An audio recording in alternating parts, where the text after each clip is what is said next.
सारे सारे रेशियोज़ का अपन ऑब्वियसली लॉजिक डिस्कस करेंगे, नॉट लाइक कि अपन बस रेशो रेशो बोल के बस चले गए। ठीक है, रेशोज़ का लॉजिक डिस्कस करेंगे, लॉजिक पता होगा हर रेशो का। सो सारे रेशोज़ रिटेन रहेंगे दिमाग में एग्ज़ाम तक, एग्ज़ाम के बाद में भी, प्रैक्टिकल लाइफ में भी, क्योंकि सारे रेशोज़ प्रैक्टिकली लाइफ से लिंक हैं। ठीक है, सबसे पहले अपन बात करते हैं रेशोज़ को अपन यूज़ क्यों करते हैं। देखो, अपन ने बात करी थी कि कोई भी जो नंबर होता है इन आइसोलेशन कोई भी स्टोरी नहीं बताता। ठीक है, अगर आपका फाइनेंशियल स्टेटमेंट्स आप देख रहे हो, उसके अंदर आप कोई एक सिंगल आइटम का नंबर उठा के देख लो, like profit before tax, profit after tax, EBIT, वो आपस खुद में कोई स्टोरी नहीं बता रहा आपको। उससे आप किसी एनालिसिस तक नहीं पहुंच सकते, उससे आप किसी कंक्लूजन तक नहीं पहुंच सकते। फाइनेंशियल स्टेटमेंट को कुछ बोलना चाहिए। जब आप कुछ फाइनेंशियल स्टेटमेंट देख रहे हो, you want financial statement to talk to you, आपको बताया कुछ तो फाइनेंशियल स्टेटमेंट के बारे में। ऐसे EBIT को, PAT को देख के आप कुछ कहानी नहीं पता कर पाओगे। ठीक है, कि कंपनी का परफॉर्मेंस कैसा है, कंपनी दूसरे बिजनेस से बेटर है कि नहीं है। ठीक है, आपको चाहिए कि नंबर्स वो आप कहानी बताएं। उसके लिए हमें क्या करना पड़ता है, हमें नंबर्स के साथ में कॉन्टेक्स्ट यूज़ करना पड़ता है, जिससे उसकी कहानी बन पाती है। अब वो कॉन्टेक्स्ट न्यूमेरिकल भी हो सकता है, नॉन न्यूमेरिकल भी हो सकता है। जैसे मेरा एक फ्रेंड था जिससे कभी भी उसके मार्क्स पूछो तो वो मार्क्स तो बताता था, जैसे 67 मार्क्स आए, 68 मार्क्स आए, ठीक है, 69 मार्क्स आए, लेकिन साथ में ज़रूर ये बताता था कि कितने दिन की पढ़ाई में आए, ताकि क्लास में बेइज्जती नहीं हो जाए उसकी। हमेशा बताता था सर 1.5 दिन की पढ़ाई में आ गए इतने, ताकि क्लास में बेइज्जती नहीं हो जाए। तो वो हमेशा साथ में इसके एक नॉन फाइनेंशियल डेटा पॉइंट देने की कोशिश करता था, जिससे उसकी इज्जत बच जाए, जिससे उसकी नंबर्स की वैल्यू बढ़ जाए, कहानी मालूम पड़ जाए कि भाई 1.5 दिन की पढ़ाई में लेके आए इतने, वाह क्या आदमी है। 3 दिन पढ़ लेता तो 100 के बाहर जाते इसके मार्क्स। ठीक है, so that's what we are saying कि अगर एक नंबर खुद में कोई कहानी नहीं बताता, उसके लिए आपको साथ में एक डेटा पॉइंट यूज़ करना पड़ता है। That could be a financial data, that could be a number, और that could be any other point, non financial data point, कि मैं इतने दिन पढ़ के आया। ठीक है, इतने दिन की पढ़ाई में लेके आया। वैसे ही जब अपन ये दोनों डेटा पॉइंट्स, दोनों नंबर्स एक इनकम स्टेटमेंट के, P&L के या फिर बैलेंस शीट के उठाते हैं, यानी फाइनेंशियल स्टेटमेंट के, जब अपन दो नंबर्स के बीच में कहानी, दो नंबर्स को साथ में यूज़ करते हैं एक कहानी पता करने के लिए, उसको अपन रेशियो एनालिसिस बोलते हैं। सिंपल। सो बेसिकली होता क्या है कि हमारे पास एक न्यूमरेटर होता है, एक डिनोमिनेटर होता है। ठीक है, अब इन दोनों के बीच में, इन दोनों को अपन साथ में यूज़ करते हैं एक कहानी पता करने के लिए। ठीक है, सो इससे होता क्या है, बट पॉइंट ये है कि जब अपन न्यूमरेटर डिनोमिनेटर को यूज़ कर रहे हैं, तो ऐसा नहीं कि अपन कोई से भी आइटम्स को किसी भी नंबर के साथ में लिंक कर देंगे, ऐसा नहीं होता ना। दोनों आइटम्स के बीच में एक लॉजिकल रिलेशन होना चाहिए। ठीक है, जैसे अगर मैं ग्रॉस प्रॉफिट अपॉन सेल्स बोलता हूँ, तो दोनों के बीच में एक लॉजिकल रिलेशन है, ग्रॉस प्रॉफिट सेल्स में से ही आया है। ठीक है, तो दोनों के बीच में एक लॉजिकल रिलेशन है। अगर मेरा दोस्त बोलता कि मेरे 67 मार्क्स आए, और साथ में बोलता है कि मेरे पास में लड़की बैठी थी, ये क्या डेटा पॉइंट हुआ, क्या करोगे तुम इसका? मे बी तुम सोचो कि सर लड़की बैठी थी इसलिए वो पेपर नहीं अटेम्प्ट कर पाया, वो अलग बात है। बट लॉजिकल रिलेशन क्या है दोनों के बीच में, सोचना पड़ेगा ना अपने को। सो दोनों के बीच में एक लॉजिकल रिलेशन होना चाहिए, तब जाके वो कहानी बताता है एक रेशो। तो जैसे एशियन पेंट्स का एक मार्केटिंग था, हर घर कुछ कहता है, वैसे अपना हर रेशो कुछ कहता है, हर रेशो को कुछ कहना पड़ेगा, इसलिए अपने को लॉजिकल रिलेशन चाहिए दोनों के बीच में। सो बेसिकली अपन कितने टाइप की कहानियाँ पढ़ते हैं, अपन इस पूरे चैप्टर में कितने टाइप की कहानियाँ पढ़ेंगे, अपन 4 टाइप की कहानी पढ़ेंगे। ठीक है, कौन कौन सी? सबसे पहले प्रॉफिटेबिलिटी की कहानियाँ, मतलब प्रॉफिटेबिलिटी के रेशियोज बेसिकली। ठीक है, दूसरे में अपन पढ़ेंगे एफिशिएंसी या परफॉर्मेंस की कहानियाँ, इसको अपन प्यार से टर्नओवर भी बोलते हैं। ठीक है, ऐसी कहानियाँ रेशियोज पढ़ेंगे। दूसरा अपन सॉल्वेंसी और लेवरेज की बात करेंगे। ठीक है, लास्ट में अपन लिक्विडिटी या फिर शॉर्ट टर्म सॉल्वेंसी की बात करेंगे, वो रेशियो से डिस्कस करेंगे जो ये कहानी बता रहे होंगे। ठीक है, अब हर एक के अंदर अलग अलग कैटेगरीज हैं। अभी अपन एक एक एकदम ये सारे लिस्ट डाउन करके कुछ नहीं हो जाएगा, क्योंकि कोई मतलब नहीं है, अपन सीधे रेशियोज में जंप कर जाते हैं। ठीक है, अपन एक एक कैटेगरी स्टार्ट करते हैं।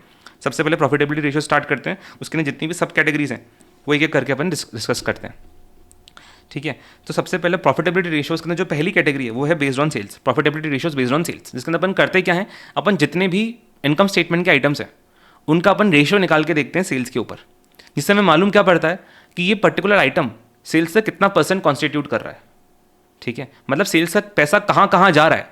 फॉर एग्जाम्पल मैं बोलूँ कि मेरा 40% of sales is raw material, that means मुझे पता है कि मैं जितना भी पैसा मुझे सेल्स से मिल रहा है उसका 40% तो मटेरियल में चल जा रहा है।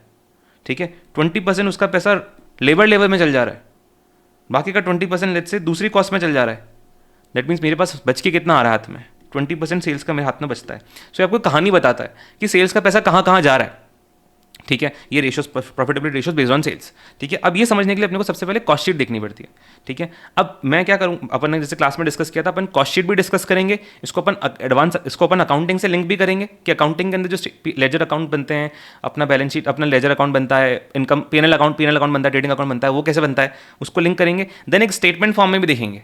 तो अपन तीनों टाइप के प्रेजेंटेशन देखेंगे, कॉस्ट शीट भी देखेंगे, अकाउंटिंग का भी देखेंगे, एंड स्टेटमेंट फॉर्म भी देखेंगे। क्यों? क्योंकि तीनों चैप्टर्स के अंदर चैप्टर में काम आएंगे तुम्हारे। एंड दूसरा, यही सेम चीज़ वर्किंग कैपिटल के अंदर भी काम आती है। तो अपन तीनों लिंक करेंगे। मतलब ये नहीं मांगता है कि अच्छा तुम, मतलब तुम्हारा पता नहीं, मतलब मेरे दिमाग में तो बहुत ज़्यादा था अंडर के टाइम में कि अकाउंटिंग के अंदर अलग चीज़ पढ़ रहे हैं, कॉस्टिंग के अंदर अलग कॉस्ट स्टेटमेंट पढ़ रहे हैं, फाइनेंशियल मैनेजमेंट के अंदर अलग पढ़ रहे हैं। लिंकेज क्या है तीनों के बीच में? एट द एंड बिजनेस तो एक ही है ना, कोई लिंकेज बता दो। तो वो चीज़ अपन ने सिंप्लीफाई कर रखी है यहाँ पे, सब चीज़ें लिंक हैं। ठीक है, तीनों की अंडरस्टैंडिंग यहाँ पे एक साथ ही होगी। ठीक है, सबसे पहले अपन देखते हैं फॉर्मेट ऑफ कॉस्ट शीट।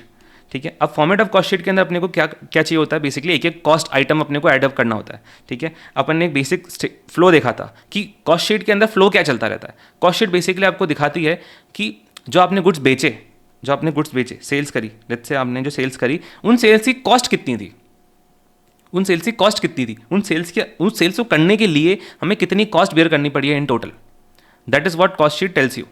ठीक है, कि ये सेल्स करने के लिए कितनी कॉस्ट करनी पड़ी, बिकॉज अपने को एट द एंड चाहिए क्या, अपना प्रॉफिट कैसे निकल के आएगा। कि जो सेल्स है, सेल्स में से अपन माइनस करेंगे कि जो भी कॉस्ट लगी है सारी सेल्स करने के लिए, वो अपना प्रॉफिट होगा। ठीक है, तो बेसिक कॉस्ट शीट का पर्पस क्या होता है? पर्पस ये होता है कि आपको ऐसा आइटम निकाल के दे, ऐसी कॉस्ट निकाल के दे जो ये सेल्स करने के काम में आई है, जो सेल्स करने के लिए लगी है। तो अपने को स्टार्ट टू एंड सारा पूरे टाइम ये सोचना पड़ेगा कि सेल्स कितनी हुई है। फॉर एग्जांपल मेरी 20,000 यूनिट्स की सेल्स हुई है, तो मुझे 20,000 यूनिट्स की कॉस्ट तक पहुंचना है सेल्स करने की। ठीक है, that is what we want from the cost sheet. तो अब देखो कि फ्लो क्या होता है। सबसे पहले अपन कॉस्ट शीट जब देखते हो तो अपन मैन्युफैक्चरिंग एंटिटी के पॉइंट ऑफ व्यू से देखते हैं। ठीक है, मैन्युफैक्चरिंग एंटिटी के पॉइंट ऑफ व्यू से तो अपना सबसे पहले क्या होता है, रॉ मटेरियल आता है अपने पास। ठीक है, रॉ मटेरियल को अपन खरीदते हैं। रॉ मटेरियल खरीदने के बाद क्या होता है, थोड़ा टाइम स्टोर में रहता है, वो स्टोर रहता है, फिर उसको अपन प्रोडक्शन में डाल देते हैं। प्रोडक्शन में होते होते वो रॉ मटेरियल कन्वर्ट हो जाता है किसके अंदर, फिनिश गुड्स के अंदर। ठीक है, अब फिनिश गुड्स बनने में, प्रोडक्शन होने में और भी चीज़ें लग जाती हैं। प्रोडक्शन होगा तो साथ में उसके ऊपर लेबर लगेगी, उसके ऊपर और एक्सपेंसेस लगेंगे। लेट्स से रेंट लग गया, डेप्रिसिएशन लग गया, इलेक्ट्रिसिटी लग गई, और भी एक्सपेंसेस लगेंगे। रॉ मटेरियल तो स्टार्टिंग पॉइंट था। ठीक है, उसके ऊपर और भी चीज़ें लगेंगी धीरे धीरे करके, फिर जाके वो फिनिश गुड्स बनेगा। फिनिश गुड्स बनने के बाद भी बिक नहीं जाएगा इमीडिएटली वो, अभी थोड़े टाइम वो फिनिश गुड्स स्टोर में पड़ा रहेगा, वेयर हाउस में पड़ा रहेगा। ठीक है, तो स्टोर होगा, स्टोर होने के बाद तो बिकेगा, लेकिन बिकने से पहले उसके ऊपर और चीज़ें लगेंगी। आपको मार्केटिंग करनी पड़ेगी। ठीक है, आपको डिस्ट्रीब्यूशन करना पड़ेगा, आपको अपनी रिटेलर्स तक पहुंचाना पड़ेगा, आपको होलसेलर्स तक पहुंचाना रहेगा। लेट्स से अगर रिलायंस वगैरह में अगर आप सेल करते हो, रिलायंस में, डी मार्ट में, ठीक है, तो आपको इनके शेल्फ तक पहुंचाना पड़ेगा। ठीक है, तो वो सारी कॉस्ट भी हमारी आएगी। उसके बाद जाके ये फाइनली बिकेगा। इस बिकने तक की जितनी भी कॉस्ट है वो सारी की सारी कॉस्ट ऑफ सेल्स है। ठीक है, तो अपने को बेसिकली पहुंचना है कॉस्ट ऑफ सेल्स तक। तो अपने स्टार्ट टू एंड ये पॉइंट होना चाहिए कि मुझे उन सब की यूनिट्स की कॉस्ट चाहिए जो बिकी है। ठीक है, तो अपन ने स्टार्ट किया। सबसे पहले अपन ने क्या किया, रॉ मटेरियल परचेज किया अपन ने। ठीक है, अब रॉ मटेरियल जितना भी अपन ने परचेज किया होगा वो सारा का सारा इस साल तो कंज्यूम नहीं हो गया ना, उसमें से कुछ इस साल बच गया होगा। जो बच गया होगा वो तो प्रोडक्शन में काम ही नहीं आया ना, वो तो फिनिश गुड्स में कन्वर्ट ही नहीं हुए वो रॉ मटेरियल। तो उनकी कॉस्ट को तो अपने को लेस करना पड़ेगा, बिकॉज अपने को एट द एंड क्या चाहिए कि जो यूनिट्स बिकी हैं उनकी कितनी कॉस्ट है। करेक्ट पॉइंट है। ठीक है, लेकिन जो पिछले साल का क्लोजिंग स्टॉक था वो इस साल ओपनिंग में आया रहेगा, तो वो इस साल प्रोडक्शन में चला गया रहेगा। तो वो तो फिनिश गुड्स की कॉस्ट के अंदर है, जो साल बिकी है उसके अंदर है, तो उसको अपन ऐड कर देते हैं। तो अपन क्या करते हैं, direct material opening stock add कर देते हैं, लेस कर देते हैं डायरेक्ट मटेरियल क्लोजिंग स्टॉक। ठीक है, अपन ने अगर ये एस्टिमेटेड फिगर्स लेके चलें तो हमारे पास नीचे बच के क्या जाता है, डायरेक्ट मटेरियल कंज्यूम्ड। ठीक है, कंज्यूम मतलब ये इस साल कंज्यूम हुआ है फिनिश गुड्स बनाने के अंदर। ठीक है, इसके बाद अपने पास जो फिनिश गुड्स बनते हैं उसके अंदर और भी कॉस्ट लगती हैं। एक तो डायरेक्ट मटेरियल कंज्यूम लग गई, उसके साथ में डायरेक्ट लेबर लगती है, उसके साथ में क्या लगता है, डायरेक्ट एक्सपेंसेस लगता है, अपन ने बात करी। ये टोटल बन के हमारे पास क्या आता है, ये हमारा आता है प्राइम कॉस्ट। प्राइम कॉस्ट मतलब ये हमारी मेन कॉस्ट है, मेन कॉस्ट। ठीक है, क्योंकि ये सारी कॉस्ट डायरेक्ट है, ये हर यूनिट के ऊपर अलग अलग लग रही है, तो ये हमारी मेन कॉस्ट, प्राइम कॉस्ट यहाँ तक आ गई। इसके बाद हमारा क्या बच गया, हमारे ओवरहेड्स बच गए। ओवरहेड्स में इलेक्ट्रिसिटी आ गया, रेंट आ गया, ये सब चीज़ें बच गई, तो उसको अपन ने और ऐड कर दिया फैक्ट्री ओवरहेड्स। इसको अपन क्या बोलते हैं, प्रोडक्शन ओवरहेड्स भी बोलते हैं। अब क्योंकि प्राइम कॉस्ट ही प्रोडक्शन की कॉस्ट थी, फैक्ट्री ओवरहेड्स भी प्रोडक्शन की कॉस्ट है, तो इनका जो टोटल है उसको अपन बोलते हैं ग्रॉस वर्क्स कॉस्ट या फिर फैक्ट्री कॉस्ट। मतलब ये सारी काम करने की कॉस्ट है एक तरीके से, फैक्ट्री में काम करने की टोटल कॉस्ट ये है। ठीक है, अब पॉइंट वो ये कि अगर तुमने काम किया फैक्ट्री में, इसका मतलब थोड़ी कि सबके सब फिनिश गुड्स से कन्वर्ट हो गए।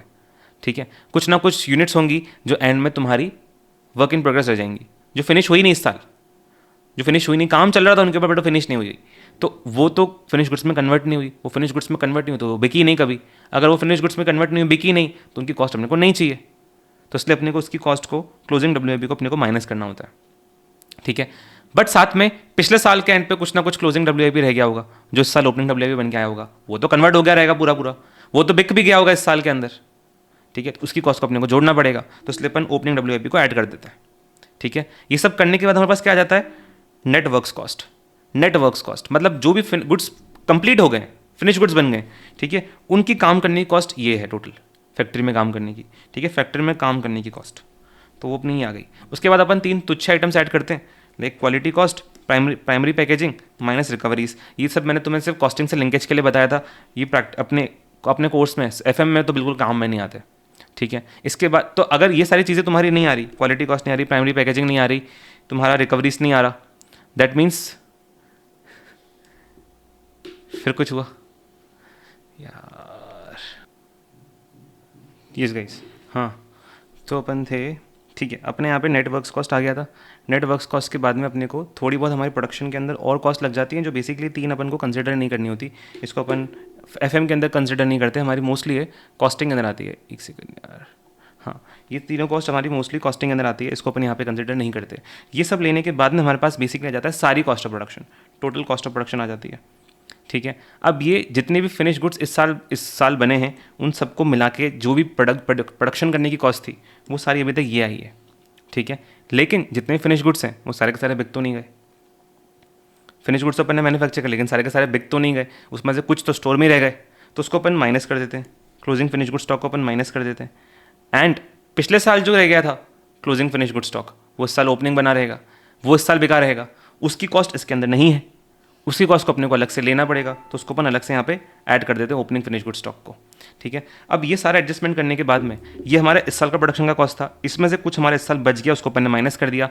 पिछले साल कुछ फिनिश गुड स्टॉक था जो इस साल बिका रहेगा, तो अपन ने उसकी कॉस्ट को इस साल लेके आ गए, ठीक है। तो ये सारा करने के बाद में इस साल का कॉस्ट ऑफ प्रोडक्शन प्लस पिछले साल की क्लोजिंग फिनिश गुड्स की स्टॉक जो इस साल ओपनिंग बन गया वो ऐड किया, माइनस किया अपन ने क्लोजिंग फिनिश गुड स्टॉक, क्या बचा हमारे पास, ये आएगी हमारे पास जो गुड्स इस साल बिके हैं उनकी कॉस्ट। जैसे प्रोडक्शन की कॉस्ट थी, ये गुड्स जो इस साल बिके हैं उनकी कॉस्ट। इसको अपन शॉर्ट, मैंने आपको बताया था, इसको आपको पढ़ना किस तरीके से चाहिए। कॉस्ट ऑफ गुड्स सोल्ड को अपन जब इस तरीके से पढ़ते हैं ना, कॉस्ट ऑफ गुड्स सोल्ड, तो ये क्लियरली डेफिनेशन नहीं बताता कि ये है क्या, ठीक है। इसको अपने राधा समझना चाहिए production cost of goods sold कि क्या दिखा रहा है, जो गुड्स बिके उनको प्रोड्यूस करने की कितनी कॉस्ट थी, production cost of goods sold, ठीक है। तो अपने जो भी गुड्स बिके उनको प्रोड्यूस करने की कॉस्ट इतनी लगी है, क्योंकि प्रोडक्शन के अलावा जो भी कॉस्ट लगनी थी गुड्स बेचने में वो भी तक आई नहीं है, that's why we call this production cost of goods sold. इसके अलावा कौन कौन सी और सी कॉस्ट लग जाती है जो गुड्स को बेचने के काम आती है, एक तो एडमिन ओवरहेड्स, ठीक है, वो अपन ले लेते हैं। दूसरा हमारा आ जाता है सेलिंग एंड डिस्ट्रीब्यूशन ओवरहेड्स, ये हमारा आ गया। देन उसके अलावा कोई भी और कॉस्ट हो वो भी अपन ले लेते हैं।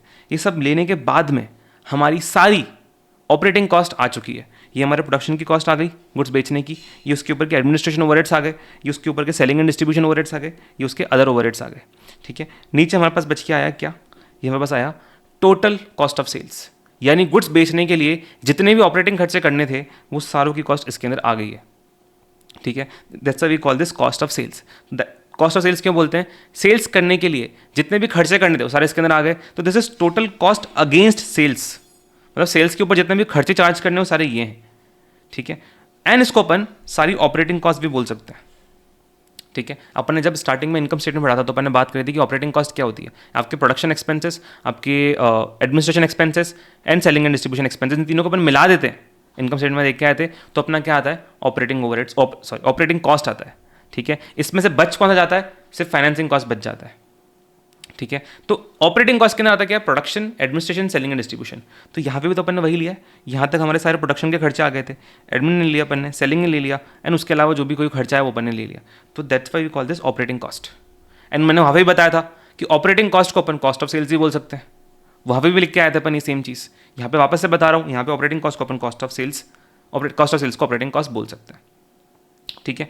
सो यहाँ पे हमारा कॉस्ट शीट खत्म हो जाता है, ठीक है। अब अगर इसको अपने को अकाउंटिंग स्टेटमेंट में देखना हो तो अपन कैसे देखते हैं, पहला trading account and P&L account के अंदर इसको बाइफरकेट करते हैं, ठीक है। ट्रेडिंग अकाउंट में तुमको पता है सिर्फ कॉस्ट ऑफ गुड्स सोल्ड के खर्चे आते हैं, कॉस्ट ऑफ गुड्स सोल्ड तक के जो खर्चे हैं वो ट्रेडिंग अकाउंट में आते हैं। वैसे अगर अपने इसको देखा, इसको अपन प्रॉपरली बाइफरकेट करेंगे तो यहाँ तक का पार्ट हमारा मैन्युफैक्चरिंग अकाउंट में आता है, ठीक है, यहाँ तक का कॉस्ट ऑफ प्रोडक्शन तक का हमारा मैन्युफैक्चरिंग अकाउंट में आता है, फाउंडेशन में तुम देख के आए, ठीक है। फिर उसके बाद ये जो चीज़ है कॉस्ट ऑफ प्रोडक्शन के आगे कॉस्ट ऑफ गुड्स सोल्ड तक के खर्चे, ये आते हैं ट्रेडिंग अकाउंट में, ठीक है। फिर उसके बाद कॉस्ट ऑफ गुड्स सोल्ड के आगे के खर्चे जाते थे P&L अकाउंट के अंदर, ठीक है। लेकिन यहाँ पे अभी अपन को उससे मतलब नहीं, अपन सिंपल ट्रेडिंग एंड P&L देखेंगे, ठीक है। तो जितने भी मैन्युफैक्चरिंग ट्रेडिंग को क्लब करके अपन एक बना देंगे ट्रेडिंग अकाउंट, ठीक है। इसके अंदर हमारे कहाँ तक के खर्चे आते थे, जनरली अपन जो पढ़ते थे हमारा कॉस्ट ऑफ गुड्स सोल्ड तक के खर्चे ट्रेडिंग अकाउंट के अंदर अपन लेते हैं, ठीक है। तो कॉस्ट ऑफ गुड्स सोल्ड में हमारे क्या क्या आएगा, ठीक है। कॉस्ट ऑफ गुड्स सोल्ड में सबसे पहला हमारा आता है यहाँ पे मटीरियल, डायरेक्ट मटीरियल कंज्यूम्ड, तो अपन यहाँ पे लिख दिया मटीरियल कंज्यूम्ड, ठीक है। ऊपर से अपन कॉस्ट निकाल के लेके आए वो 20 करोड़ है, ऊपर वाले से निकालते आए हैं वो 20 करोड़ है, ठीक है। उसके अलावा क्या आता है, लेबर आता है, डायरेक्ट लेबर अपन ने ले ली। फिर एक्सपेंसेस आते हैं वो अपन ने ले लिए। फिर हमारे ओवरहेड्स आते हैं प्रोडक्शन के, वो अपन ने ले लिए, प्रोडक्शन के ओवरहेड्स, ठीक है।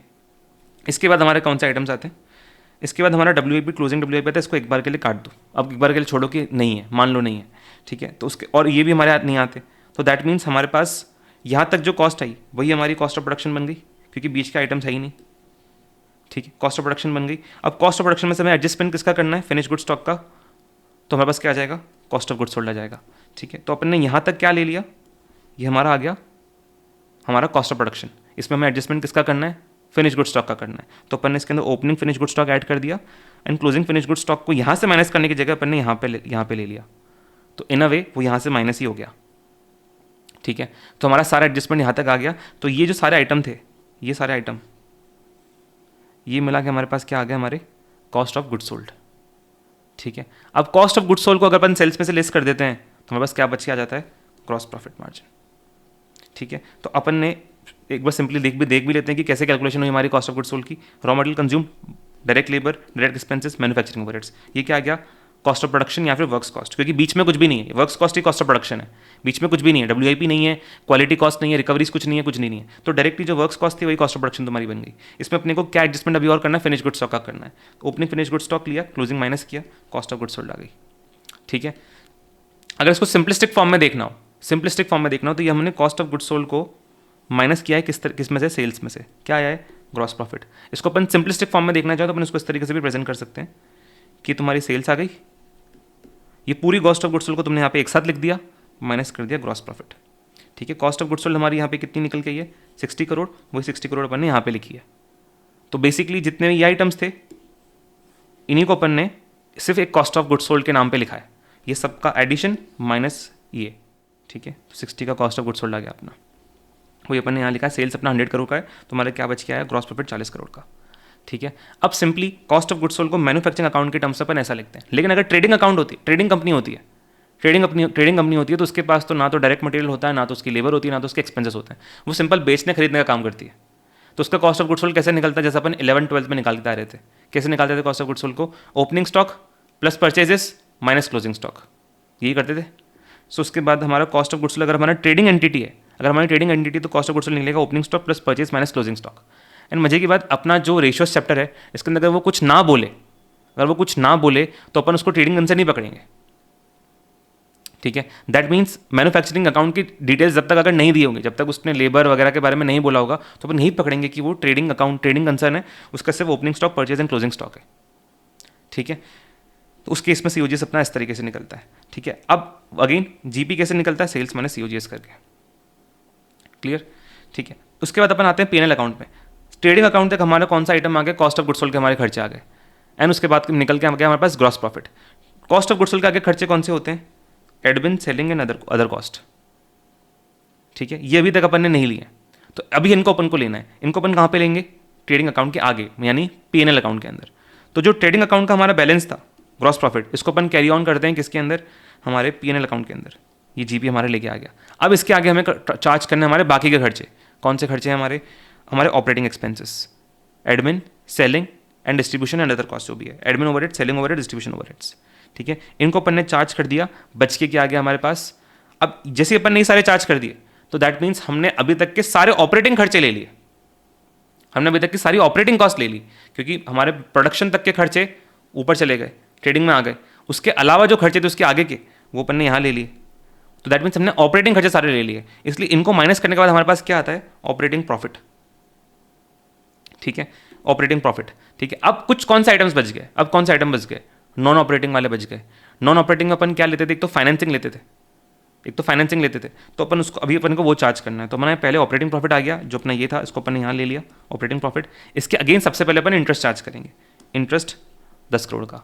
ठीक है, इसके अलावा भी कुछ नॉन ऑपरेटिंग आइटम हो सकते हैं, जैसे नॉन ऑपरेटिंग इनकम या फिर नॉन ऑपरेटिंग एक्सपेंसेस। कौन से होते हैं नॉन ऑपरेटिंग इनकम, जैसे profit on sale of assets ले लो, डिविडेंड इनकम ले लो, या फिर नॉन ऑपरेटिंग एक्सपेंस कौन से हो सकते हैं, loss on sale of assets ले लो। ये नॉन ऑपरेटिंग है, ये आपके बिजनेस करने के खर्चे, रेगुलर खर्चे नहीं है, ये वन ऑफ आइटम्स है, इनको आप प्लान नहीं करते हो, इनसे आप कमा नहीं रहे हो एक्चुअल में, हो गए बस हो गए।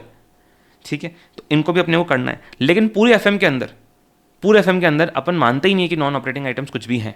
अगर जब तक बोला नहीं जाए अपन नहीं मानते कि नॉन ऑपरेटिंग कुछ भी है, क्योंकि आप इनके बेस पे डिसीजन नहीं ले सकते। फाइनेंशियल मैनेजमेंट किस काम आता है, डिसीजन लेने के काम आता है। इनको आप डिसीजन मेकिंग में नहीं ले सकते, क्योंकि ये प्रेडिक्टेबल एक्टिविटीज़ नहीं है, आपकी normal day to day activities नहीं है, इनके बेस पे आप बिजनेस नहीं चला रहे हो, तो इसलिए अपन इनको मानते ही नहीं कि कुछ है। ठीक है, तो दैट मीन्स यहाँ तक ऑपरेटिंग आइटम तक, यहाँ तक ऑपरेटिंग प्रॉफिट के आगे सिर्फ अपना एक ही आइटम बचा है, कौन सा, इंटरेस्ट और टैक्स। सिर्फ अपना इंटरेस्ट और टैक्स ही बचा है, उसके अलावा कुछ नहीं बचा है। कोई नॉन ऑपरेटिंग को तो अपन कुछ मान ही नहीं रहे, बाकी सारे खर्चे अपन ले चुके हैं, तो सिर्फ इंटरेस्ट और टैक्स ही बच रहा है। इसलिए अपन ऑपरेटिंग प्रॉफिट को earnings before interest and tax भी बोल देते हैं, earnings before interest and tax. अब अर्निंग्स बिफोर इंटरेस्ट टैक्स का मतलब क्या है कि इंटरेस्ट और टैक्स को छोड़ के बाकी की ये अर्निंग्स है, दैट्स वाई ऑपरेटिंग प्रॉफिट को अपन ईवीआईटी बोलते हैं। ठीक है, अब इसमें से माइनस क्या करेंगे अपन, इंटरेस्ट और टैक्स, बचे क्या आ जाएगा, प्रॉफिट आफ्टर टैक्स। खत्म हो गया तुम्हारा अकाउंटिंग का किस तरीके से बनता है, दो भागों में भागा, trading account and PNL account. Trading account के अंदर अपने कॉस्ट ऑफ गुड्स सोल्ड के खर्चे चार्ज करें against sales, and PNL account के अंदर अपन ने कॉस्ट ऑफ गुड्स सोल्ड के आगे के खर्चे चार्ज करें अगेंस्ट ग्रॉस प्रॉफिट। ठीक है, कौन से होते हैं, कॉस्ट ऑफ गुड्स सोल्ड के आगे कौन से आते हैं हमारे, operating, administration, selling and distribution overheads. इनको अपन ने चार्ज किया तो हमारे पास ऑपरेटिंग आ गया। अब उसके बाद सिर्फ नॉन ऑपरेटिंग बच रहे थे जो अपन ने इंटरेस्ट चार्ज कर दिया एंड टैक्स माइनस कर दिया, तो हमारे पास प्रॉफिट आफ्टर टैक्स आ गया। ठीक है, अब बेसिकली पूरे ट्रेडिंग पीरियड को अगर अपने को एक स्टेटमेंट फॉर्म में लिखना हो तो वो किस तरीके से निकल के आ सकता है हमारा, एक स्टेटमेंट फॉर्म में वो किस तरीके से आ सकता है, सेल्स ले ली सबसे पहले। ठीक है, सबसे पहले सेल्स ले ली, उसमें से अपन ने माइनस कर दी कॉस्ट ऑफ गुड्स सोल्ड। ठीक है, cost of goods sold let say 60, जो भी अपनी ऊपर से निकल के 60 की, ये अपनी कैसे निकली, opening stock plus purchases minus closing stock. Trading concern है तो ये आएगा 3 नंबर। ठीक है, ट्रेडिंग नहीं होता तो अपन और भी ले लेते, लेकिन अपन ट्रेडिंग मानेंगे भी फॉर द टाइम बिंग। ठीक है, cost of goods sold minus करी, क्या आया हमारे पास, ग्रॉस प्रॉफिट आया। Clear, gross profit. अब ग्रॉस प्रॉफिट बेसिकली होता क्या है, कॉस्ट ऑफ गुड्स सोल्ड को अपन क्या बोलते हैं, production cost of goods sold. ठीक है, ग्रॉस प्रॉफिट अपना बेसिकली होता क्या है, ग्रॉस प्रॉफिट वो मार्जिन होता है जो किसी भी दुकानदार को पता होता है। ठीक है, आप उसके पास जाओगे, बोलोगे कि सर थोड़ा डिस्काउंट दे दो, सर 10% ही मार्जिन है, सर 10% ही मार्जिन है, इसमें से क्या कम करके दें मैं आपको। वो किसकी बात कर रहा है, वो कॉस्ट ऑफ गुड्स सोल्ड को माइनस करने के बाद की बात कर रहा है कि सर 10 रुपये में हम आपको बेच रहे हैं, हमको खरीदने पर 9 का पड़ता है, ये हम 9 में खरीद के लेके आते हैं। वो क्या है 9 रुपये, वो उसकी कॉस्ट ऑफ गुड्स सोल्ड ही तो है। हमेशा उसको वही मार्जिन पता है अपना, उसको हमेशा ग्रॉस प्रॉफिट मार्जिन पता होता है अपना कि सर 10% भी मार्जिन है सर, वो ग्रॉस प्रॉफिट की बात करता है। उसको नहीं पता कि इसमें से उसके अभी इलेक्ट्रिसिटी एक्सपेंस भी जाने वाला है, उसको नहीं पता इसमें से उसका भी एडमिनिस्ट्रेशन ओवरहेड्स भी जाने वाला है, नहीं लेता ना कभी। वो डायरेक्ट खरीदने के बाद जो बेच रहा है उसके खर्चे बताता है कि 10 रुपये की ले सर 9 रुपये की पड़ती है मुझे, कहाँ से, इसमें क्या डिस्काउंट ले रहे हो आप। ठीक है, उसको यही पता होता है अपना कॉस्ट ऑफ गुड्स सोल्ड, वो आगे के खर्चे माइनस करके नहीं बताता है आपको। तो that's why we call this gross profit, या फिर ग्रॉस मार्जिन भी बोल सकते हैं। इतना मार्जिन अपने को पता है कि अपन इतना बना रहे हैं, इसमें से भी अपने को और खर्चे लेने हैं जो अपन ने नहीं लिए होंगे अभी तक। ठीक है, इसमें से अपन माइनस करते हैं कौन से खर्चे, जिनको अपन बोलते हैं operating expenses, administration overhead, selling overhead, distribution overheads. ये वो बिजनेस ऑपरेट करने के एक्स्ट्रा खर्चे हैं, बिजनेस ऑपरेट करने के एक्स्ट्रा खर्चे, क्योंकि अभी तक अपन ने डायरेक्ट कॉस्ट ले ली कॉस्ट ऑफ गुड्स सोल्ड की, इसके अलावा भी तो कॉस्ट है ना, वो माइनस करके आएंगे तो ये हमारा एक्स्ट्रा खर्च है। ये माइनस करने के बाद हमारे पास क्या आ गया, हमारे पास ऑपरेटिंग प्रॉफिट आ गया, क्योंकि अपने सारे ऑपरेटिंग खर्चे ले लिए। ठीक है, जिसको अपन ईवीआईटी भी बोलते हैं। ठीक है, सारी ऑपरेटिंग कॉस्ट काटने के बाद कितना बच रहा है, वो अपना ऑपरेटिंग प्रॉफिट। इसमें से माइनस किया इंटरेस्ट, क्या आ गया, अर्निंग्स बिफोर टैक्स। ठीक है, क्योंकि ये earnings before interest and tax था, इसमें से इंटरेस्ट गया तो अर्निंग्स बिफोर टैक्स आ गया। इसमें से माइनस किया टैक्स, तो क्या आ गया हमारे पास, प्रॉफिट आफ्टर टैक्स। ठीक है, उसमें से प्रेफरेंस डिविडेंड माइनस करोगे तो आ जाएगा तुम्हारे पास ई डैश। ई डैश को तुम number of equity shares divide करोगे तो आ जाएगा तुम्हारे पास ईपीएस। ये अपना पूरा स्टेटमेंट बन गया। ठीक है, अब इसके अंदर एक सबसे इंपॉर्टेंट चीज़ ये है कि जो कॉस्ट ऑफ गुड्स सोल्ड है, ठीक है, प्लस अपन ये तीनों ऐड करते हैं तो हमारी क्या होती है, कॉस्ट ऑफ सेल्स या फिर ऑपरेटिंग कॉस्ट। ठीक है। ऑपरेटिंग कॉस्ट और ऑपरेटिंग एक्सपेंस के अंदर फर्क है for this chapter. Operating cost मतलब ऑपरेट करने की सारी cost, which means cost of sales, ठीक है। ऑपरेट करने की सारी कॉस्ट ये है। लेकिन अगर मैं ऑपरेटिंग एक्सपेंस बोलूं तो एक्सपेंस होते हैं छोटे मोटे आइटम, कॉस्ट होती है बड़ी आइटम की सारी कॉस्ट आ गई इसके अंदर। एक्सपेंस मतलब छोटे मोटे खर्चे। तो ऑपरेटिंग एक्सपेंस के अंदर जब अपन ऑपरेटिंग एक्सपेंस बोलेंगे तो उसके अंदर अपन सिर्फ administration overhead, selling overhead, distribution overheads की बात कर रहे होते हैं। एंड जब अपन ऑपरेटिंग कॉस्ट और कॉस्ट ऑफ सेल्स बोलते हैं तो अपन बात कर रहे होते हैं cost of goods sold plus ये तीन खर्चे, ठीक है। ऊपर भी अपन ने यही किया था ना, यही तो किया था, कॉस्ट ऑफ गुड्स सोल्ड ले लिया था, उसमें अपन ने तीन खर्चे ऐड कर दिए थे, तो हमारे पास आ गई थी ऑपरेटिंग कॉस्ट और cost of total cost again sales. वही बात है, ठीक है। तो ये दोनों चीज़ों में डिफरेंशिएट होना बहुत इंपॉर्टेंट है, क्योंकि इसी से हमारा रेशियो निकल के आता है, ठीक है। अब जो हमारा रेशियो बेस्ड ऑन सेल्स है उसके अंदर अपन करते क्या है, जो भी अपन ने आइटम निकालें, जो भी अपन ने इनकम स्टेटमेंट पीएनएल के अंदर जितने भी आइटम निकालें, वो हर एक आइटम को आप सेल्स के ऊपर डिनोट कर सकते हो कि सेल्स में से कितना पैसा तो सिर्फ इसके अंदर चल जा रहा है, ठीक है। जैसे अपन ने यहाँ पे लिखा भी है, हर एक के आगे मैंने एक परसेंटेज का आइटम बना रखा है कि सेल्स तुम्हारे अगर 100 करोड़ है तो उसमें से कितना मटेरियल कंज्यूम में जा रहा है तुम्हारा, कितना तुम्हारा डायरेक्ट लेबर में जा रहा है। ये कैसे निकाला तुमने, मटेरियल कंज्यूम का 20 करोड़, 20 करोड़ बाय 100 करोड़, तो 20% तुम्हारा मटेरियल कंज्यूम में जा रहा है, ठीक है। तुम्हारा लेबर में कितना जा रहा है, 15 करोड़ की तुम्हारी लेबर है एंड 100 करोड़ की तुम्हारी सेल्स है, तो लेबर में तुम्हारा कितना जा रहा है 15%, 15 बाय 100, ठीक है। डायरेक्ट एक्सपेंस में कितना जा रहा है 10%, फैक्ट्री ओवरहेड्स में कितना जा रहा है 5 बाय 100, 5%। तो ऐसे तो तुम हर एक आइटम को सेल्स के ऊपर ले सकते हो, यहाँ पे भी अपन सेल्स के ऊपर, इनको भी सेल्स के ऊपर ले सकते हैं अपन, हर एक आइटम को ले सकते हो। कैसे 5, 3, 2 हैं, ठीक है, 5%, 3%, 2%, हर एक आइटम को ले सकते हो। लेकिन जो सबसे इंपॉर्टेंट है इस चैप्टर के लिए, जो तुम्हारे क्वेश्चन में जो आईसीआई के स्टडी मैट में दे रखे हैं, वो कौन से भी अपन वो उसकी बात करेंगे।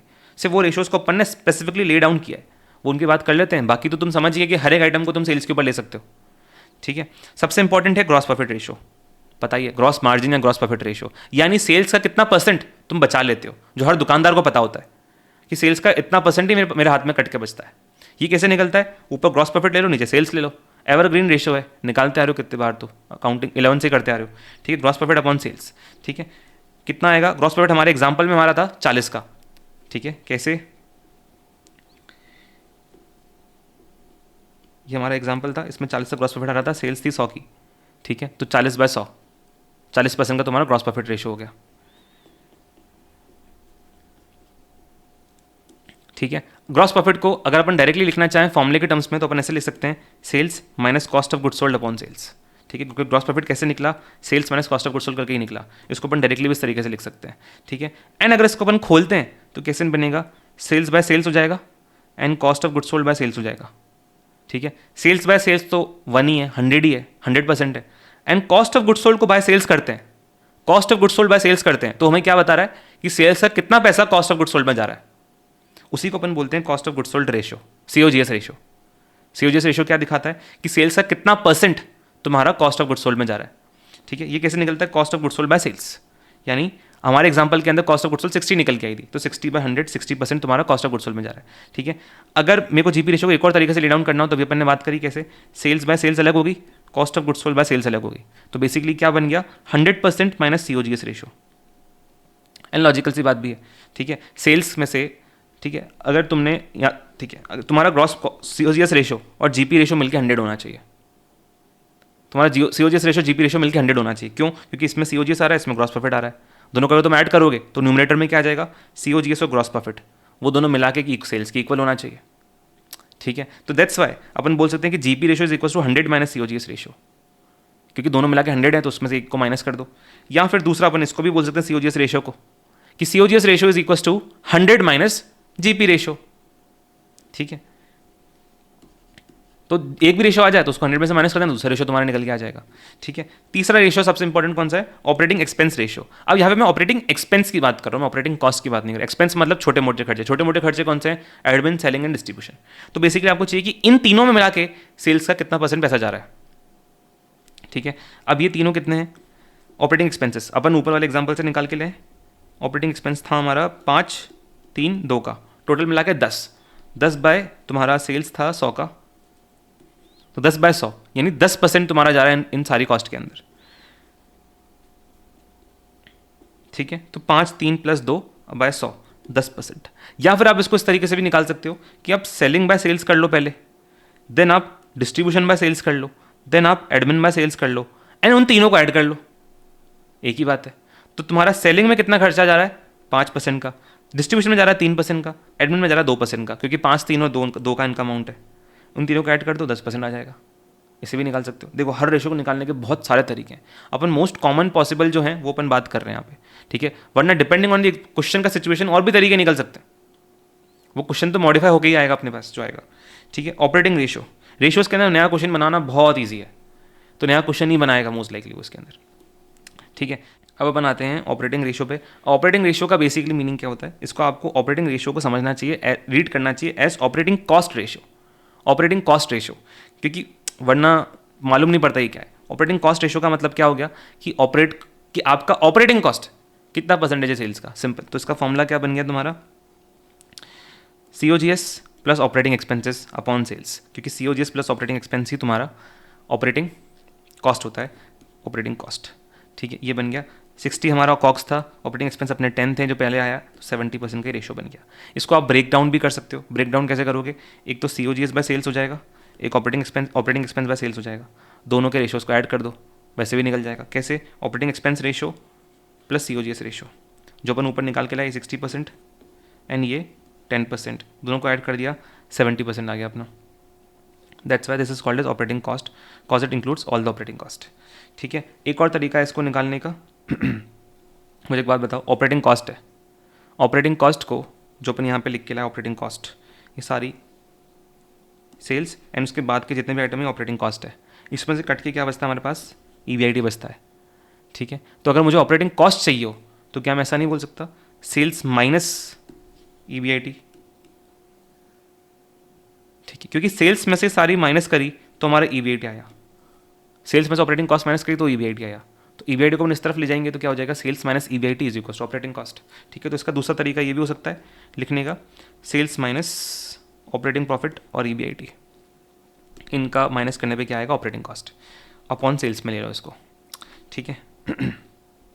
तो ये 100 का 30 का ऑपरेटिंग प्रॉफिट आ गया हमारा 70%, ठीक है। या फिर एक काम और कर सकते हो कि सेल्स को अलग कर लो, 100% बन जाएगा, and operating profit upon sales अलग कर लो, ठीक है। तो क्या बन जाएगा तुम्हारा 100% माइनस ऑपरेटिंग प्रॉफिट मार्जिन, क्योंकि तुमने यहाँ पे क्या ले लिया, ऑपरेटिंग प्रॉफिट अपॉन सेल्स, तो बन जाएगा तुम्हारा ऑपरेटिंग प्रॉफिट मार्जिन, ठीक है। ऑपरेटिंग प्रॉफिट मार्जिन यही है क्या, operating profit upon sales, operating profit 30% तो वो 30% को तुमने यहाँ पे लिया तो ये 70% आ गया, सेम सेम सेम सेम, ठीक है। ऑपरेटिंग प्रॉफिट को अपन नाम क्या क्या दे सकते हैं, ऑपरेटिंग मार्जिन बोल सकते हैं, ऑपरेटिंग प्रॉफिट मार्जिन बोल सकते हैं, ऑपरेटिंग प्रॉफिट रेशियो बोल सकते हैं, या फिर EBIT मार्जिन बोल सकते हैं। सो फर्क क्या है, इसको अपन बोलते हैं ऑपरेटिंग प्रॉफिट रेशियो, इसको अपन बोलते हैं ऑपरेटिंग रेशियो, इसको रीड करोगे हमेशा ऑपरेटिंग कॉस्ट रेशियो की तरह, OCR, ठीक है। और ये है ऑपरेटिंग एक्सपेंस रेशियो, तीनों अलग अलग है, ठीक है, मिक्स नहीं होना चाहिए तीनों। तो ये हमारे ratios based on sales complete हो गए। इसके बाद छोटे मोटे और आ गए, net profit margin ratio, net profit margin ratio, net profit margin में क्या देखोगे कि सेल्स का कितना परसेंट नेट प्रॉफिट में जा रहा है, सिंपल। अब ये बिफोर टैक्स भी हो सकता है, आफ्टर टैक्स भी हो सकता है, कि प्रॉफिट बिफोर टैक्स ले लोगे तो net profit margin before tax आ गया, ठीक है। प्रॉफिट आफ्टर टैक्स ले लोगे तो अपने पास post tax net profit margin आ गया, ठीक है। बाय डिफॉल्ट अपन पोस्ट टैक्स ही लेते हैं नेट प्रॉफिट को, बट ठीक है, क्वेश्चन में बता सकता है कि ये कौन सा है, ठीक है। या फिर अगर आपको पोस्ट टैक्स निकालना हो तो pre tax margin into 1 minus tax rate करोगे, उससे भी निकल के आ जाएगा, ठीक है। बाकी एग्जाम्पल अपना है, ठीक है, सिंपल सा ही है। फिर एक लास्ट है फाइनेंशियल एक्सपेंसेस रेशियो, जिसमें आप बेसिकली फाइनेंशियल एक्सपेंसेस कितने हैं सेल्स के वो देखते हो। फाइनेंशियल एक्सपेंसेस के अंदर हमारा यहाँ पे सिर्फ इंटरेस्ट ही आ रहा है, तो इसको अपन इंटरेस्ट का ही रेशियो निकालते हैं, interest upon cells which is 10%, ठीक है। आगे बढ़ने से पहले राजा, आई होप प्रथा के अनुसार आप लोगों ने वीडियो को लाइक करके अपनी अटेंडेंस लगाई दी होगी, राइट। और नहीं लगाइए तो किस चीज़ का वेट कर रहे हो गाइस, इतना प्यारा रिवीजन चल रहा है, एक एक टॉपिक को कंसेप्चुअली पढ़ते हुए चल रहे हैं। जस्ट मेक श्योर कि आप लोग अभी वीडियो को लाइक करके पूरे जोश के साथ अपनी अटेंडेंस लगाओ। Thank you so much guys, and हम लोग रिवीजन के अंदर आगे बढ़ते हैं, अगले टॉपिक को स्टार्ट करते हैं। अब अपन आते हैं profitability based on return on investment. अपना अभी जो पहला कैटेगरी था वो था सेल्स के ऊपर, अब अपन आ रहे हैं प्रॉफिटेबिलिटी बेस्ड ऑन इन्वेस्टमेंट, कि इन्वेस्टमेंट के ऊपर तुमने कितना कमाया है।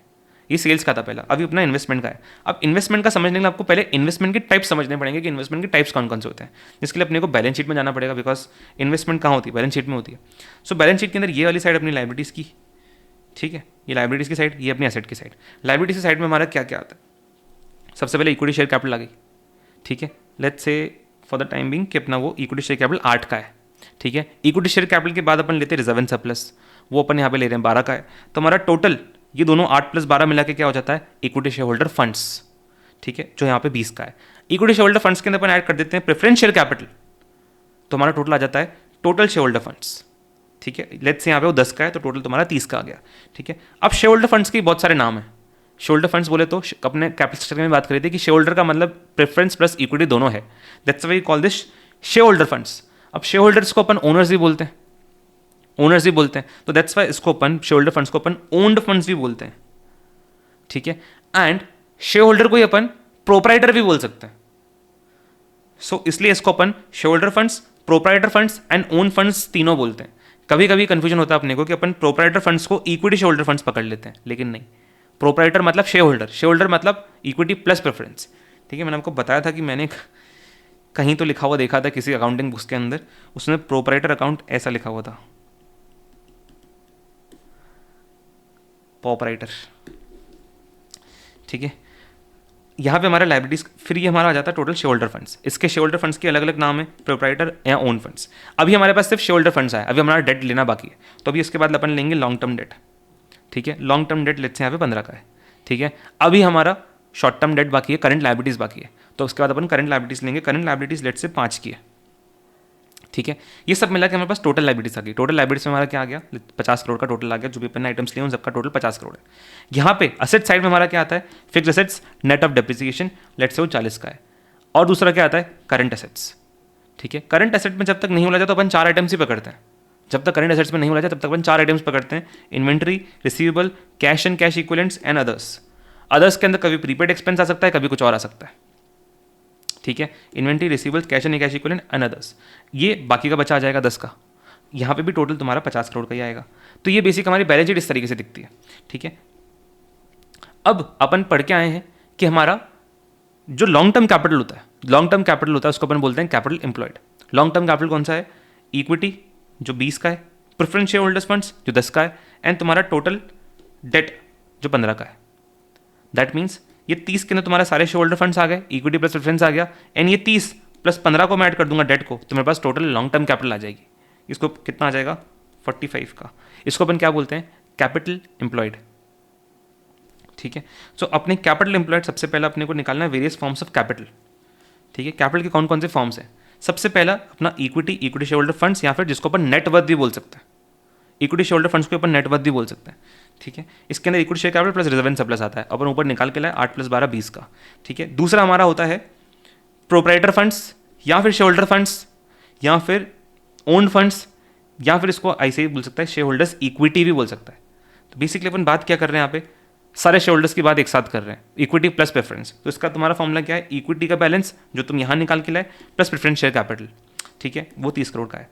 अब इसको नाम अलग अलग दे रखे हैं, इसी ने प्रोप्राइटर फंड्स बोल सकता है, ओन फंड बोल सकता है, शेयर होल्डर फंड बोल सकता है। एक और नाम है शेयर होल्डर्स इक्विटी, ये नाम थोड़ा कंफ्यूजिंग है इसलिए मैंने इसको अलग से लिख रखा है, शेयर होल्डर्स इक्विटी, ठीक है। शेयर होल्डर्स मतलब सारे शेयर होल्डर्स, यहाँ पे इक्विटी का मतलब इक्विटी शेयर कैपिटल नहीं, यहाँ पे इक्विटी का मतलब कैपिटल है कि शेयर होल्डर्स की टोटल कैपिटल कितनी है, तो शेयर होल्डर्स इक्विटी मतलब सारे शेयर होल्डर्स मिला के, ठीक है। अच्छा, अब मुझे एक चीज़ बताओ, कभी कभी गलती से कभी कभी मतलब बहुत रेयरली ऐसे ही इसको नेटवर्थ और इक्विटी बोल सकता है, which is not a natural case. बहुत एक्सेप्शनल गलती अगर होगी तो वो ऐसे ऐसा करेगा। एंड अपन ने क्वेश्चन देखा हुआ था जिसमें गलती हो रखी थी, मैंने आपको उसमें अलग से हाईलाइट कराया है कि ये गलती है, इसको ध्यान रखना कि इस क्वेश्चन में गलती हो रखी है बस, वरना अदरवाइज आपको नहीं पकड़ना। अदरवाइज तो आप सही करके चलोगे ना, आपको कैसे मालूम कि सामने वाला गलत मीनिंग निकाल रहा है उसका, आप तो सही मीनिंग से ही करोगे इसको सॉल्व, ठीक है। तो आप तो इसको प्रेफरेंस ही पकड़ोगे, आप इसको कभी नेटवर्थ बोला जाएगा तो नेटवर्थ तो यही होती है इक्विटी की, ठीक है। हाँ, अगर तुम्हारे क्वेश्चन में प्रेफरेंस बिल्कुल नहीं है, प्रेफरेंस कैपिटल कुछ भी नहीं है क्वेश्चन के अंदर, that means preference share capital कुछ है ही नहीं, दैट मीन्स ये सारे नाम सिर्फ इक्विटी के हो जाएंगे, क्योंकि फिर तो इसका मतलब इसका टोटल सिर्फ इक्विटी के बराबर ही आएगा, तो फिर ये सारे नाम इक्विटी के बन जाएंगे, ठीक है। तो बस वो दूसरी चीज़ थी। अब उसके बाद चौथा आता है, तीसरा हमारा आता है डेट जब तक वो लिखा जाए तो जनरली डेट को अपन लॉन्ग टर्म डेट ही मानते हैं कि डेट बोला जाए तो that means long term date है इसके अंदर, लॉन्ग टर्म डेट, ठीक है। अपने एग्जाम्पल में वो 15 का था ऊपर, ठीक है। लेकिन कभी कभी अगेन रेयरली आईसीआई का मतलब डेट से टोटल डेट हो सकता है, टोटल डेट मतलब long term debt plus short term date, कभी कभी ऐसा हो सकता है। कभी कभी आईसीआई का मतलब डेट से long debt, long term debt, short term debt plus other current liabilities भी हो सकता है। दैट मीन्स इसके अंदर क्या क्या आ गया, लॉन्ग टर्म डेट भी आ गया एंड ये short term debt and other current liabilities मिला के टोटल करंट लायबिलिटीज बन जाते हैं। दैट मीन्स इसके अंदर बेसिकली ऐसे ही ने सारी लायबिलिटीज ले ली, तुम्हारा लॉन्ग टर्म डेट भी आ गया एंड तुम्हारी टोटल करंट लायबिलिटीज भी आ गई, तो इसके अंदर ऐसे ने सारी लायबिलिटीज ले ली। इसलिए इसको कभी कभी अपन बोलते हैं टोटल आउटसाइड लायबिलिटीज, क्योंकि इसमें सारी आउटसाइड लायबिलिटीज आ गई। इसके अलावा बचा क्या लायबिलिटीज की साइड में, सिर्फ शेयर होल्डर फंड्स बचा, इसलिए इस सबको अपन टोटल आउटसाइड लायबिलिटीज बोलते हैं। तो कभी कभी ऐसे ही डेट में जब लॉन्ग टर्म डेट है उसकी जगह पे ऐसे ही उसको टोटल डेट बोल सकता है, उसकी जगह पे ऐसे ही उसका मीनिंग टोटल आउटसाइड लायबिलिटीज भी मान सकता है। लेकिन सही है क्या होता है, अच्छा वो पहले का, सॉरी हाँ ठीक है ठीक है। सो डेट का मीनिंग अपन ने देख लिया। अब जनरली अगर क्वेश्चन के अंदर ऐसे का मीनिंग डेट से टोटल डेट का मानना है या फिर टोटल आउटसाइड लायबिलिटीज मानना है ऐसे का इंटेंशन, तो वो क्वेश्चन में ऐसा कहीं ना कहीं ऐसा कॉन्टेक्स्ट दे रखा होगा जिससे आपको मालूम पड़ जाएगा कि अच्छा डेट का मीनिंग ऐसे दोनों को मिला के लेने का है, सबको मिला के लेने का है। अदरवाइज अगर ऐसा कॉन्टेक्स्ट में कुछ नहीं दे रखा है तो अपन डेट को लॉन्ग टर्म डेट ही मानेंगे, क्यों खामखा अपन उसके अंदर और चीज़ें इंक्लूड करेंगे। ठीक है, देन अपनी बात आती है कैपिटल एम्प्लॉयड की, जो अपन ने अभी बात करी। इसका नाम नेट एसेट्स भी होता है, क्यों होता है अपन बात करते हैं। कैपिटल एम्प्लॉयड मतलब total long term funds. Total long term funds में कौन सा आ गया तुम्हारा, शेयर होल्डर फंड्स आ गए, शेयर होल्डर फंड्स में तुम्हारा इक्विटी आ गया, प्रेफरेंस आ गया, प्लस तुम्हारा डेट आ गया। ठीक है, यहाँ फिर इसको अपन ऐसे भी लिख सकते हैं, equity share capital plus reserve surplus plus preference share capital plus तुम्हारा लॉन्ग टर्म डेट। क्योंकि लॉन्ग टर्म फंड्स है तो यहाँ पे सिर्फ लॉन्ग टर्म डेट ही आएगा, यहाँ पे इसलिए मैंने स्टार मार्क कर रखा है, शॉर्ट टर्म डेट इसमें नहीं आएगा। ठीक है, हमारे क्वेश्चन में इसका बैलेंस 45 आ रहा था, 45 ही आ रहा है। ठीक है, अपना एग्जाम्पल जो था उसको अगर तुम देखोगे तो ये 45 का टोटल आएगा। ठीक है, अब इसको नेट एसेट्स क्यों बोलते हैं उस पर आते हैं। ठीक है, क्योंकि अपन इसको दूसरे अप्रोच से भी निकाल सकते हैं। ठीक है, अपने को क्या चाहिए, अपने को चाहिए इन सब का टोटल, करेक्ट, अपने को चाहिए इन सब का टोटल, ये मतलब basically share holder funds plus ये लॉन्ग टर्म डेट का टोटल अपने को चाहिए। तो ये हमारा कैपिटल एम्प्लॉयड ये है, या फिर ऐसे बोल दो एक ही बात है। ठीक है, तो कैपिटल एम्प्लॉयड हमारी ये है। अब या तो अपन इन सबको ऐड कर दें तो हमारे कैपिटल एम्प्लॉयड आ जाएगा। दूसरा तरीका क्या होता है, क्या आपके पास ये टोटल लायबिलिटीज का बैलेंस है ना, ये टोटल लायबिलिटीज में से तुम ये करंट लायबिलिटीज तुम्हारी माइनस कर दो। ठीक है, तुम सारे आइटम्स को ऐड करने की जगह, तुम इन सबको ऐड करने की जगह तुम एक काम करो, तुम इसमें से ये माइनस कर दो तो भी तुम इस तक पहुंच जाओगे। ठीक है, अब मजे की बात यह है कि जो टोटल लायबिलिटीज का बैलेंस है ये तुम्हारे टोटल एसेट्स की इक्वल होता है, तो दोनों भी इक्वल है। तो अपन ऐसा भी बोल सकते हैं कि total assets minus current liabilities बोल सकते हैं। ठीक है, तो अपन इसको क्या बोल सकते हैं, कैपिटल एम्प्लॉयड को total assets minus current liabilities. ठीक है, अब टोटल असेट्स के अंदर तुम्हें पता है क्या आता है, एफ ए आता है प्लस सी आता है, तो दैट्स वाई अपन इसको ऐसे भी बोल सकते हैं कि एफ ए प्लस सी ए ये सब मिला के क्या आ गया, टोटल असेट्स आ गया। Total assets is equal to total liabilities. अपन क्या बोल सकते हैं, F A plus C A minus C L. तो अपन ने इनका एडिशन लिया, उसमें से ये माइनस कर दिया, तो हमारे पास क्या आ जाएगा, ये आ जाएगा। ये तुम्हारा दूसरा फॉर्मूला हो गया। ठीक है, तो दूसरा फॉर्मूला कैपिटल एम्प्लॉयड का क्या है, यानी बहुत इंपॉर्टेंट फॉर्मूला है ना, क्या है, total assets minus current liabilities. ठीक है, ठीक है, टोटल असेट्स की जगह पर लिख सकते हैं F A plus C A minus C L. अगर अपन इसको अलग से खोल के और देखना चाहें तो एफ ए को अपन एफ ए लिख देंगे, सी ए माइनस सी एल को अपन क्या बोलते हैं, पढ़ के आओ कब कितनी बार, F C A minus C L को अपन बोलते हैं वर्किंग कैपिटल। तो दैट मीन्स ये हो गया F A plus working capital. ठीक है, सब तरीके से 45 45 45 ही आएगा, जो भी तरीका कर लो।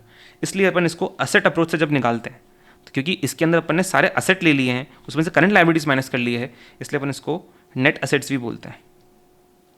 ठीक है, तो एक ही चीज़ है, अलग अलग नाम है बस, और कुछ नहीं है। ठीक है, अब एक चीज़ समझना, अगर तुम्हारे करंट लायबिलिटीज़ के अंदर यहाँ पे शॉर्ट टर्म डेट भी दे रखा है, करंट लायबिलिटीज़ को अगर मुझे ब्रेकअप करना हो तो 3 तुम्हारी अदर करंट लायबिलिटीज़ है एंड 2 तुम्हारा शॉर्ट टर्म डेट है। करंट लायबिलिटीज़ का ही ये 2 ब्रेकअप है। ठीक है, अब मुझे एक चीज़ बताओ, अगर तुम्हें कैपिटल एम्प्लॉयड चाहिए हो, इस तक पहुँचना है, तो जब तुम इस फॉर्मूले से करोगे F A plus C A minus C L, तो इसके अंदर तुम सी एल के अंदर करंट शॉर्ट टर्म डेट को इंक्लूड करोगे नहीं करोगे, होना चाहिए नहीं होना चाहिए, इंक्लूड होगा। करंट लायबिलिटीज में तुम्हारा शॉर्ट टर्म डेट इंक्लूड होगा। क्यों इंक्लूड होगा, बिकॉज अगर तुम शॉर्ट टर्म डेट को इंक्लूड नहीं करोगे, अगर तुम शॉर्ट टर्म डेट को इंक्लूड नहीं करोगे तो तुम इनके बैलेंस तक कैसे पहुंचोगे। ठीक है, अगर तुम्हें इनके बैलेंस तक पहुंचना है तो तुम्हें टोटल एसेट्स में से ये पूरी करंट लायबिलिटीज माइनस करनी होगी। पूरी मतलब 3 का अदर करंट लायबिलिटीज एंड 2 का शॉर्ट टर्म डेट भी माइनस करना पड़ेगा, तभी जाके तुम इस लॉन्ग टर्म कैपिटल तक पहुंचोगे। अगर तुमने इंक्लूड नहीं करा करंट लायबिलिटीज के अंदर शॉर्ट टर्म डेट को, यानी अगर तुमने 2 को नहीं लिया तो ये 2 तुम्हारे इस बैलेंस के अंदर ऐड हो जाएगा। ठीक है, तुम्हें इस तक पहुंचना है तो तुम्हें इन दोनों को माइनस करना पड़ेगा इस टोटल एसेट्स में से। करेक्ट? क्लियर? ठीक है, अब यहां पे मतलब हमारा निकल के आ जाता है। ठीक है, तो हमारी कैपिटल एम्प्लॉयड बेसिकली किसके इक्वल है? हमारी F A plus working capital की इक्वल है। अब यहाँ पे तुम्हारे दिमाग में सवाल आ सकता है कि सर ये कैपिटल एम्प्लॉयड एफ ए में, कैपिटल एम्प्लॉयड एफ ए की इक्वल हो तो समझ में आता है, क्योंकि एफ ए के अंदर लॉन्ग टर्म फंड्स का पैसा लगा होता है। But working capital, capital employed यानी लॉन्ग टर्म फंड्स, इन दोनों के इक्वल कैसे आ रहे हैं? एफ ए तो समझ में आता है कि उसमें लॉन्ग टर्म फंड्स का पैसा होता है, बट वर्किंग कैपिटल क्यों आ रहा है? वर्किंग कैपिटल तो शॉर्ट टर्म एसेट्स होती है, उसमें क्यों आ गया? तो मैं बार बार बताता आ रहा हूँ तुमको कि वर्किंग कैपिटल के अंदर भी लॉन्ग टर्म का पैसा ही फंसा हुआ होता है, क्योंकि वर्किंग कैपिटल के अंदर लॉन्ग टर्म पैसा फंसा हुआ रहेगा तुम्हारा, तुम उसको निकाल नहीं सकते, रिलीज नहीं कर सकते। ठीक है, एक बार तुमने वर्किंग कैपिटल में इन्वेस्ट किया तो वो सिर्फ तब रिलीज होता है जब तुमने या तो बिजनेस बंद कर दिया या फिर तुमने अपने स्केल ऑफ ऑपरेशंस को कम कर दिया। ठीक है, अदरवाइज वो वर्किंग कैपिटल बिजनेस के अंदर घूमती रहती है, लॉन्ग टर्म तक इन्वेस्टेड रहती है। तो क्योंकि अगर लॉन्ग टर्म तक इन्वेस्टेड रहती है तो उसके अंदर पैसा भी लॉन्ग टर्म का ही लगा हुआ होता है। ठीक है, अब इसके अंदर बहुत ज़्यादा न्यूएंसेस पॉसिबल हैं, वो न्यूएंसेस को अपन वर्किंग कैपिटल में डिस्कस करते हैं। ठीक है, लेकिन प्राइमा फेसी बात करनी हो तो इसमें वर्किंग कैपिटल में लॉन्ग टर्म का पैसा होता है, एंड इसलिए अपन इन्वेस्टमेंट डिसीजन के अंदर भी वर्किंग कैपिटल की इन्वेस्टमेंट को ऐड करते हैं इन द इनिशियल इन्वेस्टमेंट। ठीक है, क्लियर?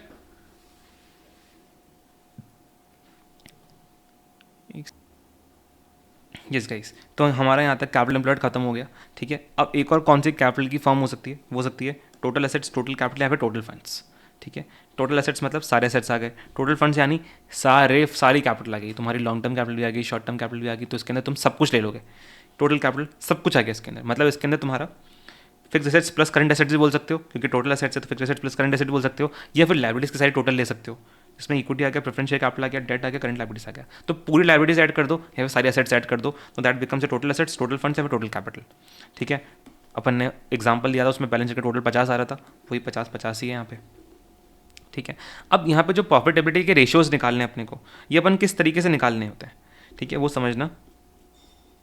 अब क्योंकि यहाँ पे अपन निकालना चाहते हैं profitability ratios based on investment, investment का मतलब कैपिटल की फॉर्म बेसिकली, तो अब तुम्हें पता है प्रॉफिट आएगा पीएनएल से एंड तुम्हारा कैपिटल आएगा बैलेंस शीट से, तो यहाँ पे एक थोड़ा सा मिसमैच क्रिएट हो जाता है। क्यों क्रिएट हो जाता है तुम्हें समझने की कोशिश करना। ठीक है, जब अपन रेशियोज बनाते हैं, जब अपन रेशियोज बना रहे होते हैं, सो हमारे एक न्यूमरेटर है, एक डिनोमिनेटर है। ठीक है, जो पीएनएल के आइटम होते हैं, जो पीएनएल के आइटम होते हैं वो फॉर द ईयर एंडेड होते हैं। ठीक है, तो जो भी मेरा पीएनएल के अंदर आ रहा है वो पूरे साल भर का आइटम है, वो पूरे साल भर का बैलेंस है। जो बैलेंस शीट के अंदर आइटम आते हैं वो सिर्फ एक एज दैट पीरियड एंड आते हैं। ठीक है, ये बहुत क्रिस्टल क्लियर अपने को पता, अपन कितनी बार पढ़ते आ रहे हैं। ठीक है, बैलेंस शीट क्या दिखाता है कि आज इसका कितना बैलेंस है, पीएनएल क्या बताता है साल भर के अंदर इसका कितना एक्टिविटी हुआ था। तो प्रॉफिट है साल भर का है, सेल्स है साल भर की है, लेकिन कैपिटल सिर्फ एज एट ईयर एंड है। ठीक है, क्लियर है, तो पीएनएल फॉर ईयर एंडेड होती है and balance sheet as at year end होती है। ठीक है, तो अब मुद्दा क्या है, अगर आपका न्यूमरेटर डिनोमिनेटर का जो आइटम है रेशियोज का, वो दोनों पीएनएल के आइटम है, दोनों पीएनएल के आइटम है, तो कोई इशू नहीं है, क्योंकि दोनों ही बैलेंस, तुम्हारा पीएनएल भी पूरे साल भर का है, न्यूमरेटर भी साल भर का है, डिनोमिनेटर भी साल भर का है, तो एक लॉजिकल रिलेशन उनके बीच में बैठ जाती है, तो ये रेशियो कुछ कहानी बता सकता है। ठीक है, अगर तुम्हारे दोनों बैलेंस शीट के आइटम है, न्यूमरेटर भी डिनोमिनेटर भी, ठीक है, सो अब हमें यहाँ पे ध्यान देना है कि दोनों न्यूमरेटर डिनोमिनेटर या तो ओपनिंग बैलेंस होने चाहिए या तो क्लोजिंग बैलेंस होने चाहिए। तो अगर ऊपर भी आएगा तो ओपनिंग आएगा, नीचे भी आएगा तो ओपनिंग आएगा, या फिर ऊपर क्लोजिंग आएगा तो नीचे भी क्लोजिंग आएगा। क्यों? क्योंकि अपने को दोनों के बीच में एक लॉजिकल कहानी चाहिए, दोनों के बीच में। तो कहानी तब बनेगी ना जब यहाँ तो दोनों ओपनिंग हो या तो दोनों क्लोजिंग हो, ऐसा मिक्स नहीं कर सकते अपन। ठीक है, both have to be either from opening balance sheet और बोथ क्लोजिंग बैलेंस शीट। अच्छा, एक और लेवल पे अपन चल जाते हैं जब अपना न्यूमरेटर में पीएनएल आइटम है और डिनोमिनेटर में बैलेंस शीट आइटम है। ठीक है, अब इस केस में क्या होगा, न्यूमरेटर जो है वो तो पूरे साल भर का है एंड बैलेंस शीट सिर्फ एक पीरियड एंड की है, ये या तो ओपनिंग हो सकती है या तो क्लोजिंग हो सकती है। ठीक है, तो ऐसे केस में अपन क्या करते हैं, ऐसे केस में अपन क्या करते हैं, देखो पीएनएल पूरे साल भर का है एंड बैलेंस शीट सिर्फ एक पर्टिकुलर डेट की है, तो अपने को नीचे भी बैलेंस शीट के अंदर भी एक ऐसा करना पड़ेगा कि अपना बैलेंस शीट का आइटम भी पूरे साल भर का बैलेंस रिफ्लेक्ट करे, क्योंकि पीएनएल पूरे साल भर का है, तो बैलेंस शीट भी का बैलेंस भी जब नीचे ले रहे हो वो भी इन अ वे पूरे साल भर का रिफ्लेक्ट करना चाहिए, सिर्फ एंड का नहीं। अगर आपका प्रॉफिट आ रहा है 10 करोड़ का न्यूमरेटर के अंदर एंड नीचे आप बैलेंस शीट के अंदर ले रहे हो कैपिटल साल के एंड की, तो मुझे एक बात बताओ, तुमने ये प्रॉफिट कमाया साल भर, उसमें साल भर की कैपिटल लगी हुई थी, साल भर तुम्हारी कुछ कैपिटल लगी हुई, साल भर की कुछ कैपिटल पे तुमने 10 करोड़ कमाया है एंड नीचे तुम ले रहे हो सिर्फ साल के एंड का, तो लॉजिकल थोड़ी हुआ। ठीक है, तो तुम्हें नीचे भी ऐसा बैलेंस चाहिए जो साल भर लगा हुआ उसको रिप्रेजेंट कर सके। ठीक है, तो इसलिए नीचे अपन क्या करते हैं, अपन नीचे ले लेते हैं average, average of opening and closing, ना तो ओपनिंग ना तो क्लोजिंग, दोनों का एवरेज, क्योंकि कैपिटल साल भर चेंज हो रही थी, आज कमाया आज चेंज हो गई, फिर अगले दिन कमाया अगले दिन और कैपिटल बढ़ गई, अगले दिन और कमाया अगले दिन और कैपिटल बढ़ गई, कैपिटल का बैलेंस रोज चेंज होता रहता है, एवरी डे बेसिस पे चेंज होता रहता है। तो आपको चाहिए ऐसा बैलेंस जो साल भर मेंटेन्ड था, क्योंकि ऊपर भी जो अमाउंट आ रहा है पीएनएल के अंदर वो भी तो साल भर का कमाया है ना तुमने, तो नीचे भी तुम्हें ऐसा बैलेंस चाहिए जो साल भर का रिप्रेजेंट कर रहा हो। कैसे निकालेंगे, ना तो उसको ओपनिंग रिप्रेजेंट करता है ना तो उसको क्लोजिंग रिप्रेजेंट करता है, तो अपन दोनों का एवरेज ले लेते हैं। ठीक है, तो प्रायोरिटी क्या रहेगा, जब आप ऐसा रेशो बना रहे हो, ऊपर पीएनएल है नीचे बैलेंस शीट है, तो कोशिश करनी है कि पीएनएल बैलेंस शीट आइटम हमारा एवरेज है ओपनिंग प्लस क्लोजिंग का। ठीक है, अभी मैं आपको बार बार नहीं बताऊंगा, क्योंकि एक बार अपन ने समझ लिया, अब हर रेशो के अंदर मैं आपको ये बताऊंगा कि इसमें अपना प्रायोरिटी क्या रहेगा, ओपनिंग क्लोजिंग का रहेगा, तो बार बार बहुत कंफ्यूजन हो जाएगा, इसलिए अपन ने पहले ही बात कर ली इसकी। ठीक है, तो ये ओपनिंग क्लोजिंग का एवरेज आएगा, अगर वो अवेलेबल नहीं है तो जो अवेलेबल है वो ले लेना, अगर क्लोजिंग अवेलेबल तो क्लोजिंग से कर लेना, ओपनिंग अवेलेबल तो ओपनिंग से कर लेना, but first priority should be average. ठीक है, एवरेज बैलेंस क्या होगा, ओपनिंग प्लस क्लोजिंग अपॉन 2। ठीक है, अब रेशियोज के ऊपर आते हैं। ठीक है, अब रेशियोज के अंदर जो हमारा वेरियस कैपिटल के, हमारे जो इन्वेस्टमेंट के ऊपर जो रेशियोज हैं उसके अंदर भी सब क्लासिफिकेशन है। सबसे पहला है रिटर्न ऑन एसेट्स, जिसमें आप देखते हो कि एसेट्स के ऊपर तुमने कितना कमाया है। ठीक है, सबसे पहले रिटर्न ऑन एसेट्स, अब इसके अंदर भी और फर्दर ब्रेकडाउन है, अब अपन बात करेंगे। सबसे पहले आता है return on assets. Return on assets किस तरीके से निकालते हो, ठीक है, इसके अलग अलग टाइप्स हैं, इसके अलग अलग टाइप्स हैं। तो सबसे पहले रिटर्न ऑन एसेट्स के फॉर्मूले तुम्हें दिखते किस टाइप के हैं, वो समझना कि फॉर्मूला दिखता किस टाइप का है। अब अगर आप पोस्ट टैक्स निकाल रहे हो, पोस्ट टैक्स निकालो तो नीचे आपका डिनोमिनेटर में आएगा एवरेज एसेट। अब वो एसेट कुछ भी हो सकता है, अगर आप करंट एसेट के लिए नीचे निकाल रहे हो तो नीचे करंट एसेट आ जाएगा, अगर आप टोटल एसेट्स पे निकालो तो नीचे टोटल एसेट्स आ जाएगा, अगर आप फिक्स एसेट्स के लिए निकाल रहे हो तो नीचे फिक्स एसेट्स आ जाएगा। जो भी एसेट के ऊपर आपको रिटर्न चाहिए, जो भी चाहिए, जिसका भी आप रेशियो निकाल रहे हो, ठीक है, उसका बेसिक सुपर फॉर्मूला क्या है, सुपर फॉर्मूला, मास्टर फॉर्मूला, जिससे सारे फॉर्मूले बन के आएंगे, वो ये मास्टर फॉर्मूला है। क्या होगा, नीचे आपका डिनोमिनेटर में आएगा एवरेज एसेट, क्योंकि आप उसी के ऊपर रिटर्न निकालना चाह रहे हो तो नीचे एवरेज एसेट आएगा। ठीक है, ऊपर क्या आएगा, एसेट के ऊपर जो आपने रिटर्न कमाया। ठीक है, अब मुझे एक चीज़ बताना, एसेट के ऊपर जो आपने रिटर्न कमाया, क्या आप बता सकते हो कि इसमें डेट का कितना था, इसमें इक्विटी का कितना था? ये सारे तुम्हारे एसेट्स हैं, इसमें तुम्हारी प्लांट एंड मशीनरी आ गई, इसमें तुम्हारा क्या है, ये सब सेम ही दिख रहे हैं, प्लांट एंड मशीनरी आ गई, तुम्हारा लैंड आ गई, तुम्हारी बिल्डिंग आ गई, सब आ गए तुम्हारे लेट से। ठीक है, अब इसमें से तुम मुझे देख कर सकते हो कि इसमें डेट का पैसा कितना है, इसमें इक्विटी का पैसा कितना है।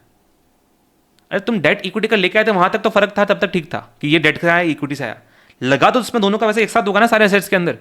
ये थोड़ी बोल सकते हो नहीं इस एसेट में ना 50% पैसा ना इक्विटी का, ऐसा थोड़ी होता है, एसेट्स के अंदर दोनों का पैसा है, तो ये एसेट के अंदर दोनों का पैसा है, तो ऊपर जो रिटर्न आएगा वो भी दोनों के लिए आएगा। ठीक है, तो दोनों के लिए रिटर्न कौन सा होता है अपना, डेट प्लस इक्विटी का रिटर्न मिला के कौन सा आता है, ईबीआईटी। कितनी बार बात करते आ रहे हैं कि ईबीआईटी आपको दिखाता है कि सारे कैपिटल प्रोवाइडर्स को मिला के मेरे बिजनेस ने कितना कमाया। ठीक है, तो ऊपर अपन ऊपर ईबीआईटी लेंगे एंड ईबीआईटी भी 1 माइनस टैक्स करेंगे अपन, क्योंकि पोस्ट टैक्स चाहिए अपने को। ठीक है, तो ईबीआईटी 1 माइनस टैक्स करते हैं अपन। ठीक है, अब यहाँ पे ईबीआईटी इंटू 1 माइनस टैक्स क्यों नहीं, 1 माइनस टैक्स क्यों करते हैं, बीच में से इंटरेस्ट क्यों नहीं माइनस कर रहे, अभी तो बताया, इंटरेस्ट को माइनस क्यों करेंगे अपन, अपने को उसका भी रिटर्न चाहिए, इंटरेस्ट को भी अपने को ऐड करना है, क्योंकि अपने को चाहिए कि सारे कैपिटल प्रोवाइडर्स के लिए मिला के कितना कमाया कंपनी ने। ठीक है, तो ईबीआईटी ले लिया अपन ने। ठीक है, अब कभी कभी ऐसे यहाँ पे ईएटी ले लेता है, जो गलत है कंप्लीटली, कभी कभी जो बहुत गलत है, होगा नहीं। ठीक है, बट क्योंकि बुक में लिखा हुआ स्टडी मैट में, इसलिए मैं आपको बता रहा हूँ, बट गलत है, किसी फॉर्मूले में यूज़ हुआ ही नहीं है बेसिकली वो तो। ठीक है, लिखा हुआ है तो बता रहा हूँ। ठीक है, या फिर ये भी लिखा हुआ है ईएटी प्लस इंटरेस्ट कर दो आप। ठीक है, क्योंकि यहाँ पे इंटरेस्ट माइनस हो गया था ना, क्योंकि इंटरेस्ट अपने को लेना था, तो उसने कहा चलो इंटरेस्ट को ऐड कर दो, ईएटी प्लस इंटरेस्ट कर दो, जो भी गलत है। फॉर्मूला क्या है, यही वाला है, इसी को अपने को यूज़ करना, यही प्रिफर्ड है। तो मैंने लिख भी दिया ताकि स्टडी मेट कवर हो जाए एंड माइनस भी काट भी दिया ताकि टेंशन ना हो अपने को। ठीक है, तो पोस्ट टैक्स लेना तो ईबीआईटी अपॉन एवरेज एसेट्स करोगे, प्री टैक्स करना है तो ईबीआईटी अपॉन एवरेज एसेट्स करोगे। ठीक है, अब एवरेज एसेट्स में तुम कुछ भी ले सकते हो, तुम यहाँ पे टोटल एसेट्स ले सकते हो, तुम यहाँ पे फिक्स एसेट ले सकते हो, तुम यहाँ पे टेंजिबल एसेट्स ले सकते हो, तुम यहाँ पे करंट एसेट ले सकते हो, तुम यहाँ पे नेट एसेट भी ले सकते हो, तुम यहाँ पे वर्किंग कैपिटल भी ले सकते हो। जो भी लोगे न्यूमरेटर सेम रहेगा, ईबीआईटी रहेगा, लेकिन नीचे एवरेज एसेट में जो तुम्हें लेना हो ले लो, ठीक है। अब सबसे इंपॉर्टेंट रेशियोज कौन से हैं इसके अंदर यूज़ होने वाले, वो मैं आपको बता देता हूँ, ठीक है, वरना ले तो तुम कुछ भी सकते हो।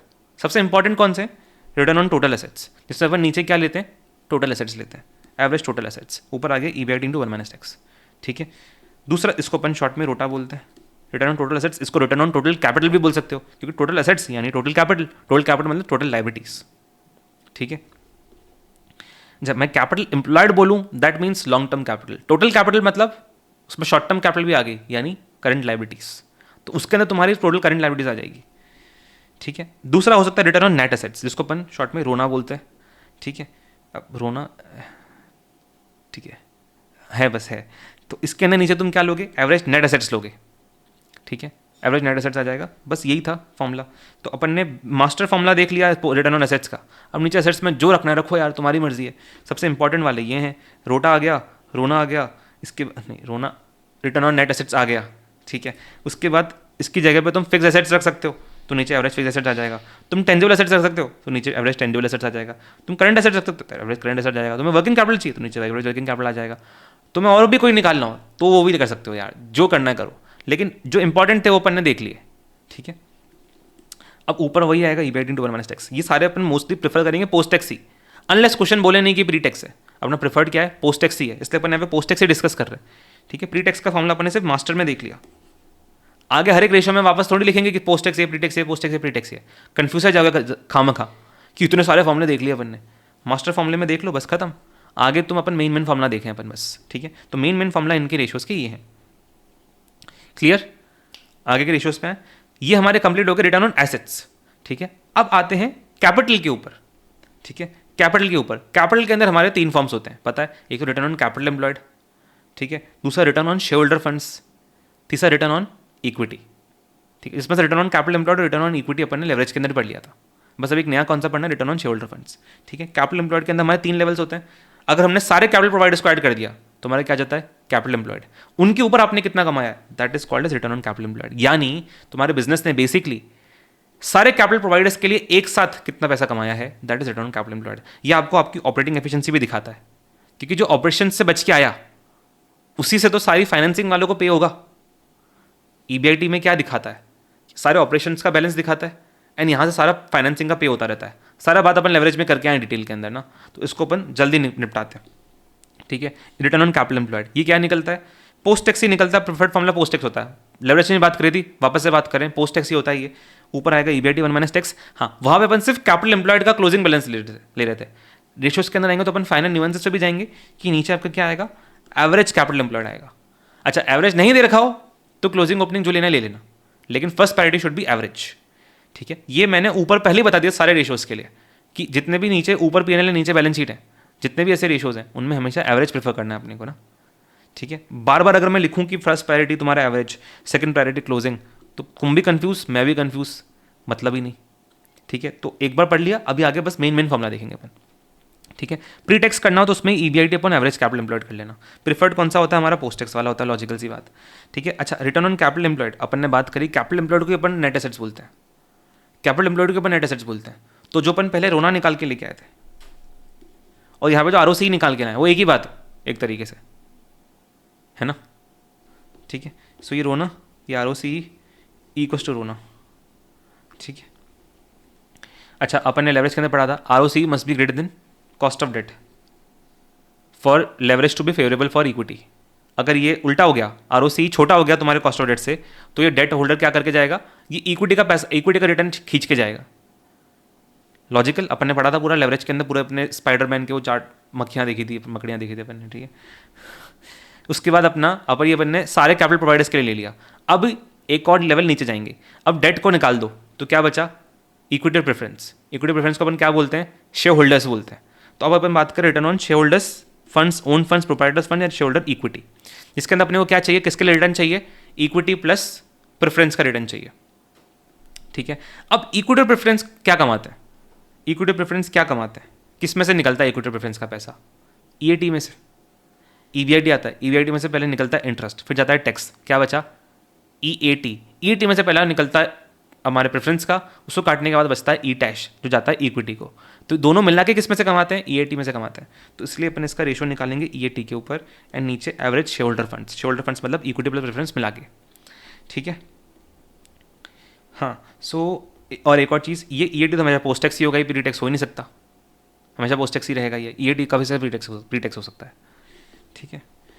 तो अब return on share holder funds must be greater than cost of preference share capital, ठीक है।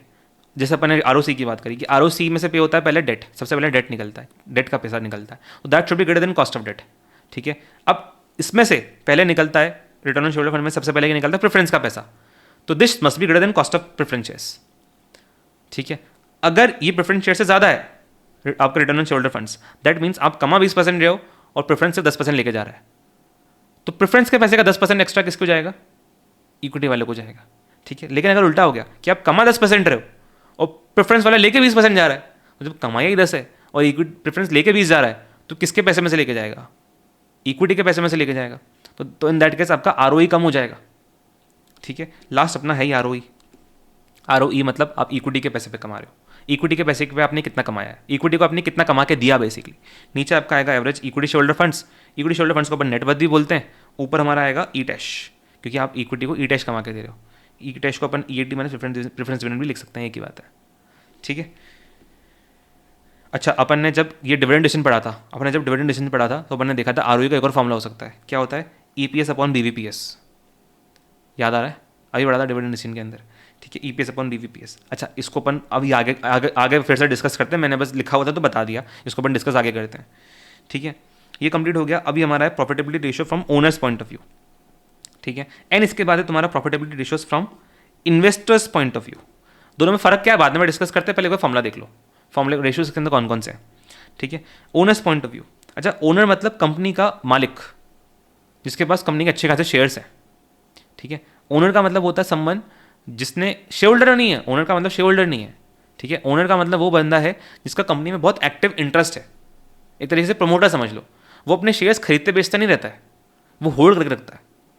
वो ऐसा नहीं कि आज खरीदा कल बेच दिया, आज खरीदा 6 महीने बाद बेच दिया, उसको रखने हैं क्योंकि उसका इंटरेस्ट है पर्सनल इस कंपनी के अंदर, तो शेयर्स रखे रखता है अपने पास, तो वो रोज रोज खरीदता बेचता नहीं रहता है, ठीक है। ओनर का मतलब ये होता है, ठीक है। इन्वेस्टर का मतलब क्या होता है, इन्वेस्टर का मतलब समवन जिसका इतना एक्टिव इंटरेस्ट नहीं है कंपनी के अंदर, उसने खरीदा है बेचने के लिए कि आज खरीद रहा हूँ 3 महीने बाद बेच दूंगा, आज खरीदा हूँ 6 महीने बाद बेच दूंगा, तो उसका इंटरेस्ट बहुत ज़्यादा होता है, कंपनी के अंदर नहीं होता, उसको बेचने में ज़्यादा इंटरेस्ट होता है उसका, उससे कैपिटल गेन कमाना उसका बहुत ज़्यादा इंटरेस्ट होता है, ठीक है। तो owner is someone who is interested in the company, ठीक है। एंड इन्वेस्टर इज समवन जिसको इंटरेस्टेड, जो इंटरेस्ट है सिर्फ उसको बेच के रिटर्न कमाने में, ये समझ के रखना अभी के लिए, बाकी अपन रेशियोज में आते हैं, ठीक है। तो ओनर्स पॉइंट ऑफ व्यू के अंदर अपन क्या करेंगे, अच्छा ये सिर्फ ना इक्विटी होल्डर्स के लिए निकलता है, इक्विटी शेयर्स के लिए निकलता है, ओनर के अंदर अपन वो नहीं बोल रहे हैं, प्रेफरेंस नहीं बोल रहे, सिर्फ इक्विटी शेयर्स की बात कर रहे हैं, ठीक है। सबसे पहला क्या होता है, अर्निंग पर शेयर। तुम्हारा ओनर ऑब्वियसली जो कंपनी का मालिक है, जो इंटरेस्टेड है, वो जानना चाहेगा ना कि उस कंपनी ने कितना अर्निंग्स कमाया है पर शेयर लेवल पे, तो अर्निंग पर शेयर सबसे पहला रेशो, ये बहुत ही कॉमन है, आता ही अपने को, कैसे निकलता है, E dash upon number of shares outstanding.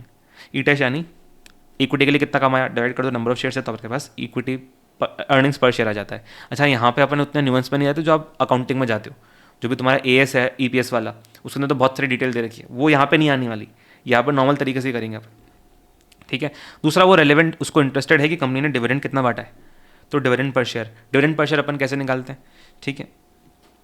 Again multiple तरीके हैं, ठीक है। सबसे पहले तो टोटल डिविडेंड ले लो, नीचे डिवाइड कर दो किससे, total number of equity shares outstanding से, इससे आपका आ जाएगा डिविडेंड पर शेयर, ठीक है। कंपनी ने टोटल डिविडेंड कितना डिक्लेयर किया है सारे इक्विटी होल्डर्स के लिए, उसको डिवाइड कर दो कि टोटल नंबर ऑफ शेयर्स कितने थे। तो अगर 1 लाख डिविडेंड डिक्लेयर किया है एंड शेयर्स 10,000 थे, दैट मीन्स पर शेयर लेवल पे कंपनी ने 10 रुपये का डिविडेंड दिया है, ठीक है। तो ये पहला फॉर्मूला हो गया। दूसरा फॉर्मूला क्या हो गया, डिविडेंड डिसीजन के अंदर बहुत डिटेल में देखा अपन ने कि डिविडेंड पर शेयर निकलता किस में से, ठीक है, अर्निंग्स में से।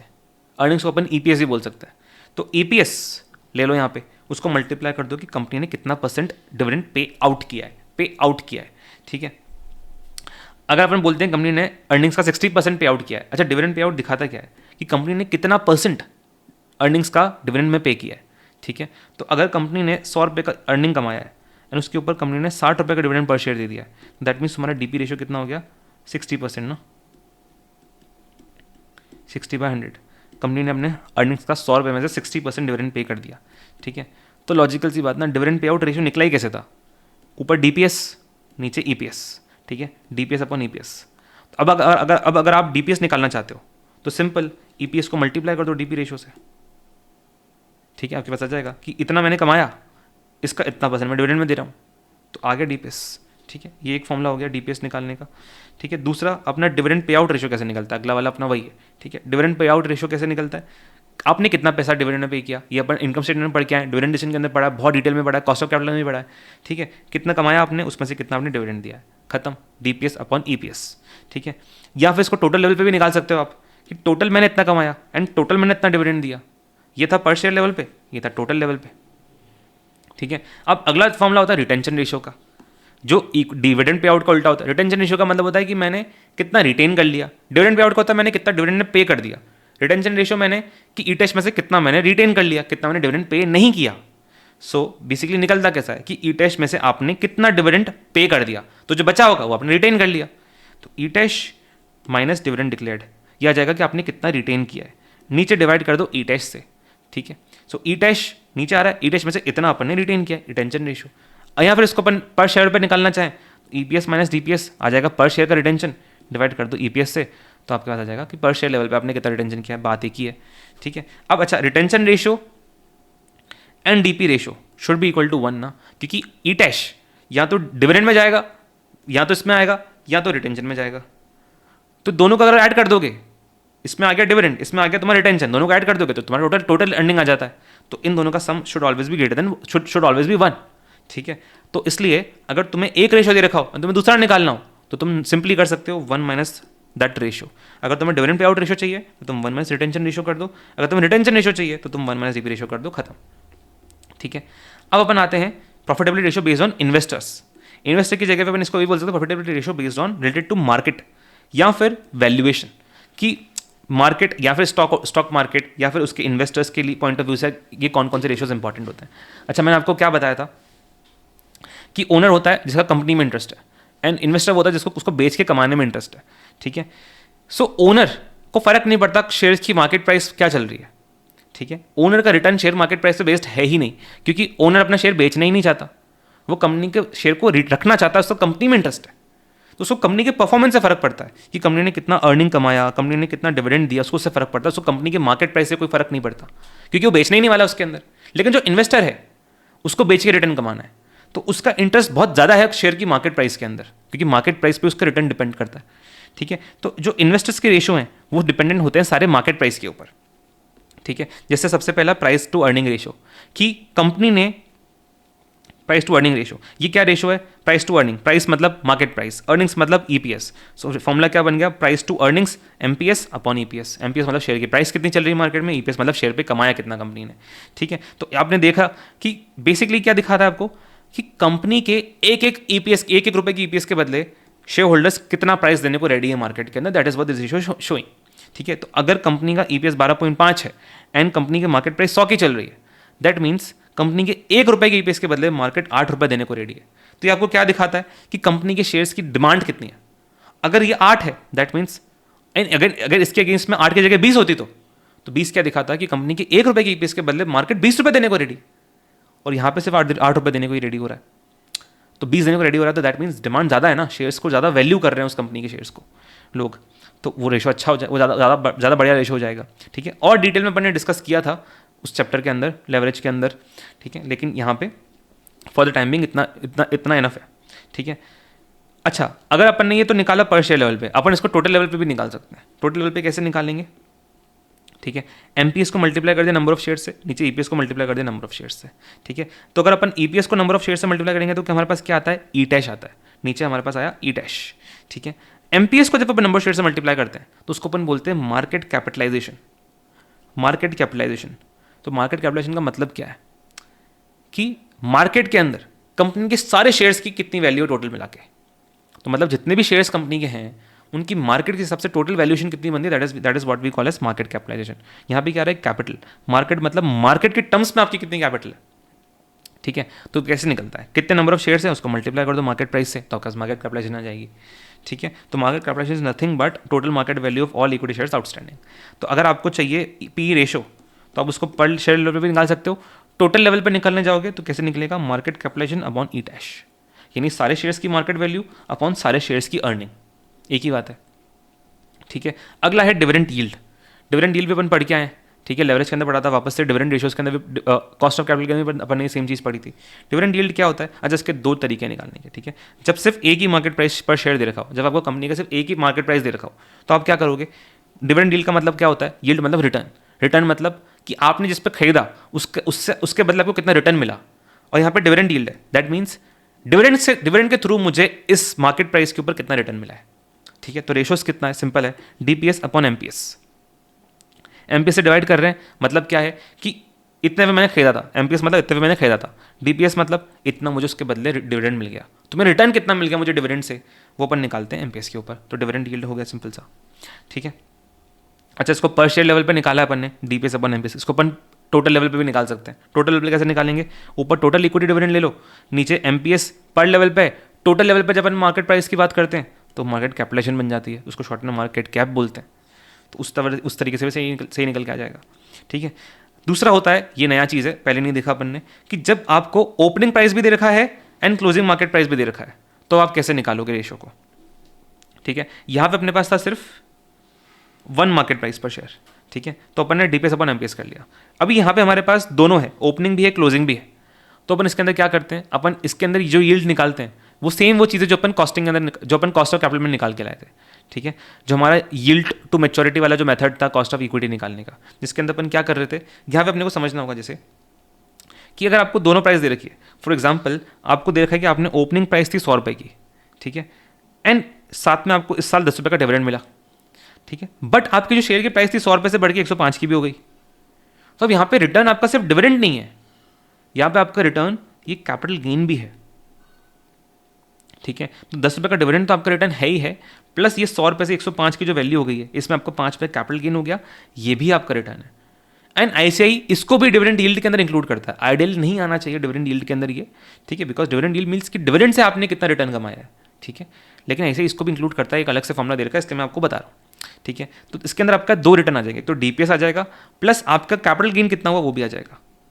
कैपिटल गेन अपन कैसे निकालेंगे? P1 माइनस P0 करके, ठीक है। तो इसका फॉर्मूला सिंपल बन जाता है आपका, DPS plus change in market price of the share.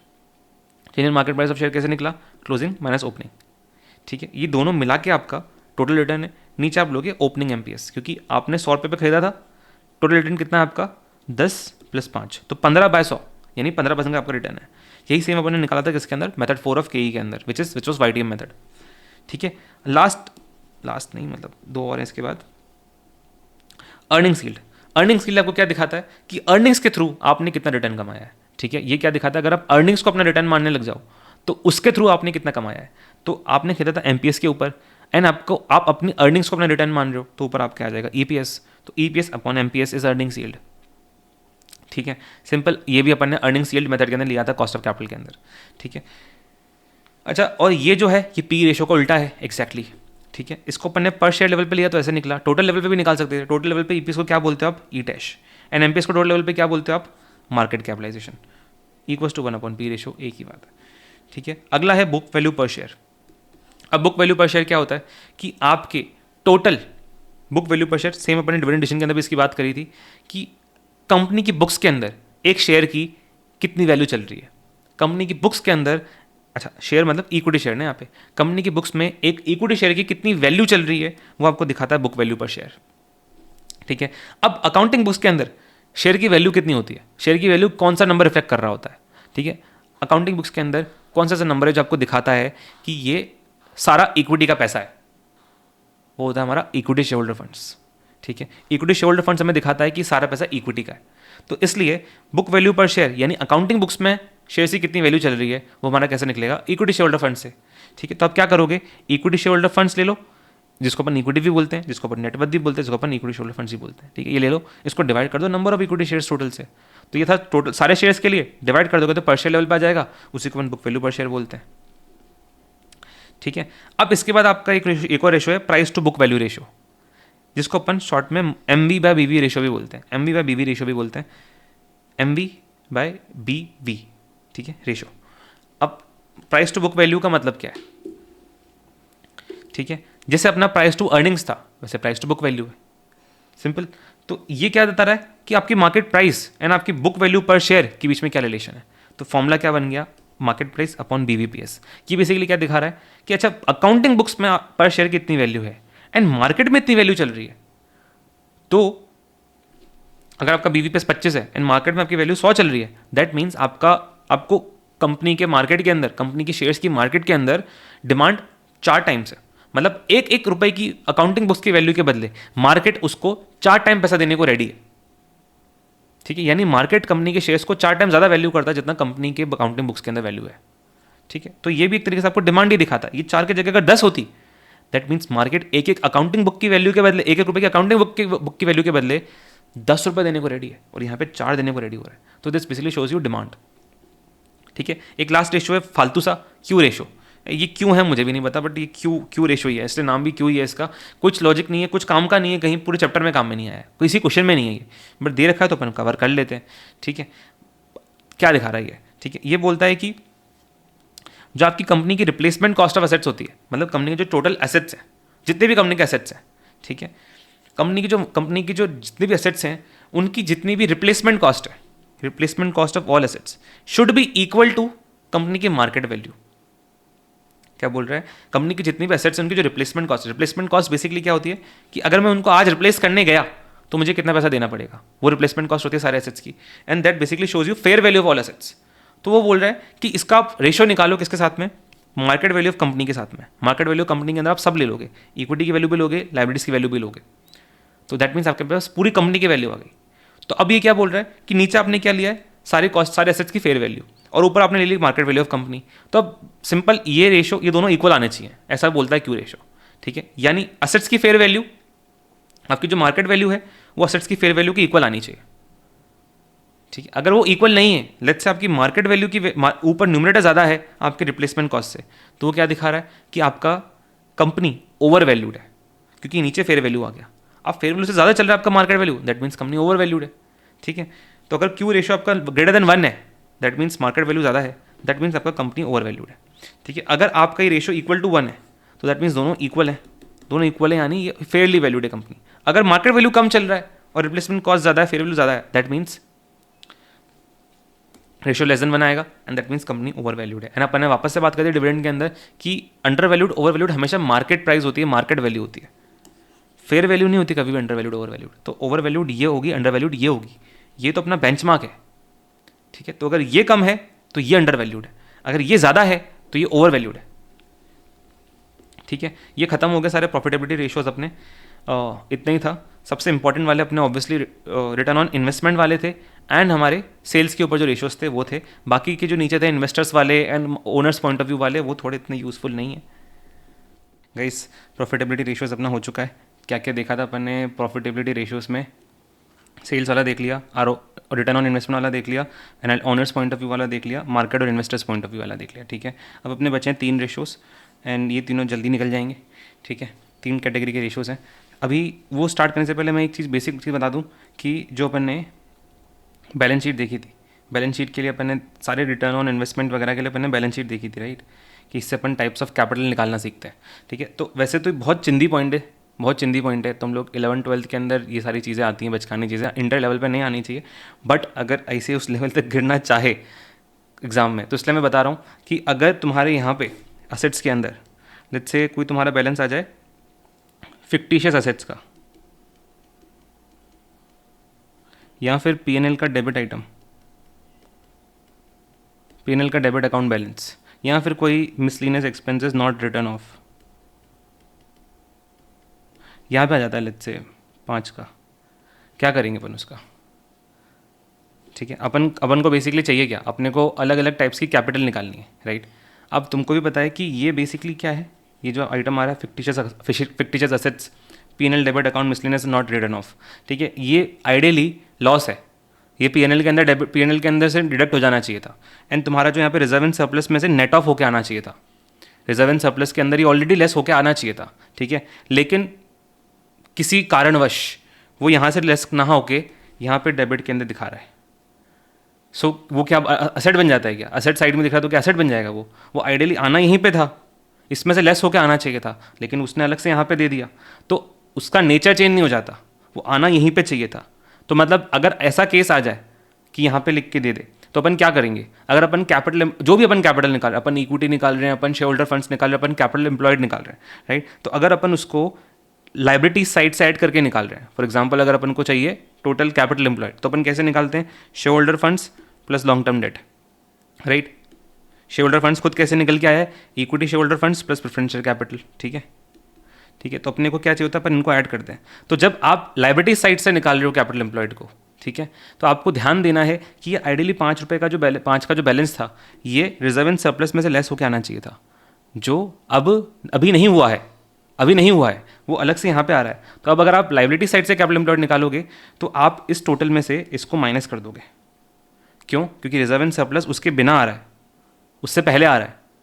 Ideally यहीं से माइनस हो जाना चाहिए था रिजर्व एंड सरप्लस के अंदर ही वो, बट वो नहीं हो रखा है, तो अभी अपन कर देंगे, ठीक है? तो इस केस में कैपिटल एम्प्लॉयड ये डिडक्ट करने के बाद निकलेगी। अच्छा, दूसरी अप्रोच कौन सी होती है हमारी कैपिटल एम्प्लॉयड निकालने की?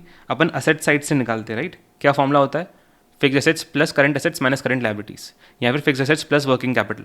उस केस के अंदर अपन क्या करेंगे? उस केस के अंदर अपन को कुछ करने की जरूरत नहीं, अपन इसको लेंगे ही नहीं बस, ठीक है? अपन ने इसको लिया ही नहीं। क्यों? क्योंकि अपन असेट साइड से निकाल रहे हैं। असेट साइड के अंदर अपन इनको ऐड थोड़ी करते हैं, अपन इनके थ्रू निकालते हैं, तो अपन इसको इग्नोर कर देंगे, इसको ऐड ही नहीं करेंगे। इसको ऐड नहीं करेंगे तो मतलब असेट्स के अंदर आया ही नहीं, तो ये कैपिटल के अंदर भी नहीं आएगा, लेस हो जाएगा अपने आप ही। समझा? बस ये तुम 11th-12th में करते हो गए यार, ये बहुत चिंदी चीज़ें इंटर लेवल पे नहीं आनी चाहिए, ठीक है? बट अगर उसको गिरना उस लेवल के ऊपर तो ठीक है, बता दिया मैंने, ठीक है? ये नोट दे दिया था मैंने यहाँ पे, ठीक है? चलो बस ये था। अब आगे अपन आते हैं टर्नओवर एसेट्स के ऊपर, टर्नओवर रेशियोज़ के ऊपर, ठीक है? अब इनका नाम क्या है? Turnover, efficiency, activity, performance. 4 नाम एक ही चीज़ के हैं, ठीक है? दिखाते क्या है पहले वो समझो, उसके बाद नाम देख लेंगे कि नाम इतने सारे क्यों हैं, ठीक है? दिखाते क्या है? ये बेसिकली आपको दिखाते हैं कि आप असेट्स को कितने अच्छे से यूटिलाइज कर रहे हो, ठीक है? असेट्स का काम क्या होता है? असेट्स का काम होता है बिजनेस जनरेट करके देना, ठीक है? असेट्स किसी न किसी चीज़ के अंदर कन्वर्ट होते हैं, बिजनेस जनरेट करके देते हैं। तो आपको बेसिकली देखना है कि आपने कितने अच्छे से उन असेट्स को बिजनेस के अंदर कन्वर्ट किया है, बस आप वो देखना चाहते हो, ठीक है? How efficient companies in utilising its assets और how many times companies turning और converting its asset into business, ठीक है? आप इसके लिए देखना चाहते हो, इसलिए इसको अपन बोलते हैं एफिशिएंसी रेशियोज, कि आपने कितने एफिशिएंटली एसेट्स को यूटिलाइज किया है। एक्टिविटी, कितने अच्छे से आप काम कर रहे हो। परफॉर्मेंस, कि आप कितने अच्छे से परफॉर्म कर रहे हो एसेट्स के साथ। टर्नओवर, कितने अच्छे से आप अपने एसेट्स को टर्न कर रहे हो बिजनेस के अंदर, कन्वर्ट कर रहे हो बिजनेस के, इसलिए टर्नओवर बोलते हैं, ठीक है? अब यहाँ पे हल्का सा कन्फ्यूजन यहाँ हो सकता है, परफॉर्मेंस और प्रॉफिटेबिलिटी में बच्चा कंफ्यूज कर सकता है। फर्क है दोनों के अंदर बहुत। परफॉर्मेंस मतलब काम करना, प्रॉफिटेबिलिटी मतलब कितना बचा नेट में। तो प्रॉफिटेबिलिटी इज प्रॉफिट, परफॉर्मेंस मतलब टर्नओवर रेशियोज। यहाँ पे कंफ्यूजन नहीं होना चाहिए, इन दोनों में कंफ्यूजन थोड़ा बहुत हो सकता है, इसलिए बता रहा हूँ, ठीक है? अब इनका सिंपल सा रूल क्या होता है, ठीक है? इन फॉर्मूलाज को निकालने का एक मास्टर फॉर्मूला होता है, इसका सारे फॉर्मूला इसी तरीके से बने होते हैं। फॉर एग्जाम्पल, आप देखना चाहते हो कि आपके टोटल एसेट्स को आपने कितने अच्छे से यूटिलाइज किया, ठीक है? तो टोटल एसेट्स को अपन बिजनेस में कन्वर्ट कैसे करते हैं, ठीक है? लेट्स से हमारे टोटल एसेट्स हैं 10 करोड़, ठीक है? अपन को चाहिए कि टोटल एसेट्स को अपन ने कितने अच्छे से यूटिलाइज किया। अब टोटल एसेट्स को अपन कन्वर्ट किसके अंदर करते हैं? सेल्स के अंदर। टोटल एसेट्स से हमारे सेल्स जनरेट होते हैं। असेट्स को अपना काम क्या है? असेट्स से सेल्स जनरेट करने का काम है। तो अपन देखेंगे कि अच्छा 10 करोड़ के बदले मैंने कितने की सेल जनरेट करी। अगर मैंने 20 करोड़ की करी है, दैट मीन्स मेरे हर एक असेट से मैंने ₹2 की सेल जनरेट करी है, 20/10। अगर मैंने 30 करोड़ की करी है, दैट मीन्स मैंने मेरे हर एक असेट से ₹3 की सेल जनरेट करी है। कैसे? 30/10, ठीक है? बेटर कौन सा है? 30/10 वाला, क्योंकि उसने आपने एक ही असेट से, ₹1 के असेट से ₹3 की सेल जनरेट करी। यहाँ पे हमने सिर्फ ₹2 की जनरेट करी है। तो आपने एक बार तरीका देख लिया कि फॉर्मूला निकला कैसे, राइट? आपने 20 करोड़ किया या फिर 30 करोड़ किया, उसको डिवाइड किससे कर दिया? 10 करोड़ से। तो बेसिक निकालने का तरीका क्या है? जिस भी असेट का आप चेक करना चाहते हो कि कितने अच्छे से आपने यूटिलाइज किया है, ठीक है, उसको डिनोमिनेटर में ले लेते हैं अपन, ठीक है? असेट की जगह लायबिलिटी भी आ सकती है। तो द असेट और लायबिलिटी जिसका आपको चेक करना है कि यूटिलाइजेशन कैसा है, ठीक है? दूसरा, न्यूमरेटर के अंदर अपन वो आइटम लेंगे, वो पीएनएल का आइटम लेंगे जिसके अंदर ये असेट कन्वर्ट होता है या ये लायबिलिटी कन्वर्ट होती है, ठीक है? The PNL item the asset liability converts into, ठीक है? जैसा अभी अपन ने बात करी किसकी? टोटल असेट्स की। टोटल असेट्स किस में कन्वर्ट होता है? सेल्स में। तो अपन ने न्यूमरेटर के अंदर क्या लिया था? सेल्स लिया था। तो न्यूमरेटर के अंदर वो आइटम आएगा जिसके अंदर ये कन्वर्ट हो रहा है, जिससे डायरेक्टली रिलेटेड है, ठीक है? समझ गया मास्टर फॉर्मूला? अब इसके फॉर्म अलग अलग रेशियोज ले डाउन कर दिया इसी ने। क्या है? सबसे पहला टोटल एसेट टर्नओवर रेशियो। इसके अंदर आप चेक करना चाहते हो कि अपने टोटल एसेट्स को कितना अच्छे से यूटिलाइज किया है, ठीक है? तो नीचे आपका आ जाएगा टोटल एसेट्स, नीचे टोटल एसेट्स, ऊपर आपका आ जाएगा सेल्स, ठीक है? ठीक है, इसको भी मैं देखना, इसको मैं बताता हूँ क्या है यहाँ पे, ठीक है? ऊपर आ जाएगा सेल्स, क्लियर? मैंने आपको बता दिया, अगर आपके 50 करोड़ के एसेट हैं, आपने 100 करोड़ की सेल जनरेट करी है, तो आपने हर रुपए से 2 रुपए के एसेट 2 रुपए की सेल जनरेट करी है। यही 100 की जगह 150 होता, दैट मीन्स आपने हर एक एसेट से 3 रुपए की सेल जनरेट करी है। बेटर कौन सा है? 3 वाला, हायर द बेटर, क्योंकि आपने ज़्यादा अच्छे से एसेट्स को यूज़ किया है। ठीक है, चलो अब इसी की तर्ज पे तुम्हारा दूसरा रेशो निकल के आ जाता है, same fix asset turnover ratio. इसके अंदर बस आप फिक्स एसेट्स का देखना चाहते हो, वहाँ टोटल एसेट्स का देख रहे हो, फिक्स एसेट्स का देख रहे हो, तो यहाँ नीचे क्या आ जाएगा? नीचे फिक्स एसेट्स आ जाएगा, ऊपर तुम्हारा सेल्स आ जाएगा। अच्छा, इसको मैं बताता हूँ अभी, इसको छोड़ो भी, ठीक है, इस पर ध्यान मत देना। नीचे तुम्हारा फिक्स एसेट्स आ जाएगा, ऊपर तुम्हारा सेल्स आ जाएगा, क्योंकि फिक्स एसेट्स भी सेल्स करने में हेल्प करते हैं। ठीक है, तो अगर आप एक इन सारे रेशियोज का एक स्टैंडर्ड मोडस ऑपरेंडी है। ठीक है, मोडस ऑपरेंडी क्या है कि नाम क्या है?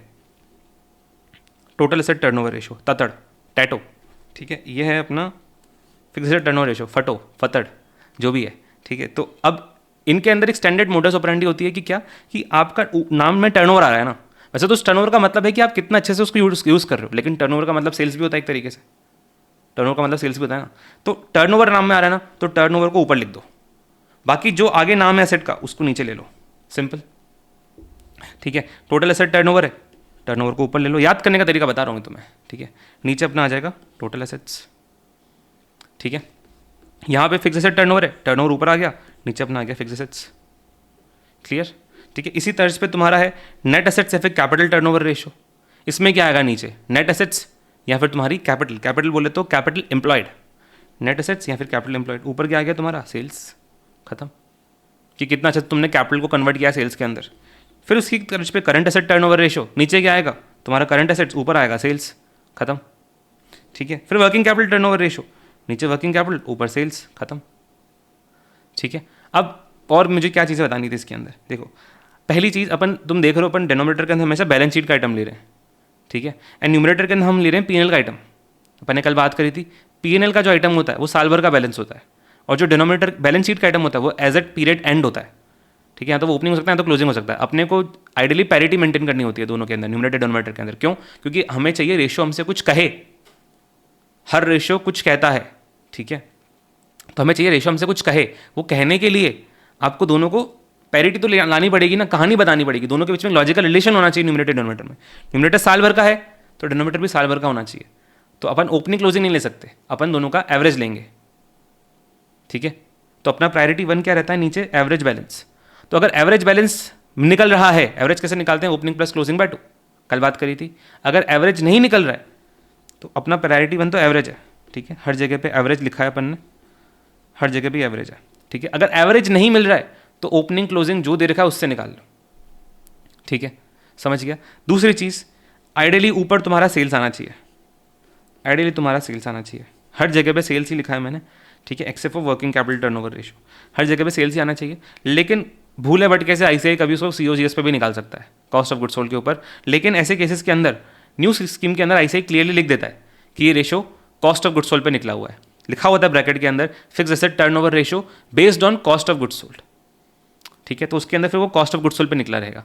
अगर तुमसे निकालने बोले कि फिक्स एसेट टर्नओवर रेशियो निकालो, तो तुम ऑब्वियसली सेल्स के ऊपर ही निकालोगे। तुम थोड़ी मान लोगे कि अच्छा उसने सीओजीएस, उसके मन में सीओजीएस है, तुम्हें कैसे पता? जब तक वो बोलेगा नहीं तब तक अपन सेल्स पे ही निकालेंगे, सेल्स ही मानेंगे अपन, क्योंकि बाय डिफॉल्ट वही है ना यार। ठीक है, तो ऊपर अपना सेल्स आ जाएगा। ये क्लियर अपने टर्नओवर रेशियोज, 5 टाइप के 5 रेशियोज थे अपन ने खत्म कर लिए। ठीक है, अब वर्किंग कैपिटल टर्नओवर रेशियो खुद में इतना इंपॉर्टेंट नहीं है जितने इसके सब क्लासिफिकेशन इंपॉर्टेंट है। ठीक है, अब ये रेशियोज काफ़ी इंपॉर्टेंट है ना, टर्नओवर रेशियोज बहुत कॉमनली आ रहे हैं, हर क्वेश्चन के अंदर तुम्हें टर्नओवर रेशियो मिल ही जाएगा। इनसे भी ज़्यादा इंपॉर्टेंट है वर्किंग कैपिटल टर्नओवर रेशियो के सब क्लासिफिकेशंस। ठीक है, वर्किंग कैपिटल टर्नओवर के अंदर मतलब वर्किंग कैपिटल के अंदर क्या आता है? करंट एसेट, करंट लायबिलिटीज आता है, राइट। सो अब करंट एसेट, करंट लायबिलिटीज के भी सब इसके अंदर जो अलग अलग कंपोनेंट्स आते हैं अपन उनका टर्नओवर रेशियो देखेंगे। ठीक है, करंट एसेट्स के अंदर सबसे इंपॉर्टेंट आइटम क्या होता है? Inventory and receivables. बाकी कैश आता है, प्रीपेड वगैरह, वो तो अपन वैसे भी इतना लेंगे नहीं, तो सबसे ज़्यादा इंपॉर्टेंट होता है इन्वेंट्री एंड रिसीवेबल्स। तो अपने इन्वेंट्री टर्नओवर रेशियोज है एंड रिसीवेबल टर्नओवर रेशियोज है। करंट लायबिलिटीज में हमारा क्या आता है? पेबल, सबसे इंपॉर्टेंट पेबल होता है, तो उसका पेबल टर्नओवर रेशियो अपने कोर्स में। ठीक है, तो ये अपन इनको देखेंगे। सबसे पहले अपन बात करते हैं इन्वेंट्री टर्नओवर रेशियोज की। ठीक है, इन्वेंट्री टर्नओवर रेशियो के लिए अपन जाते हैं अपने मैदान में। ठीक है, अपन ने बात करी थी वही जो क्लास के अंदर। अब देखो ये टर्नओवर रेशियोज बहुत ज़्यादा इंपॉर्टेंट है, जो भी अपन बात कर रहे हैं। इनसे ज़्यादा इंपॉर्टेंट कोई रेशोज़ नहीं है, क्योंकि ये तुम्हारे वर्किंग कैपिटल का भी बेसिस बनते हैं, रेशोज़ के अंदर भी बहुत कॉमनली आते हैं। तो इनको समझना, एंड बच्चा इनके फॉर्मूलाज में कंफ्यूज कर जाता है, तो इनको लॉजिकली समझना बहुत इंपॉर्टेंट है। याद कैसे करना वो मैं बताऊंगा, लेकिन लॉजिकली समझना भी बहुत इंपॉर्टेंट है, वरना फॉर्मूला में कंफ्यूज हो जाओगे एंड ढंग से लगा नहीं पाओगे उसको वर्किंग कैपिटल रेशोज़ के अंदर। तो अपन सबसे पहले लॉजिक समझ लेते हैं, जो अपन ने क्लास में बात करी थी उसे क्विकली ब्रशअप कर लेते हैं। ठीक है, अपन ने बात करी थी कि यहाँ पे लेट्स से कंपनी के पास 2 टंकियाँ हैं। ठीक है, कंपनी के पास यहाँ पे 2 टंकियाँ हैं। ठीक है, दोनों के अंदर कंपनी स्टॉक रखती है। ठीक है, करंटली कंपनी के पास इस वाली टंकी के अंदर 60 यूनिट्स पड़ी हैं फिनिश गुड्स की। ठीक है, कंपनी क्या करती है, यहाँ पे उसकी फैक्ट्री है। ठीक है, टंकी से छोटी फैक्ट्री है कंपनी के पास। अब इसके अंदर कंपनी क्या करती है, कंपनी ऐसे फिनिश गुड्स बनाती है। ठीक है, अब कंपनी की प्रैक्टिस क्या है कि यहाँ पे 60 यूनिट्स पड़ी है तो ये टंकी फुल है, कंपनी क्या करेगी, इसमें से यूनिट्स बेचती जाएगी। ठीक है, रोज़ कंपनी की 2 यूनिट्स बिकती हैं। ठीक है, तो रोज़ कंपनी की 2 यूनिट्स इसमें से खाली हो जाती है, बिकती है तो इसमें से ही खाली होगी ना। एंड रोज़ कंपनी 2 यूनिट्स और बना देती है, और कंपनी क्या करती है, ये 2 यूनिट्स बना के इस टंकी में डाल देती है। ठीक है, तो अब कंपनी का बेसिक स्टैंडर्ड क्या है कि रोज़ इसमें से 2 यूनिट खाली होगी एंड रोज़ कंपनी इसके अंदर 2 यूनिट भरेगी। ठीक है, तो ये 60 से कम होकर कितना हो जाएगा, 58 हो जाएगा, तो इसके अंदर कंपनी 2 यूनिट भर देगी। फिर 58 से 56 हो जाएगा तो कंपनी 2 और इसके अंदर भर देगी, तो यहाँ पे 4 यूनिट हो जाएगी। तो बेसिकली कंपनी करना क्या चाहती है, कंपनी के पास ये 2 वेयर हाउस है, एक ये वेयर हाउस ये फुल हो रखा है, पहले ये खाली करेगी पूरा, तब तक इसको भरती रहेगी, फिर ये पूरा भर जाएगा तो ये खाली करेगी सेल करने में एंड इसको भरेगी फिर। बेसिकली बस इतना सा समझ लो। ठीक है, सो ये 2-2 से बढ़ता जाएगा, ये 2-2 से कम होता जाएगा। ठीक है, अब सबसे पहले मेरे को तुम्हें बताना है turnover ratios, inventory finish goods turnover ratio होता क्या है। ठीक है, अब हर रोज अगर 2-2 यूनिट्स बिक रही हैं, दैट मीन्स साल भर में कितनी बिक जाएंगी, पकड़ो साल के अंदर 360 दिन है, तो साल भर में कितनी यूनिट्स बिक जाएंगी, 720 यूनिट। कैसे निकले, 360 × 2। ठीक है, साल भर में 720 यूनिट बिक जाएगी। अभी मैं चाहता हूँ इन फिनिश गुड्स टर्नओवर रेशो निकालना, मतलब मैं निकालना क्या चाह रहा हूँ, फिनिश गुड्स टर्नओवर रेशो का मतलब क्या है। ठीक है, मैं जानना चाह रहा हूँ कि कंपनी ने ये दोनों टंकियों को मिला के, ये दोनों टंकियाँ साल भर में कितनी बार खाली करी इन कितनी बार भरी। ठीक है, मतलब कितनी बार ये वाली टंकी खाली होगी, ये वाली भरेगी, एंड देन फिर से ये वाली खाली होगी, ये वाली भरेगी। मैं जानना चाह रहा हूँ कितनी बार कंपनी की टंकियाँ खाली भर रही हैं। ठीक है, मैं वो निकालना चाह रहा हूँ। कैसे निकालूंगा, साल भर में कितनी खाली हो रही है। देखो, ये वाली खाली होने के लिए 60 यूनिट बेचनी पड़ेंगी। ठीक है, फिर वापस से ये वाली खाली होने के लिए 60 और यूनिट बेचनी पड़ेगी। ठीक है, तो जैसे 60 यूनिट बिक जाएगी तो एक बार टंकी खाली हो जाएगी। ठीक है, तो 60-60 करके मेरा साल भर में 720 हो जाना चाहिए। तो मुझे कितनी बार खाली करना पड़ेगा टंकी को, 720/60। ठीक है, कितना आ जाएगा आंसर, 720/60 12। 12 टाइम्स मुझे टंकी खाली करनी पड़ेगी, तब जाके मेरी 720 की सेल्स कंप्लीट हो पाएगी। ठीक है, अब ये क्या दिखा रहा है तुम्हें, यही है तुम्हारा finish goods turnover ratio 12 times. ये तुम्हें क्या दिखा रहा है फिनिश गुड्स टर्नओवर रेशो, कि बेसिकली एक बार में कंपनी ने कितना स्टॉक होल्ड कर रखा है। मुझे एक बात बताओ, अगर यही 12 टाइम्स बढ़ के लेट्स से तुम्हारा हो जाता है 24 टाइम्स, इसका मतलब क्या है, मतलब कंपनी की टंकी साल में 12 बार खाली होने की जगह 24 बार खाली हो रही है। मतलब यही सेल करने के लिए कंपनी को अपने स्टॉक को 24 बार भरना पड़ रहा है, 24 बार खाली करके भरना पड़ रहा है। तो इसका मतलब क्या हुआ कि कंपनी एक बार में कम स्टॉक रखती है, इसलिए 24 बार भरना पड़ रहा है उसको। कम स्टॉक रखती है तब इसलिए 24 बार भरना पड़ रहा है। अगर उतना ही रखती तो 12 बार भरना पड़ता। अभी कम रखा होगा इसलिए 24 बार भरना पड़ रहा है। ठीक है, इसको इस तरीके से समझो, जैसे क्लास में बताया था, पानी की बोतल। ठीक है, अपन पास में पानी की बोतल रखते हैं पीते टाइम, पढ़ते टाइम अपन पानी की बोतल रखते हैं अपने आसपास। ठीक है, अब सिंपल सी बात, अगर तुमने पास में लेट्स से ये 2 लीटर की बोतल रख रखी है तुमने। ठीक है, 2 लीटर की बोतल रख रखी है, ये टैंकी एक्चुअल में अगर तुमने 2 लीटर की बोतल भर रखी है एंड तुम दिन भर में 4 लीटर पानी पीते हो, तो तुमने एक बार में 2 लीटर भर के रख लिया। अब इसको तुम्हें बस एक बार और भरने जाना पड़ेगा, दिन भर में तुम्हें इसको सिर्फ 2 बार भरना है एंड तुम्हारे दिन भर का पानी का काम हो गया। ठीक है, ऑन दी अदर हैंड, अगर तुमने इस 2 लीटर की जगह पे 1 लीटर की बोतल रख रखी है, अगर तुमने 1 लीटर की बोतल रख रखी है तो तुम्हें इसको 4 बार भरने जाना पड़ेगा। ये सुनो, ठीक है, इसको तुम्हें 4 बार भरने जाना पड़ेगा। तो वही टर्नओवर रेशो है। ठीक है, ये क्या लिख रही है यार, मंद। ठीक है। अब वहीं अगर तुमने ये 1 लीटर रख रहे तुम इसको तो 4 बार भरने जाना पड़ेगा। क्लियर। तो अब इससे मतलब क्या निकल के आ रहा है अपना, ठीक है, कि ज़्यादा बार भरने जाना पड़ेगा तुमको अगर तुमने कम स्टॉक मेंटेन कर रखा है, कम पानी मेंटेन कर रखा है अपने पास में। सेम वही चीज़ है, तुम्हें ज़्यादा बार खाली करके भरनी पड़ेगी टंकी ये वाली अगर तुम्हारे पास कम स्टॉक मेंटेन है। ज़्यादा स्टॉक मेंटेन है तो तुम्हें कम बार उसको भरना पड़ेगा टंकी को। सिंपल लॉजिक, ठीक है। अब फ़ायदा किस में, नुकसान किस में, ठीक है। जैसे वही अपन टंकी की बात करी, ठीक है, अगर ये आपके पास 1 लीटर की बोतल है तो आपको 4 बार भरने जाना पड़ रहा है, ठीक है। उससे होता क्या है, शरीर तंदुरुस्त रहता है, थोड़ा उठ के बार बार जाएंगे। अब सीधे अगर मैं 4 लीटर की बोतल रख लूँ एक बार में, 4 लीटर की बोतल रख लूँ एक बार में, तो मेरे को बिल्कुल ही उठना नहीं पड़ेगा, तो चहल पहल होगी ही नहीं मेरी, बैठे रहूँगा मैं, बैठे मुड़ा जाऊँगा, क्या मतलब उसका, ठीक है। तो आपको ज़्यादा स्टॉक भी मेंटेन नहीं करना है, ऐसा नहीं कि 720 की सेल हो रही ना तो चल 360 का स्टॉक रख लेता हूँ मैं, नमस्कार सर।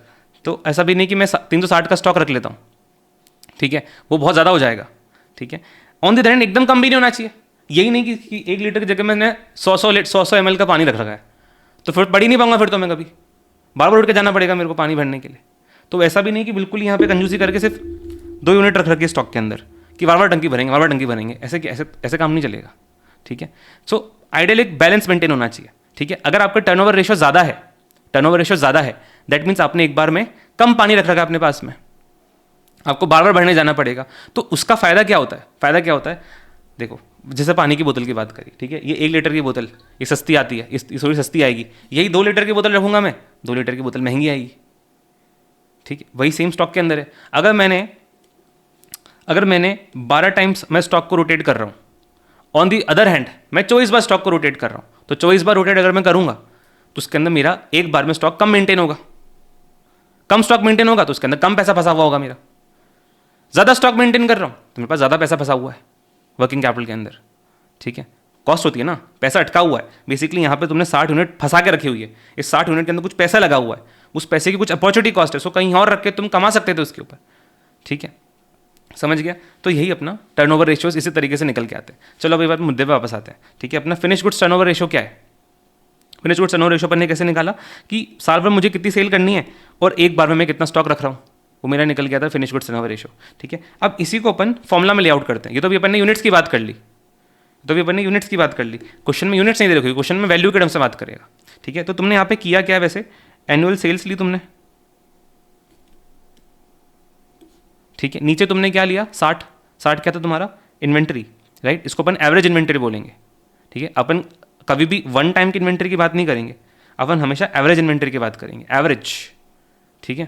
क्योंकि सेल्स तुम्हारी एनुअल है, साल भर की है, और नीचे तुम्हें चाहिए इन्वेंट्री वो एक टाइम की है, इन्वेंट्री बैलेंस शीट में आती है ना, तो भी अपने को एवरेज ही चाहिए, क्लियर। तो नीचे आएगा हमारा एवरेज इन्वेंट्री। अच्छा अभी ये यूनिट्स में था पूरा,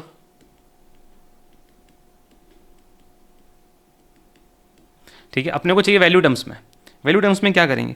अच्छा एवरेज इन्वेंट्री की वैल्यू क्या होगी, अपने को बैलेंस शीट में दे रखी होगी, ठीक है। एवरेज इन्वेंट्री अगर यूनिट्स में उसकी वैल्यू क्या होगी जो बुक बैलेंस शीट में दे रखी होगी, तो नीचे वैल्यू के टर्म्स में हमारे पास आ जाएगा एवरेज इन्वेंट्री,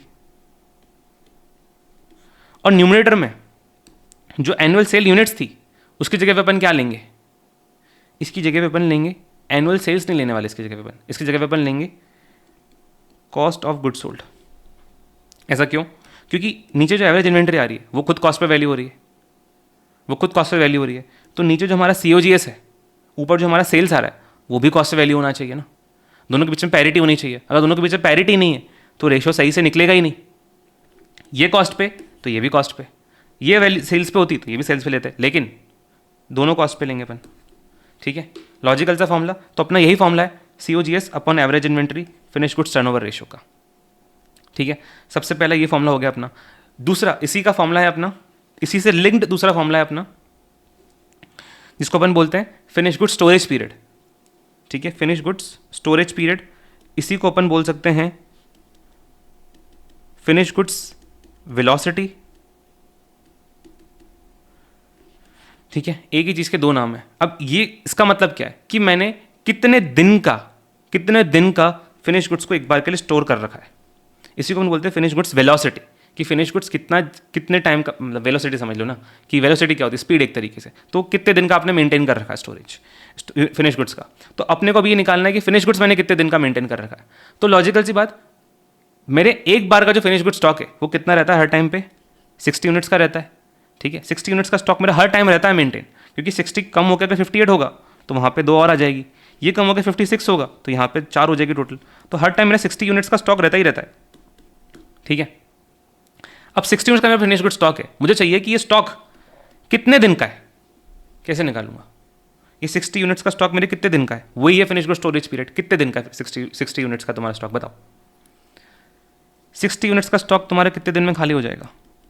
हर रोज तुम्हारा खाली हो रहा है 2 यूनिट्स, हर रोज तुम्हारा खाली हो रहा है 2 यूनिट्स, तो 60 का ये स्टॉक कितने दिन में खाली हो जाएगा। देखो ये मत बोलना सर 60 खाली होकर वापस 60 तो कभी हो ही नहीं रहा कभी, 60 तो वापस भर जा रहा है, 60 हो रहा है तो वापस से आप यहाँ पे 2 और डाल दे रहे हो तो वापस 58 हो जा रहा है। अरे वो मैंने माना, तुम एक टंकी का सोच के बात करो। ठीक है, एक टंकी की बात करो। ठीक है, सिर्फ इस टंकी के पॉइंट ऑफ व्यू से सोचो। ठीक है, इसको अभी रीच मत लेके आओ, बताओ ये वाली टंकी कितने दिन में खाली हो जाएगी। ठीक है, ये टंकी में जो स्टॉक है कितने दिन में खाली हो जाएगा, कैसे निकालोगे। 60 यूनिट्स हैं, हर रोज 2 खाली हो रहा है, 2 यूनिट्स आ रही है इसमें से, तो 60 की 60 कब जाएगी, 60/2, 30 दिन के अंदर। ठीक है, कैसे निकाला तुम लोगों ने, लॉजिकली निकाला 60/2, 30 दिन। ठीक है, अब कैसे निकाला, क्या क्या क्या फॉर्मूला, ऊपर क्या लिया, एवरेज फिनिश गुड्स इन्वेंट्री। ठीक है, नीचे क्या लिया, डेली कितनी इसमें से निकल रही है, डेली कितनी निकल रही है, मतलब डेली इसमें से कितना खाली होकर सेल्स में चल जा रहा है, डेली कितना सेल्स में चल जा रहा है। तो फॉर्मूला क्या बन गया इसका, ऊपर आएगा तुम्हारा एवरेज इन्वेंट्री,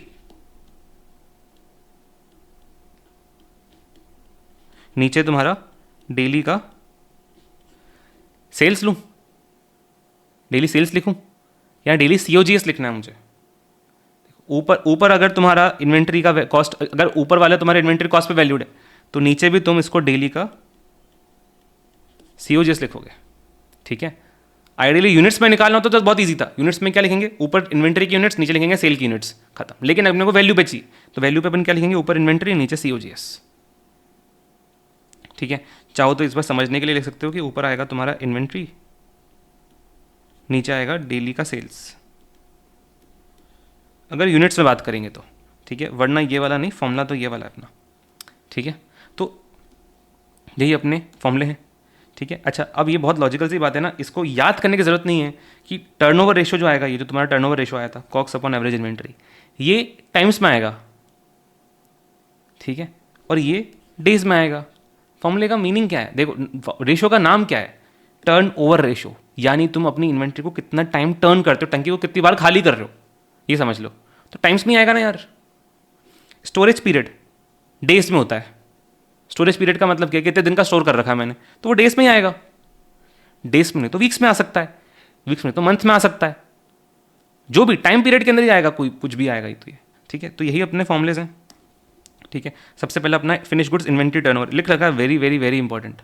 मेरा एक सर था मैथ्स का, वो कॉपी भर देता था, वी लिखते लिखते लिखते रहे, वी कॉपी भर देता था पूरा, वी लिखते लिखते, एक ज़्यादा पसंद आ गया तो पूरी 2-3 पेज भर देता था। मैं सर कॉपी खत्म हो जाएगी ऐसे तो ठीक है, और इतना वी लिख के नीचे आगे इंपॉर्टेंट छोटा सा, बताओ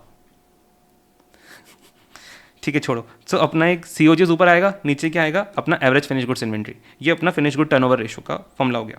टाइम्स में आएगा, लिख रखा अपन ने एन टाइम्स में आएगा ये।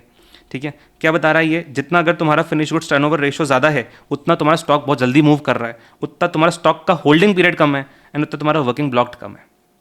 ठीक है, समझ गए। ठीक है, अब इसके बाद अपना था इन्वेंट्री होल्डिंग पीरियड या फिर इन्वेंट्री वेलोसिटी, ये अपना किस में आता है, डेज में आता है, वीक्स में आता है, मंथ्स में आता है। ठीक है, इसको अपन कैसे निकालेंगे, ऊपर अपना आ जाएगा एवरेज फिनिश गुड्स इन्वेंट्री, जिसको अपने को खाली करना है। ठीक है, नीचे अपना आ जाएगा एवरेज डेली का सीओजीएस, एवरेज डेली का सीओजीएस। अच्छा इसको भी हटाओ, बाकी का समझो बाद में बताऊंगा सर का नाम।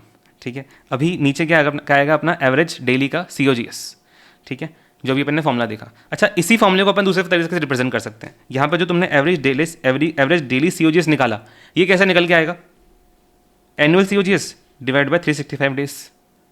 ठीक है, तो उससे तुम्हारा डेली का सीओजीएस आ जाएगा। अच्छा कभी कभी क्वेश्चन में बोल सकता है कि डेज को 360 पकड़ो, तो अपन 360 डेज लेंगे उस केस के अंदर, तो 360 डिवाइड करेंगे तो बाद डेली COGS आ जाएगा, ठीक है। तो अब यहाँ तो चाहो तो तुम इसको अलग निकालो, इसको अलग निकालो, चलेगा, या फिर इन्हीं को तुम एक ही फॉर्मूले में मर्ज कर दो। कैसे मर्ज करोगे? ये जो यहाँ पर डेली COGS आ रहा है इसकी जगह पे तुम ये वैल्यू पुट कर दो, तो क्या हो जाएगा, ये पूरा वैल्यू डिनोमिनेटर में आ जाएगा और न्यूमरेटर में क्या आएगा, इसके ऊपर फिनिश गुड्स इन्वेंट्री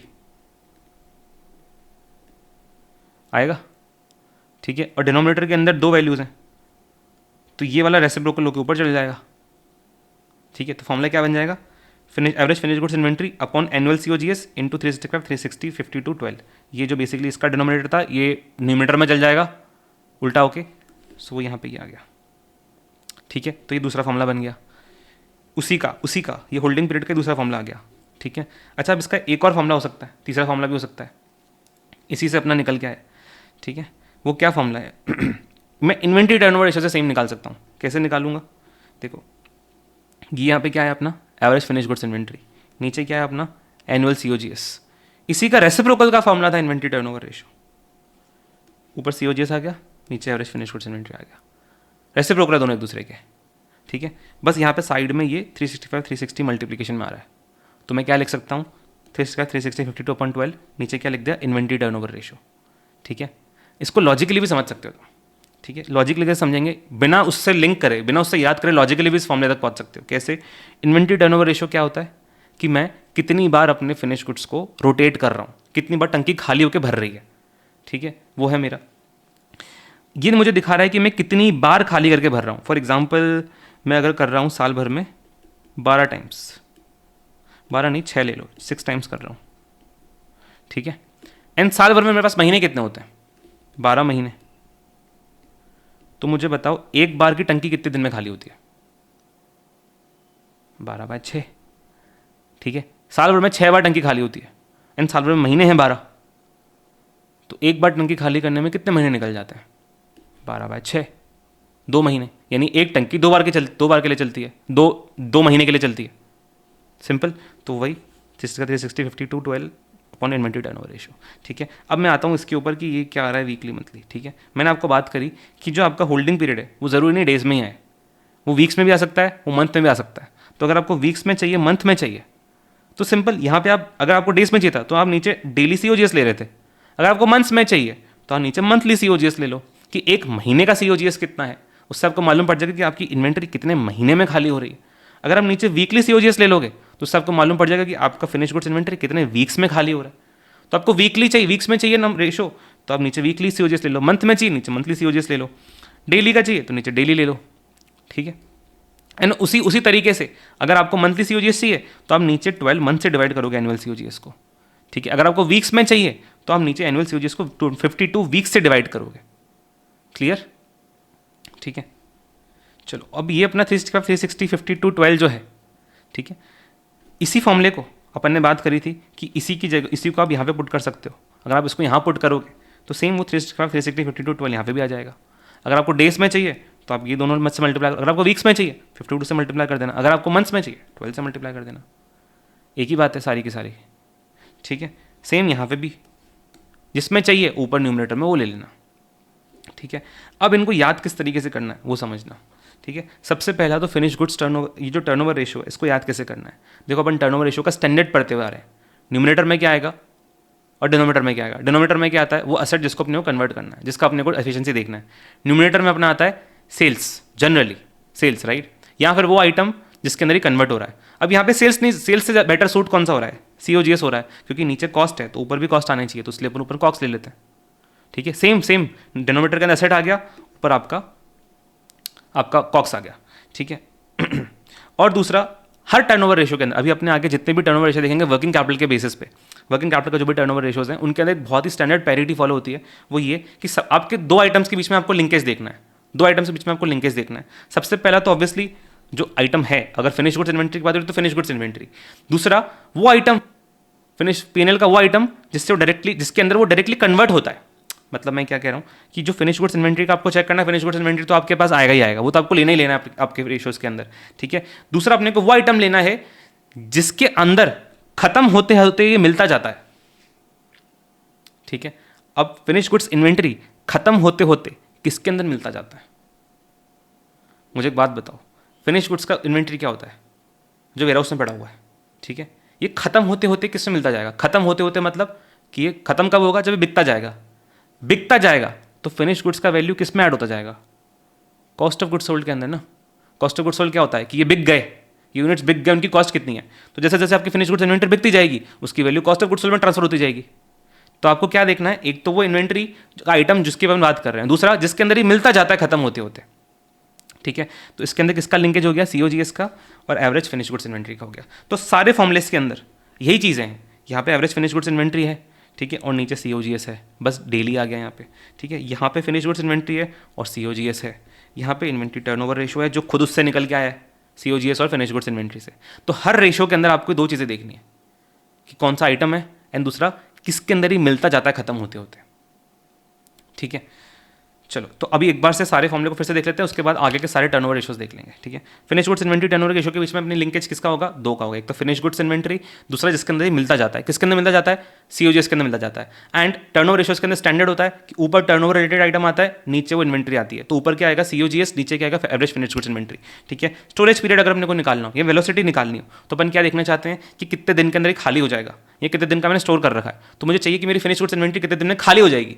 ऊपर क्या आएगा? मेरा एवरेज फिनिश गुड्स इन्वेंट्री, कि मुझे चाहिए कि खाली होना चाहिए। नीचे पर लेंगे कि एक दिन में कितना खाली हो रहा है, नीचे क्या देंगे? एक दिन में कितना खाली हो रहा है। खाली कैसे होता है? सीओजीएस से खाली होता है। तो नीचे क्या आएगा आपका? डेली सीओजीएस, वीकली सीओजीएस है, मंथली सीओजीएस, ठीक है। वहीं इसी फॉर्मूले को आप कन्वर्ट करके कैसे लिख सकते हो? इसी को मंथली सीओजीएस, वीकली सीओजीएस को कैसे निकालोगे? Annual COGS by number of months, number of weeks और नंबर ऑफ डेज, ठीक है। इसी को अपन कन्वर्ट कर सकते हैं दूसरे फॉर्मूले में। उसमें क्या बन जाएगा आपका? ऊपर एवरेज फिनिश गुड्स इन्वेंट्री आएगा, नीचे annual COGS multiply by number of days, number of weeks, number of months, ठीक है। अच्छा, इसको भी समझने का तरीका क्या है कि बच्चा इन दोनों में बहुत कंफ्यूज करता है कि कौन सा फॉर्मूला लगाऊं मैं, ठीक है। इसको सिंपल समझो कि आपको चाहिए क्या? आपको नंबर ऑफ डेज चाहिए। Let's say number of days अपना n है, तो आपके आंसर में n आना चाहिए, n, ठीक है। अभी ये एवरेज फिनिश गुड्स इन्वेंट्री अपना n डेज का है, n पीरियड का है, ठीक है। तो ऊपर n पीरियड आ रहा है और डिनोमिनेटर के अंदर सीओजीएस है जो डेली का है, तो वो 1 पीरियड का है, वो 1 पीरियड का है। तो obviously n period upon 1 period n ही आएगा ना, ठीक है। तो ये वाला सही है, ठीक है। अब इसके अंदर क्या सीन होता है कि ऊपर आपका finish goods inventory n period का है, लेकिन नीचे जो सीओजीएस है वो यहाँ तो 12 मंथ्स का है, यहाँ तो 52 वीक्स का है, यहाँ 360 डेज का है, 365 डेज का है। अपने को क्या चाहिए कि न्यूमरेटर के अंदर n बचना चाहिए, अपने पास नेट n बचना चाहिए, लेकिन इसमें तो n बाय 365 आ रहा है, n बाय 360 आ रहा है, n बाय 52 आ रहा है, n बाय 12 आ रहा है। तो अपने को बेसिकली इसको कैंसिल करना पड़ेगा ना, तो इससे मल्टीप्लाई कर दो तो वो कैंसिल हो जाएगा। नीचे क्या बचेगा? नीचे कुछ नहीं बचेगा, नीचे 1 बचेगा, तुम्हारे पास आंसर मिल जाएगा n। तो इसको इस तरीके से याद करना। अगर तुम्हारे पास नीचे साल भर का आ रहा है तो नंबर ऑफ डेज वीक से मल्टीप्लाई कर दो ताकि वो कैंसिल होकर तुम्हारे पास सिर्फ n ही बचे। क्लियर? समझ गया? और ये तो थोड़ा लॉजिकल सही था, तो इस तरीके से याद कर सकते हो, ठीक है। अब अगले फॉर्मूले पे आते हैं अपन रॉ मटेरियल के ऊपर, ठीक है। Raw material turnover ratio. Raw material turnover ratio के अंदर तुम किसका लिंकेज देखोगे? सबसे पहला रॉ मटेरियल का ही अपने को देखना है, रॉ मटेरियल इन्वेंट्री का ही अपने को देखना है, ठीक है। अब इसके अंदर टर्नओवर की जगह पे अपन क्या लिखेंगे? जो अपने का न्यूमरेटर है, दूसरा आइटम कौन सा होगा जिसका अपन लिंकेज देखेंगे? अच्छा सोचो, रॉ मटेरियल खत्म होते होते किसके अंदर मिलता जाता है? रॉ मटेरियल का जो स्टॉक होता है वो खत्म होते होते किसके अंदर मिलेगा? रॉ मटेरियल खत्म होते होते चल जाता है प्रोडक्शन के अंदर, ठीक है। तो रॉ मटेरियल खत्म होते होते प्रोडक्शन के अंदर चलता जाएगा, तो वो किसके अंदर मिलता जाएगा? रॉ मटेरियल कंज्यूम्ड के अंदर मिलता जाएगा। स्टॉक पड़ा हुआ है, वो जब यूज हो जाएगा, खत्म हो जाएगा, तो वो कंज्यूम में चल जाएगा ना। तो इसके अंदर दो आइटम्स आएंगे, तो रॉ मटेरियल स्टॉक एंड दूसरा रॉ मटेरियल कंज्यूम्ड। तो जो रेशियोस अपन ने पहले देखे थे उसी की तर्ज पे सारे बने हुए हैं, बस यहाँ पे दो आइटम्स है, कौन से? Raw material consumed and raw material stock. तो सबसे पहले रॉ मटेरियल टर्नओवर रेशियो, इसके अंदर क्या आएगा? ऊपर अपना एनुअल रॉ मटेरियल कंज्यूम्ड, नीचे अपना आ गया एवरेज रॉ मटेरियल इन्वेंट्री। जैसा उसका टर्नओवर था वहाँ पे एनुअल सीओजीएस था, यहाँ पे अपन ने ऊपर एनुअल रॉ मटेरियल कंज्यूम ले लिया क्योंकि ये खत्म होते होते उसके अंदर मिलता है, और नीचे आपके आ गया रॉ मटेरियल इन्वेंट्री, ठीक है। लॉजिक वगैरह सब कुछ सेम जैसा उसका था, ठीक है। इसके बाद अपना raw material holding period, raw material velocity same, days weeks month सबके अंदर आएगा, ठीक है। अपने को क्या चाहिए कि अपना रॉ मटेरियल स्टॉक कितने दिन में खाली हो जाएगा, तो ऊपर क्या आएगा? रॉ मटेरियल स्टॉक, नीचे क्या आएगा कि दिन भर में कितना खाली हो रहा है, तो मतलब डेली रॉ मटेरियल कंजम्पशन, तो average daily raw material consumption, या फिर वीकली रॉ मटेरियल कंजम्पशन, या फिर मंथली रॉ मटेरियल कंजम्पशन, ठीक है। इसी फॉर्मूले को अपन दूसरे फॉर्म में बना सकते हैं, कैसे? अच्छा यहाँ पे डेली वीकली कैसे निकलेगा? Annual divide by number of days months weeks जो भी है, ठीक है, जैसा उसका निकल के आया था, ठीक है। अब अपने को अगर दूसरा तरीका क्या हो सकता है कि इसी को तुम इसके अंदर डाल दो, तो क्या बन जाएगा? Average raw material stock upon annual raw material consumption multiply by number of days, number of weeks, number of months, ठीक है। Average raw material inventory upon annual raw material consumption multiply by number of days, number of weeks, number of months, ठीक है। या फिर दूसरा तरीका, number of days, number of weeks, number of months upon raw material turnover ratio, ठीक है। Same वही चीज, इसमें अपना लिंकेज किसका है, दो आइटम्स का, रॉ मटेरियल का एंड रॉ मटेरियल कंजम्पशन का। बस आपको यही सोचना है, बाकी फॉर्मूले तुम बना लोगे, आपको बस ये सोचना है कि किन के बीच का लिंकेज है, ठीक है। उसके बाद अपन आते हैं WIP टर्नओवर रेशो पे, उस बाकी वाले बात पे आएंगे, पहले अपन लेते हैं WIP टर्नओवर रेशो में। WIP में थोड़ा सा कंफ्यूजन होता है, लेकिन लॉजिकली समझना। WIP टर्नओवर रेशो मतलब क्या है कि WIP का स्टॉक, WIP का स्टॉक क्या होता है कि at any given point of time कितना यूनिट्स है जो अभी प्रोडक्शन के अंदर है, कंप्लीट नहीं हुआ है। अच्छा, ये बोतल मेरी यहीं पड़ जाएगी, ठीक है। हाँ, अपना WIP क्या होता है कि at any given point of time मेरा कितना स्टॉक है जो अभी प्रोडक्शन के अंदर कंप्लीट नहीं हुआ है। वो कंप्लीट, वो खत्म कैसे होगा, वो खत्म होते होते किसके अंदर मिलता जाएगा, जो यूनिट्स प्रोडक्शन में है जो कंप्लीट नहीं हुई है, तो अभी अनफिनिश्ड है, अनकंप्लीटेड है। जब वो कंप्लीट हो जाएंगी यूनिट्स, तो उनकी कॉस्ट किसके अंदर मिलती जाएगी, कॉस्ट ऑफ प्रोडक्शन के अंदर। ये कॉस्ट ऑफ प्रोडक्शन क्या दिखाता है, अपन जो कॉस्ट शीट देखे थे। अच्छा, इसके लिए कॉस्ट शीट समझना बहुत इंपॉर्टेंट है, वरना तो सिर्फ ये ज्ञान ऊपर से जाएगा सारा, इसलिए अपन ने स्टार्टिंग में ही कॉस्ट शीट देख ली थी।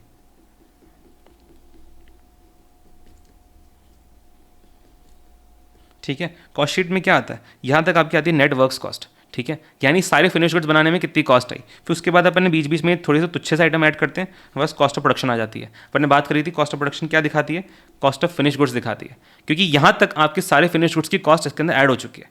तो जैसे ही आपका कोई प्रोडक्शन का यूनिट जो अनकम्प्लीट था वो कंप्लीट हो जाएगा, तो उसकी वैल्यू कॉस्ट ऑफ प्रोडक्शन के अंदर मिलती जाएगी। तो इसके अंदर दो आइटम्स आते हैं, कॉस्ट ऑफ प्रोडक्शन के लिंकेज अपन देखते हैं, और किसका होता है, WIP इन्वेंट्री का लिंकेज आता है, ठीक है। तो सारे फॉर्मूले वैसे ही हैं, बस अपने आइटम चेंज हो गए, अपने किरदार चेंज हो गए,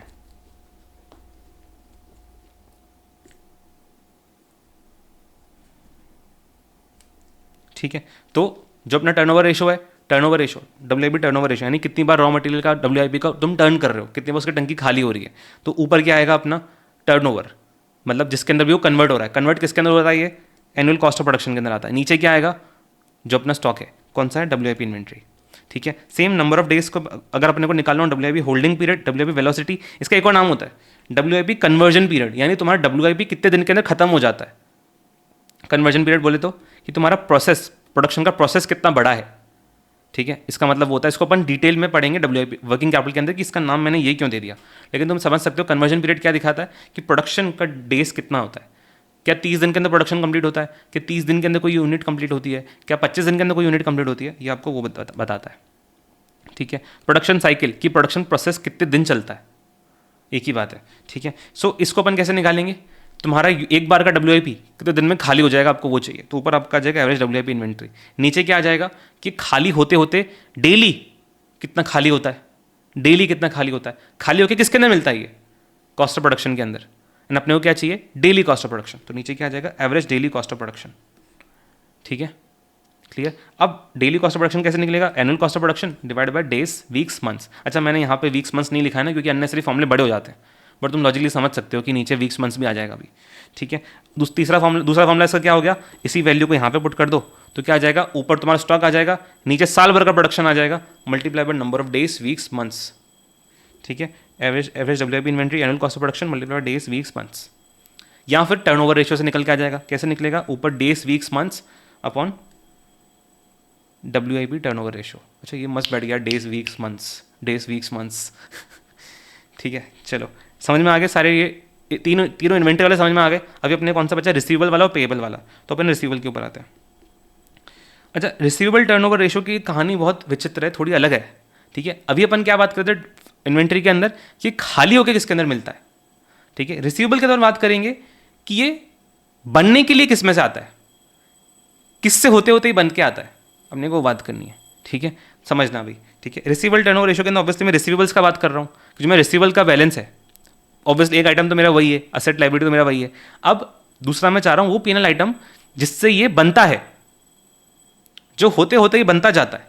अच्छा, मुझे एक बात बताओ, रिसीवेबल्स किसके थ्रू बनता है, किसके होते होते रिसीवेबल्स बनता जाता है, जब क्रेडिट सेल्स होती है, जब क्रेडिट सेल्स होती है, तो ऑब्वियसली इसके दो आइटम्स कौन से हो गए, एक तो अपना क्रेडिट सेल्स हो गया एंड दूसरा हो गया अपना टोटल एवरेज रिसीवेबल्स। तो इसके अंदर तुम क्या देखोगे, तुम्हारा net credit sales upon average account receivables. समझ में आ गया? 2 आइटम समझ में आ गए कौन से हैं इसके। अच्छा अभी थोड़ी इसकी डिटेलिंग में बात करते हैं, ठीक है। आपका ऊपर आएगा नेट क्रेडिट सेल्स। नेट मतलब अगर कोई सेल रिटर्न वगैरह वो तो उसको हटा देना, क्योंकि ऑब्वियसली सेल रिटर्न सेल्स में कन्वर्ट ही नहीं हुआ ना, तो उसको हटा देना, उसका रिसीवेबल भी कुछ है नहीं तुम्हारे पास, ठीक है।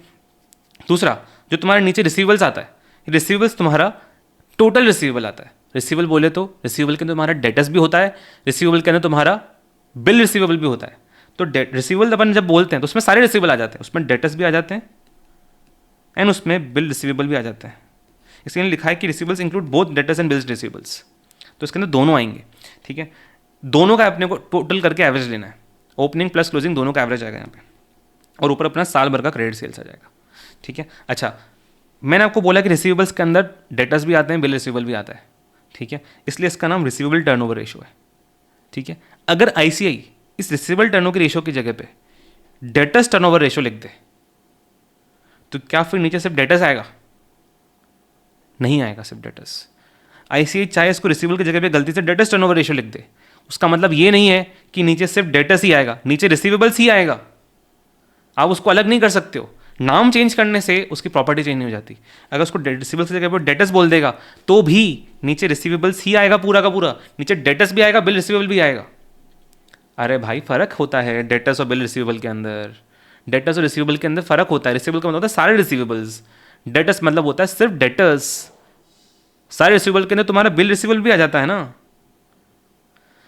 सो अगर रिसीवेबल टर्नओवर रेशियो की जगह पर अगर सिर्फ डेटर्स टर्नओवर रेशियो भी लिख दे तो इसका मतलब ये नहीं कि तुम नीचे सिर्फ डेटर्स को ही लोगे, नहीं, बिल रिसीवेबल अभी भी आएगा नीचे। क्लियर? ठीक है, चलो पहला वाला हो गया अपना। इसके बाद अपना आता है स्टोरेज पीरियड, ठीक है। अब स्टोरेज पीरियड की जगह पे यहाँ पे अपन चेंज कर देते हैं, यहाँ पे नाम स्टोरेज नहीं आएगा, यहाँ पे आएगा रिसीवेबल्स का होल्डिंग पीरियड, या फिर रिसीवेबल्स का वेलोसिटी, या फिर रिसीवेबल्स का कलेक्शन पीरियड। मैं बताता हूँ इसका मीनिंग क्या है, इसका सिग्निफिकेंस क्या है, लेकिन पहले तुम वो दोनों आइटम सोचो, ठीक है। कौन से थे हमारे दोनों आइटम इसके अंदर? एक तो क्रेडिट सेल्स और दूसरा रिसीवेबल्स का बैलेंस। तो ऑब्वियसली अपने को चाहिए कि मेरा जो रिसीवेबल्स है ये कितने दिन के अंदर बना है, वहाँ में क्या हो रहा था कितने दिन में खाली हो जाएगा, या मैं बोलूँ कितने दिन में बना है। ऊपर तुम्हारा क्या आएगा? Average receivables. नीचे क्या आएगा कि ये डेली कितना बन रहा है। डेली कितना बन रहा है मतलब किससे बनता है? सेल से बनता है, क्रेडिट सेल से बनता है। तो तुम नीचे क्या लोगे? डेली का क्रेडिट सेल्स, ठीक है। नीचे क्या आ जाएगा? Average daily credit sales. Clear? अब डेली क्रेडिट सेल तुम कैसे निकालोगे? एनुअल क्रेडिट सेल्स ले लो, उसको डिवाइड कर दो number of days, number of weeks, number of month से, ठीक है। तो तुम्हारे पास डेली आ जाएगा। अच्छा एक और चीज़, यहाँ पे क्रेडिट ही आएगा ना, टोटल सेल्स नहीं आएगा। क्यों? क्योंकि कैश सेल से ये नहीं बनता है। देखो लॉजिक समझने गए ना तो सारे फॉर्मूले एकदम क्लियर हैं, कुछ तकलीफ नहीं आएगी तुमको एग्जाम में। अगर लॉजिक नहीं समझोगी तो फिर याद ही करते रह जाओगे कि नहीं ऊपर कैश सेल नहीं आएगी, सिर्फ क्रेडिट सेल आएगी। अच्छा ऊपर सिर्फ नेट सेल्स आएगी, अच्छा नीचे डेटर और बिल रिसीवेबल सब आएंगे। लॉजिक समझोगे तो सब एकदम अपने आप ही निकलता जाएगा। कैश क्यों नहीं आएगा? क्योंकि कैश से थोड़ी ही बन रहा है यार, ये बन रहा है क्रेडिट से, तो अपने को उसका लिंकेज चाहिए। क्लियर? सिमिलरली यहाँ पे भी वही आएगा तुम्हारा। एंड अगेन इसी फॉर्मूले को तुम अगर यहाँ पे पुट कर दोगे तो वापस ही बन जाएगा average receivables upon annual credit sales multiply by days, weeks, months. And तीसरा क्या हो गया? ये ले लिया, नीचे टर्नओवर रेशियो ले लिया, सिंपल, ठीक है। अच्छा अब मैं इसका सिग्निफिकेंस बताता हूँ कि इसका सिग्निफिकेंस क्या है, ये समझना जरूरी है ना। देखो तुम्हें रिसीवेबल्स होल्डिंग पीरियड क्या दिखा रहा है कि ये जो रिसीवेबल्स तुम्हारे पास एक बैलेंस पड़ा है, ये कितने दिन का बैलेंस पड़ा है, ये कितने दिन के अंदर बना होगा। लेट्स से मेरे पास है 10 डेज का, ठीक है। सो ये मेरी टाइमलाइन है, ठीक है। ये डे 1 है, ये 2 है, ये 3 है, ये 4 है, ये 5, 6, 7, 8,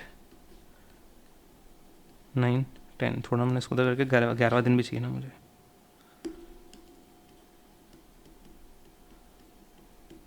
ठीक है। अब क्या है कहानी कि तुम्हारे पास 10 दिन के रिसीवेबल्स पड़े होते हैं, यानी जब भी तुम रिसीवेबल्स का बैलेंस देखते हो तो उसके अंदर 10 दिन की सेल्स होती है, ठीक है। ये दिखा रहा है आपको रिसीवेबल होल्डिंग पीरियड। तो मतलब जब मैं इस डे पे खड़ा हूँगा, इस डे पे खड़ा हूँगा तो इस डे पे मेरी ये जो पुरानी 10 दिन की सेल्स थी वो सारी रिसीवेबल्स के अंदर आ रही होगी। करेक्ट बात है ना, ठीक है। 10वें दिन पे जब मैं खड़ा हूँगा तो मेरे पास पिछले 10 दिन की सारी की सेल्स रिसीवेबल्स के अंदर आ रही होगी। ये भी तो कलेक्ट नहीं हुई है, रिसीवेबल्स में पड़ी हुई है, ठीक। ये मिट गया क्या? ठीक है। अभी जब मैं अगले दिन पहुंच जाऊंगा, जब मैं 11वें दिन पे आ जाऊंगा, जब मैं 11वें दिन पे आ जाता हूँ तब भी 10 दिन की सेल्स पड़ी हुई है। दैट मीन्स 10 दिन कहाँ से गिनूंगा मैं? दूसरे दिन से लेके 11वें दिन तक, करेक्ट? 10 दिन के ही सेल्स है मेरे भी रिसीवेबल्स के अंदर। तो मतलब क्या है कि जब मैं 11वें दिन पे आ गया तो मेरे पास 2 से लेके 11वें दिन तक की सेल्स मेरी रिसीवेबल्स में पड़ी हुई है। तो उसका मतलब क्या है कि 11वें दिन आते ही ये जो पहला दिन वाला था वो रिसीवेबल्स के अंदर नहीं रहा, मतलब वो कलेक्ट हो गया। तो 11वें दिन पे आके तुम्हारा फर्स्ट डे वाला कलेक्ट हो गया।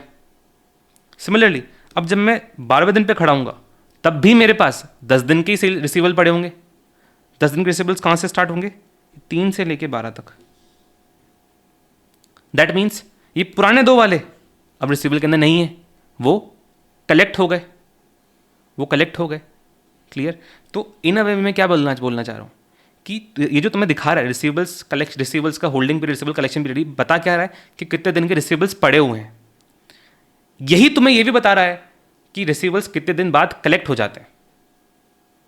10 दिन के रिसीवेबल पड़े हुए हैं, दैट मीन्स 10 दिन खत्म होती है वो कलेक्ट भी हो जाता है। 10 दिन खत्म होती है वो वाला कलेक्ट हो जाता है। ये 10 दिन खत्म होती कलेक्ट हो गया, ठीक है? तो ये तुम्हारा होल्डिंग पीरियड भी है कि कितने दिन के रिसीवेबल पड़े हुए हैं, यही तुम्हारा कलेक्शन पीरियड भी है कि रिसीवेबल्स कितने दिन में कलेक्ट हो जाते हैं। समझिए? क्लियर? चलो, अच्छा ये कंफ्यूजन में मत रखना ना कि सर ये 11 - 2 तो 9 होता है। अरे 11 और 2 को मिला के 10 दिन होते हैं पूरे, ठीक है? -11 में से 1 होगा, ना कि 2। 11 - 2 तो 9 होता है, लेकिन 2 और 11 को मिला के टोटल 10 दिन होते हैं। तो इसलिए 11 - 1 करोगे ताकि 2 भी उसके अंदर इंक्लूड हो जाए, ठीक है? समझा ना? चलो, सो ये हमारा हो गया रिसीवेबल्स का holding period, receivable collection period, receivable velocity, एक ही बात है, ठीक है? सेम तर्ज पे जैसे रिसीवेबल्स निकला है वैसे ही तुम्हारा पेबल्स बनता है। पेबल्स का बात क्या है कि पेबल्स कितने दिन का, पेबल्स टर्नओवर रेशियो, मतलब पेबल्स को कितनी बार तुम रोटेट करते हो, पेबल्स कितनी बार रोटेट होता है। अच्छा, रिसीवेबल्स टर्नओवर रेशियो का मतलब क्या होता है वैसे? आजा आजा आजा आजा रिसीवेबल टर्नओवर रेशियो का मतलब क्या होता है कि एक बार के रिसीवेबल्स को तुम कलेक्ट करके ऐसे कितने रिसीवेबल्स बार बार खड़े होते जाते हैं। मतलब एक बार जो तुम रिसीवेबल रखते हो वो कलेक्ट होने के बाद ऐसे कितनी बार और रिसीवेबल्स खड़े होते जाते हैं, ठीक है? एक लॉट कलेक्ट होता है, फिर दूसरा रिसीवेबल्स खड़ा होता है, फिर एक लॉट कलेक्ट होता है, फिर दूसरा रिसीवेबल्स खड़ा होता है। तो ऐसे कितनी बार तुम्हारा रिसीवेबल्स रोटेट होता रहता है साल भर में, वो रिसीवेबल टर्नओवर रेशियो है। वैसे ही पेबल टर्नओवर रेशियो है। पेबल टर्नओवर रेशियो क्या आएगा? ऑब्वियसली अगेन 2 आइटम सोचने हैं कौन से हैं पेबल्स के अंदर। एक तो ऑब्वियसली पेबल्स। अब पेबल्स के अंदर अपने को वही सोचना जैसे रिसीवेबल ने सोचा था कि ये किससे बनता है, रिसीवेबल्स पेबल्स का बैलेंस किससे बनता है, कौन सी एक्टिविटी, कौन सा पीनल का आइटम होते होते पेबल्स बनता जाता है। पेबल्स यानी क्रेडिटर्स वगैरह। तो क्रेडिटर्स कब खड़े होते जाते हैं? जब मैं क्रेडिट परचेजेस करता जाता हूँ। तो यहाँ पे 2 आइटम्स कौन से हैं? तो पेबल्स, एक क्रेडिट परचेजेस। तो टर्नओवर रेशियो कैसे निकलेगा? ऊपर तुम्हारा वो असेट लायबिलिटी जिससे वो बनता है, ऊपर कौन सा आ जाएगा तुम्हारा एनुअल नेट क्रेडिट परचेजेस, नीचे क्या आ जाएगा asset liability average account payables, ठीक है? अब पेबल्स के अंदर तुम्हारे दोनों आएंगे, क्रेडिटर्स भी आएगा, डेटर्स और बिल्स पेबल भी आएगा, क्रेडिटर्स भी आएगा, बिल पेबल भी आएगा, ठीक है? अब चाहे ऐसे ऐसे इसको क्रेडिटर्स टर्नओवर रेशियो लिख दे, इसका मतलब ये नहीं नीचे सिर्फ क्रेडिटर्स ही आएगा, नीचे अभी भी बिल पेबल आएगा। नाम चाहे कुछ भी बोले, नीचे आएंगे दोनों, क्रेडिटर्स बिल पेबल, ठीक है? एंड अगेन यहाँ पे नेट क्रेडिट परचेज है। नेट मतलब अगर कोई परचेज रिटर्न हुआ तो उसको माइनस कर दो। वैसे तुच्छी चीज़ें आती नहीं इंटर लेवल पे, बट फिर भी अगर आ जाए तो परचेज रिटर्न माइनस होता है। एंड ये भी क्रेडिट आएगा, कैश नहीं आएगा, ऑब्वियसली बात है, क्योंकि अकाउंट पेबल क्रेडिट से बनता है, कैश से थोड़ी बनता है। समझ में आ गया? अब अगला रेशो है again payable holding period, payable payment period, payable velocity. अच्छा, ये पेमेंट पीरियड है, वो कलेक्शन पीरियड था क्योंकि रिसीवेबल कलेक्ट करते हैं, पेबल्स को अपन पे करते हैं। तो मतलब कितने दिन के पेबल्स इकट्ठे हो रखे हैं, वो आपको ये दिखाएगा कि रिसीवेबल्स को आप पे कितने दिन में कर देते हो, कितने दिन के पेबल्स हैं। इस सेम एस कि पेबल्स को मैं कितने दिन बाद पे कर देता हूँ। अगर 10 दिन के पेबल्स हैं मतलब 10 दिन कंप्लीट होते ही पुराने वाले को मैं पे कर देता हूँ, फिर नए 10 दिन वाले आ जाते हैं, फिर वापस से 10 दिन कंप्लीट होते हैं, फिर मैं पिछले वाले को पे कर देता हूँ, फिर वापस से नए 10 दिन वाले आ जाते हैं, जैसे मैंने रिसीवेबल्स के अंदर बात करी थी। तो this shows your holding period as well as payment period. कैसे निकलेगा कि ये पेबल्स का बैलेंस कितने दिन में खड़ा हुआ रहेगा। तो ऊपर आ जाएगा एवरेज पेबल्स, नीचे आ जाएगा कि डेली कितना बैलेंस बनता है, डेली कितना बैलेंस बनता है, डेली किससे बनता है, क्रेडिट परचेजेस से बनता है। तो नीचे आ जाएगा एवरेज डेली क्रेडिट परचेजेस, ठीक है? एवरेज डेली क्रेडिट परचेज कैसे निकालोगे? Annual divide by number of days, weeks, months, ठीक है? अब यहाँ तो फिर इसी को तुम यहाँ पुट कर दो तो तुम्हारा वैसे निकल के आ जाएगा average payables upon annual into days, weeks, months. या फिर टर्नओवर रेशियो से निकाल दो days, weeks, months upon payables turnover ratio, ठीक है? बस ये तुम्हारे सारे रेशियोज, टर्नओवर रेशियोज कंप्लीट हो गए, ठीक है। अच्छा, अब भले से तुम्हें फॉर्मूले याद हुए नहीं हुए हो, बनाना तो मैं ज़रूर आ चुका होगा अभी तक तो, कि फॉर्मूला बनेगा कैसे, ठीक है। तो अगर क्वेश्चन आएगा तो तुम्हें भले से याद ही नहीं है, फॉर्मूला बना तो तुम इंस्टेंटली लोगे, एंड इनको याद करना भी नहीं है, क्योंकि अगर तुम इनको याद करने जाओगे ना, घूम जाओगे इनकी दुनिया के अंदर, कभी वो न्यूमरेटर में आ रहा है, कभी डिनोमिनेटर में आ रहा है, घूम जाओगे गंदे वाले। तो बेटर है इनको याद करो मत, लॉजिकली बनाया करो। तुम्हें पता है ना कि इनके बीच का लिंकेज है, बस उससे तुम्हारा इंस्टेंटली बन, अभी तुम्हें लग रहा है टाइम लग जाएगा बनाने के अंदर, क्वेश्चन प्रैक्टिस करके तुम्हें समझ में आ जाएगा कितना जल्दी बन जा रहा है, ठीक है। उससे तेज बनेगा, याद करने से, फॉर्मूला याद करने से तेज तो तुम बना लोगे इमीडिएटली, ठीक है। अच्छा, अब क्वेश्चन के अंदर अगर तुम्हें बोले, अच्छा कुछ थोड़े बहुत क्वेश्चंस की बात करते हैं। क्वेश्चंस के अंदर अगर तुम्हें बोले कि तुम्हारा receivables collection period let's say 10 days का है,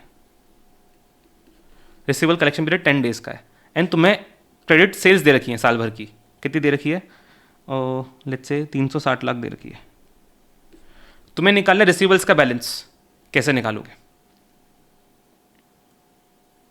कैसे निकालोगे, ठीक है।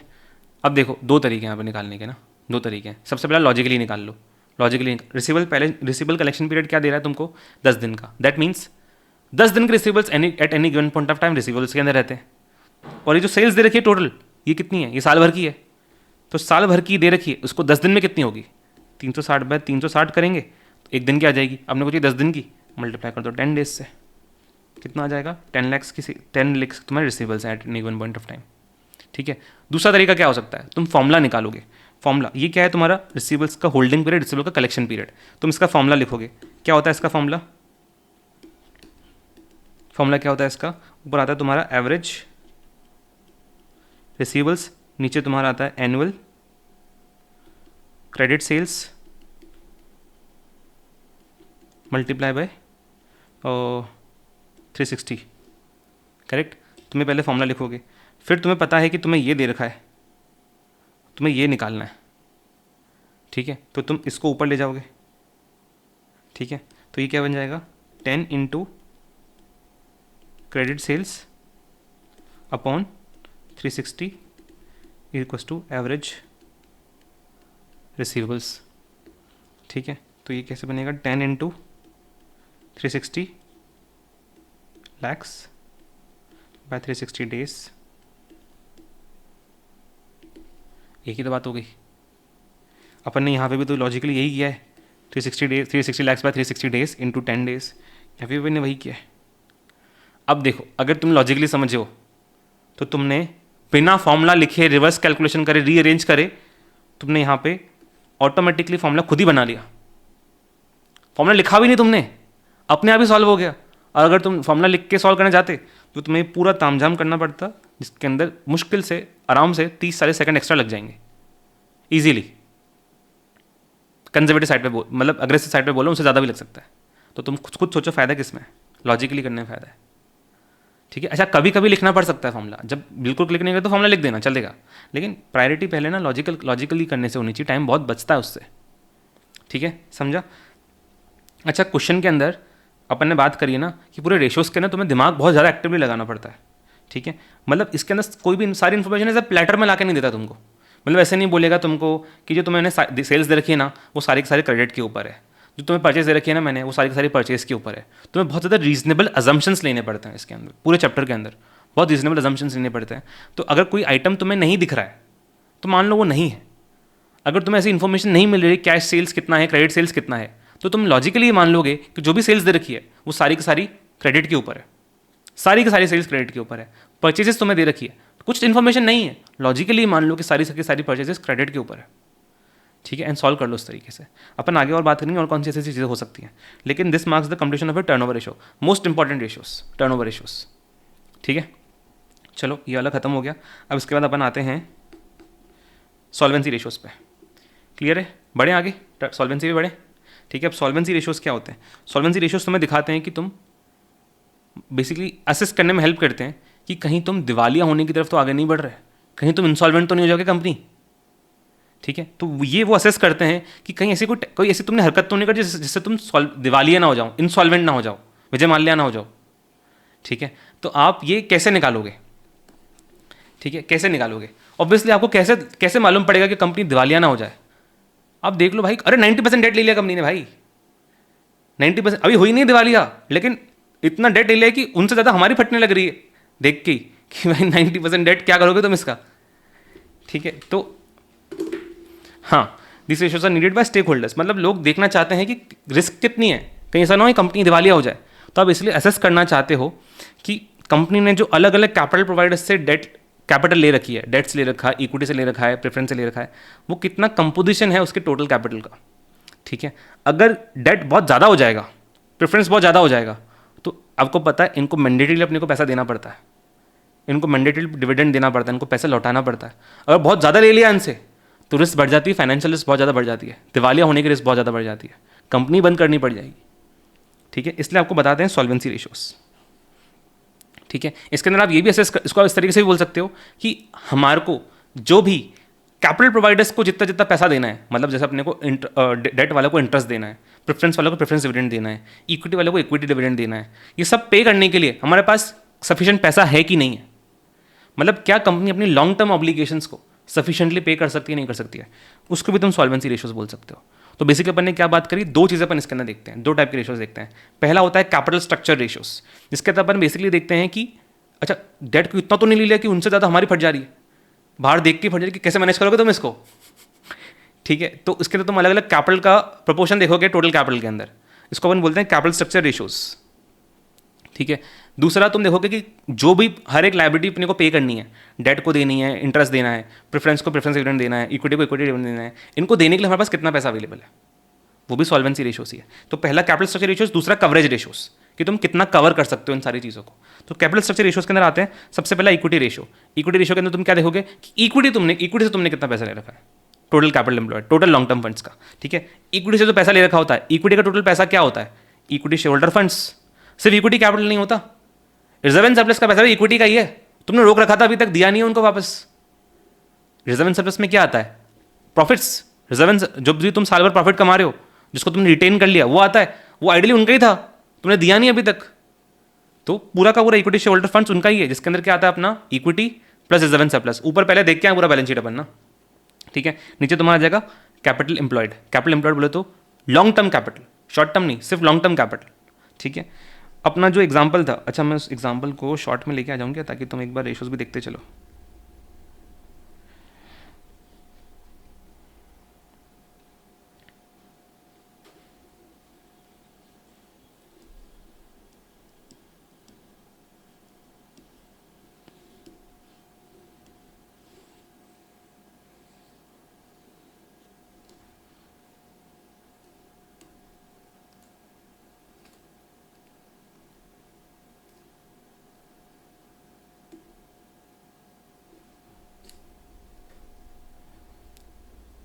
टेक्नोलॉजी,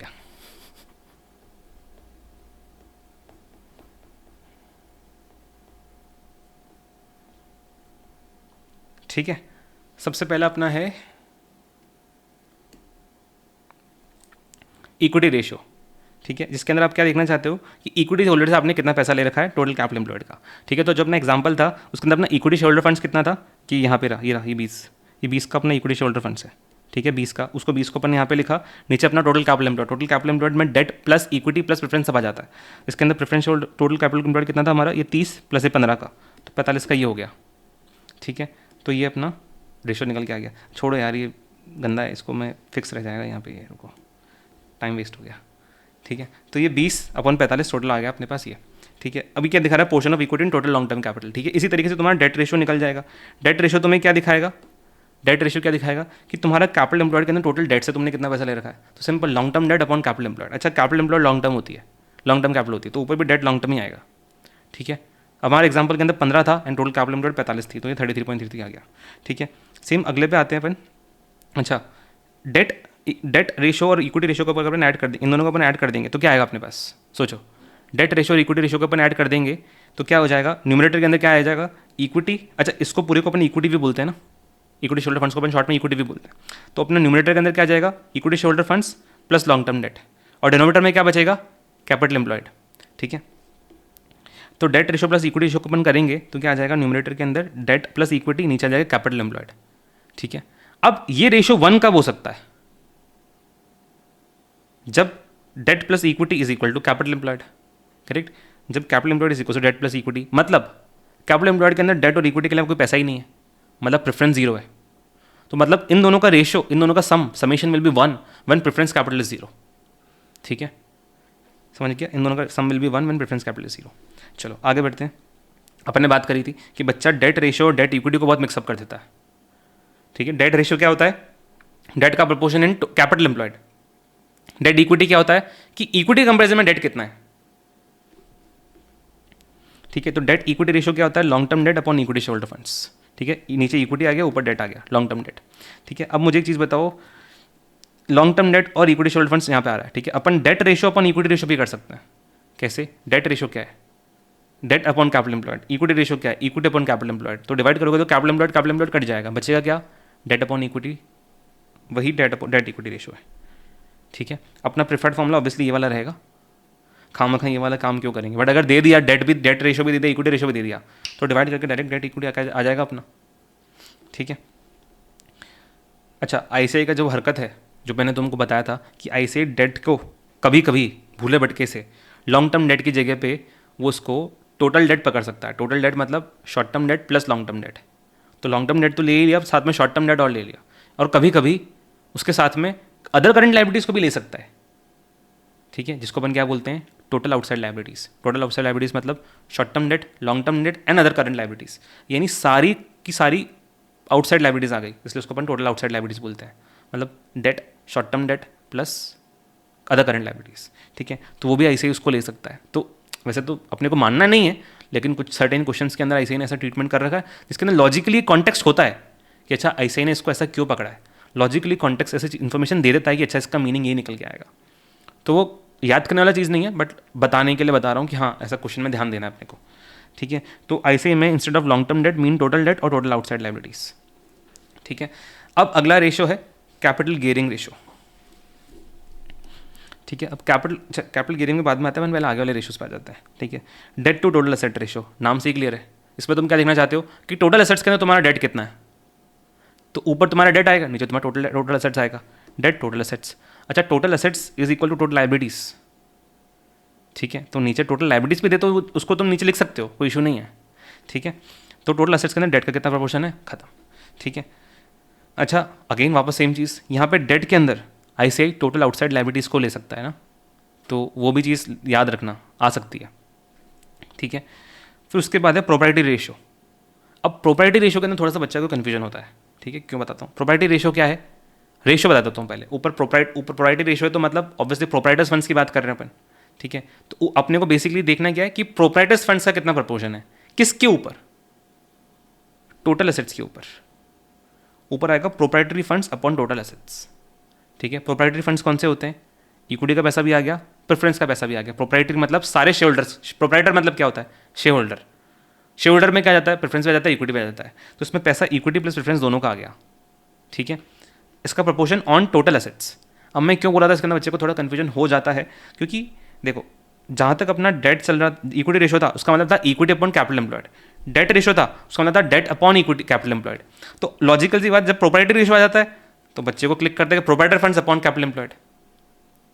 ठीक है, ऐसा लग सकता है, क्यों, क्योंकि जहाँ पे टोटल एसेट्स करना था वहाँ पर तो उसने खुद लिख दिया डेट टू टोटल एसेट्स। तो मन में एक्सपेक्टेशन होती है कि अच्छा नीचे टोटल एसेट्स लेना है तो वो खुद ही बोल देगा रेशियो के नाम में। ठीक है, लेकिन ऐसा नहीं, इसलिए मैंने यहाँ पे लिख रखा है कि यहाँ पे denominator is total assets not capital employed. ठीक है, तो ये कॉमन मिस्टेक बहुत कॉमनली हो सकती है, common mistake is very common. ठीक है, तो ये कॉमनली हो सकती है, इसलिए इस चीज़ का ध्यान देना है अपने को कि ये टोटल एसेट्स है नॉट कैपिटल एम्प्लॉयड। ठीक है, अच्छा अब एक चीज़ देखना, ये दोनों रेशियोज जो हैं अगर अपन इनको ऐड करें तो एक बहुत यूनिक प्रॉपर्टी निकलती है। कैसे निकलेगी समझना, total assets is equal to total liabilities. ठीक है, टोटल लायबिलिटीज़ के अंदर तुम्हारा क्या आता है, इक्विटी आता है, प्रेफरेंस आता है, लॉन्ग टर्म डेट आता है एंड करंट लायबिलिटीज़ आती है। इस करंट लायबिलिटीज़ के अंदर ही तुम्हारा शॉर्ट टर्म डेट भी आता है। ठीक है, तो टोटल लायबिलिटीज़ ये चार चीज़ों से बनती है, equity, preference, long term debt and current liabilities. ठीक है, अब जो इक्विटी प्रेफरेंस का प्रपोर्शन ऑन टोटल एसेट्स या फिर टोटल लायबिलिटीज़ मुझे कौन दिखाता है, प्रोप्राइटरी रेशियो, अभी निकाल के लाया। तो इन दोनों का प्रपोर्शन ऑन लायबिलिटीज़ दिखाता है मुझे प्रोप्राइटरी रेशियो। ठीक है, debt to total assets ratio मुझे क्या दिखाता है, अच्छा लॉन्ग टर्म डेट का रेशियो ऑन टोटल एसेट्स या फिर टोटल लायबिलिटीज़, बोलो एक ही बात है। ठीक है, अगर क्वेश्चन के अंदर इंडिकेशन है कि यहाँ पे डेट टू टोटल एसेट्स के अंदर मैंने टोटल आउटसाइड लायबिलिटीज़ ली है, मतलब लॉन्ग टर्म डेट भी और करंट लायबिलिटी भी, ठीक है। तो क्या बन जाएगा, इन दोनों का प्रोपोर्शन बन जाएगा debt to total assets ratio on total liabilities या फिर टोटल एसेट्स। मतलब उसमें क्या हो जाएगा कि तुमने बेसिकली न्यूमरेटर के अंदर सारी लायबिलिटीज़ कवर कर ली एक तरीके से। प्रोप्राइटरी के अंदर तुम्हारी ये दो आ गई और डेट टू टोटल एसेट्स के अंदर तुम्हारी ये दो आ गई, तो तुम्हारी पूरी लायबिलिटी साइड कवर हो गई। तो अब सिंपल सी बात, अगर तुम इन दोनों रेशो को अगर ऐड करोगे तो 100% ही आएगा, ठीक है। इन दोनों रेशो का तुम ऐड करोगे तो न्यूमरेटर क्या बन जाएगा, ये दो आइटम प्लस ये दो item which is equal to total liabilities, और नीचे डिनोमिनेटर में क्या है, टोटल लायबिलिटीज, यहाँ पे टोटल एसेट्स एक ही बात है, तो 100% आएगा ही ना।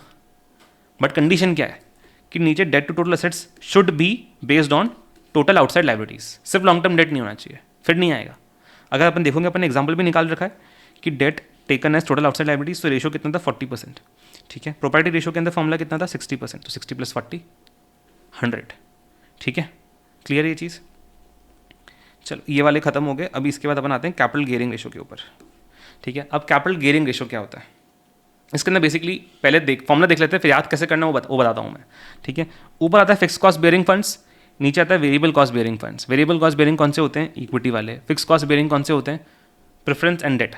ऊपर आ जाता है preference capital plus long term date. अच्छा, लॉन्ग टर्म डेट है ना सिर्फ, ठीक है। अब समझना क्यों इसका नाम ऐसा क्यों है, ये फॉर्मूला ऐसा किसे बना। देखो गियरिंग का मतलब क्या होता है, गियर क्या होता है, गियर क्या करता है, स्पीड देता है, ठीक है।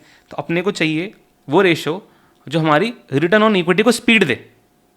कैपिटल गियरिंग क्या करेगा, रिटर्न ऑन इक्विटी को स्पीड देता है। अच्छा, रिटर्न ऑन इक्विटी को स्पीड कब मिलती है, रिटर्न ऑन इक्विटी को बोलो या अर्निंग्स को बोलो, स्पीड कब मिलती है, कब मिलती है कंपनी की अर्निंग्स को स्पीड, जब तुम इक्विटी के अलावा किसी दूसरे का पैसा भी यूज़ करने लग जाओ। अगर तुम इक्विटी के अलावा किसी और का पैसा लेके आओगे, तुम्हारा ज़्यादा पैसा हो जाएगा, ज़्यादा पैसा हो जाएगा, ज़्यादा ग्रोथ होगी, ज़्यादा कमाओगे तो सब ज़्यादा खाएंगे। तो ग्रोथ कब मिलेगी, स्पीड कब मिलेगी अर्निंग्स को, जब तुम बाहर वालों का पैसा भी लेके आ जाओगे। तो इसलिए क्या आ गया इसके अंदर, ऊपर आ जाएगा सारा बाहर वालों का पैसा, नीचे आ गया इक्विटी का पैसा, ठीक है। इक्विटी के अलावा जो भी पैसा लेके आ रहे हो वो सारा ऊपर आ जाएगा, ठीक है। दूसरा तरीका समझने का इसको हो सकता है कि जैसे मैंने बात करी कि स्पीड, आरओई को, रिटर्न ऑन इक्विटी को स्पीड चाहिए, अपने को स्पीड देनी है। रिटर्न ऑन इक्विटी को स्पीड कैसे मिलती है, लेवरेज, मकड़ियाँ, याद आ रही है मकड़ियाँ। तो रिटर्न ऑन इक्विटी को स्पीड कब मिलती है, जब तुम ऑब्वियसली जब तुम्हारा फाइनेंशियल लेवरेज फेवरेबल होता है। फाइनेंशियल लेवरेज मतलब fix cost funds, fix cost मतलब डेट एंड प्रेफरेंस, इसलिए ऊपर तुम्हारा डेट एंड प्रेफरेंस आ गया। तो डेट एंड प्रेफरेंस अगर ज़्यादा होगा, मतलब अगर तुम्हारा डेट प्रेफरेंस मिला के 100 करोड़ है एंड तुम्हारा इक्विटी भी 100 करोड़ है, दैट मीन्स तुम्हारे पे एक का गेयर लगा हुआ है, दैट मीन्स आरओई को एक टाइम की स्पीड से फायदा होगा। अगर तुम्हारा डेट प्लस प्रेफरेंस मिला के 200 करोड़ है, इक्विटी 100 करोड़ है, दैट मीन्स तुम्हारे पे 2 का गेयर लगा हुआ है, तो तुम्हारा इक्विटी का आरओई 2 की स्पीड से बढ़ेगा। तो इन अ वे गियर भी लेवरेज ही होता है। गियर क्या होता है, लीवर ही तो होता है एक तरीके से। तो गियरिंग भी तो एक तरीके से तुम्हें लेवरेज ही दिखा रहा है, ये रेशो भी तुम्हें एक तरीके से लेवरेज ही दिखा रहा है। लेवरेज क्या दिखाता है, फाइनेंशियल लेवरेज क्या दिखाता है, फिक्स कॉस्ट फंड्स कितने होते हैं। तो इसलिए यहाँ भी फिक्स कॉस्ट आ गए, नीचे वेरिएबल कॉस्ट आ गया। क्लियर, समझ गया ये फॉर्मूला किस तरीके से बना। एंड यहाँ पे कैपिटल आ रहा है, कैपिटल मतलब कैपिटल एम्प्लॉयड, तो इसलिए यहाँ पे सिर्फ कैपिटल एम्प्लॉयड की बात होगी। ऊपर प्रेफरेंस आएगा, लॉन्ग टर्म डेट आएगा, नीचे इक्विटी आएगा। ये दोनों मिला के, ये पूरा मिला के सारी कैपिटल एम्प्लॉयड आ गई एक तरीके से। नीचे इक्विटी आ गई, ऊपर प्रेफरेंस आ गई और लॉन्ग टर्म डेट आ गया। शॉर्ट टर्म डेट की बात नहीं कर रहे यहाँ पे, सिर्फ लॉन्ग टर्म कैपिटल एम्प्लॉयड की बात हो रही है, ठीक है। ये फॉर्मूला बच्चा थोड़ा मिक्सअप कर जाता है, ऊपर वेरिएबल ले लेता है, नीचे फिक्स ले लेता है, ठीक है। आप समझो कि इक्विटी के पैसे को स्पीड कब मिलेगी, जब उससे ज़्यादा अपन लेके आएंगे फिक्स कॉस्ट फंड्स को, तो इसलिए ऊपर फिक्स कॉस्ट बेयरिंग आता है। क्लियर। अच्छा, अब इसके अंदर अगर तुम्हारा प्रेफरेंस कैपिटल नहीं है तो ये क्या बन जाता है, long term debt upon equity shareholder funds, same as debt equity ratio, ठीक है। ये चीज़ ध्यान रखना ना। तो these funds provide a gear that is speed to the growth of company, और आरओई को स्पीड देते हैं ये फंड्स, ये जो है, ठीक है। And gear just like a lever, so it indicates financial leverage of a company. एक तरीके से फाइनेंशियल लेवरेज दिखा रहा है, क्योंकि ये भी लीवर ही तो होता है, गियर भी तो लेवर ही होता है एक तरीके से। मैग्नीफाइंग फोर्स ही तो दे रहा है गियर तुमको, ठीक है। चल समझ गया। तो ये अपने से कैपिटल स्ट्रक्चर रेशियोज खत्म हो गए। अब अपन आते हैं कवरेज रेशियोज की तरफ। कवरेज रेशियोज, अच्छा ये इसे करना, यस गाइस, तो अपना कैपिटल स्ट्रक्चर रेशियोज खत्म हो गए, अभी हमारे कवरेज रेशियोज। ठीक है, कवरेज रेशियो के अंदर अपना नाम से क्लियर है, पहले ही मैंने बता दिया था कि इसमें आप क्या देखना चाहते हो कि जितने भी कैपिटल प्रोवाइडर्स को आपको जो जो पैसा देना है वो देने के लिए आपके पास कितना पैसा अवेलेबल है, आप कितना सफिशिएंटली उसको पे कर सकते हो। फॉर एग्जाम्पल, मुझे डेट होल्डर्स को क्या देना होता है, इंटरेस्ट। तो मैं देखना कंपनी जो डेट होल्डर्स हैं, जो जब कंपनी लोन लेने जाएगी तो बैंक क्या देखना चाहेगा कि ये मेरा इंटरेस्ट चुका सकती नहीं चुका सकती है। फॉर एग्जाम्पल, अगर मेरा 10 करोड़ का इंटरेस्ट है साल का, तो अब कंपनी देखना चाहती है कंपनी पे कर सकती है नहीं कर सकती है। ठीक है, अब मुझे बताओ इंटरेस्ट इनकम स्टेटमेंट में किस में से पे होता है? ईबीआईटी में से, ईबीआईटी में से। तो कंपनी जब 10 करोड़ का इंटरेस्ट तब बेयर कर पाएगी जब उसका ईबीआईटी 10 करोड़ के आसपास 10 करोड़ होगा। तो इसलिए कवरेज रेशियो के अंदर अगर ईबीआईटी पे 10 करोड़ है, दैट मीन्स कंपनी एक बार का इंटरेस्ट पे कर सकती है पूरा का पूरा। ठीक है, अगर यही ईबीआईटी तुम्हारा बढ़ के 10 की जगह 70 करोड़ हो जाता है, 70 करोड़ हो जाता है, ठीक है, तो 70 करोड़ अगर तुम्हारा ईबीआईटी हो जाता है, दैट मीन्स कंपनी कितनी बार अपना इंटरेस्ट पे कर सकती है? 7 बार। ठीक है, अच्छा मुझे बताओ, अगर तुम डेटर हो, तुम लेंडर हो, तुम लोन देना चाहते हो, तुम्हारे लिए ज़्यादा बेटर कौन सी पोजीशन है, 7 वाली कि 1 वाली? 7 वाली, 7 वाली ऑब्वियसली ना, क्योंकि तुम सेफ फील करोगे, अरे इतना अर्निंग्स है कंपनी के पास, इतना ईवीआईटी है, ये 7 बार का इंटरेस्ट पे कर सकती है मुझे साल भर के अंदर, इसको तो सिर्फ एक बार ही देना है, इजीली पे हो जाएगा, कोई रिस्क नहीं है।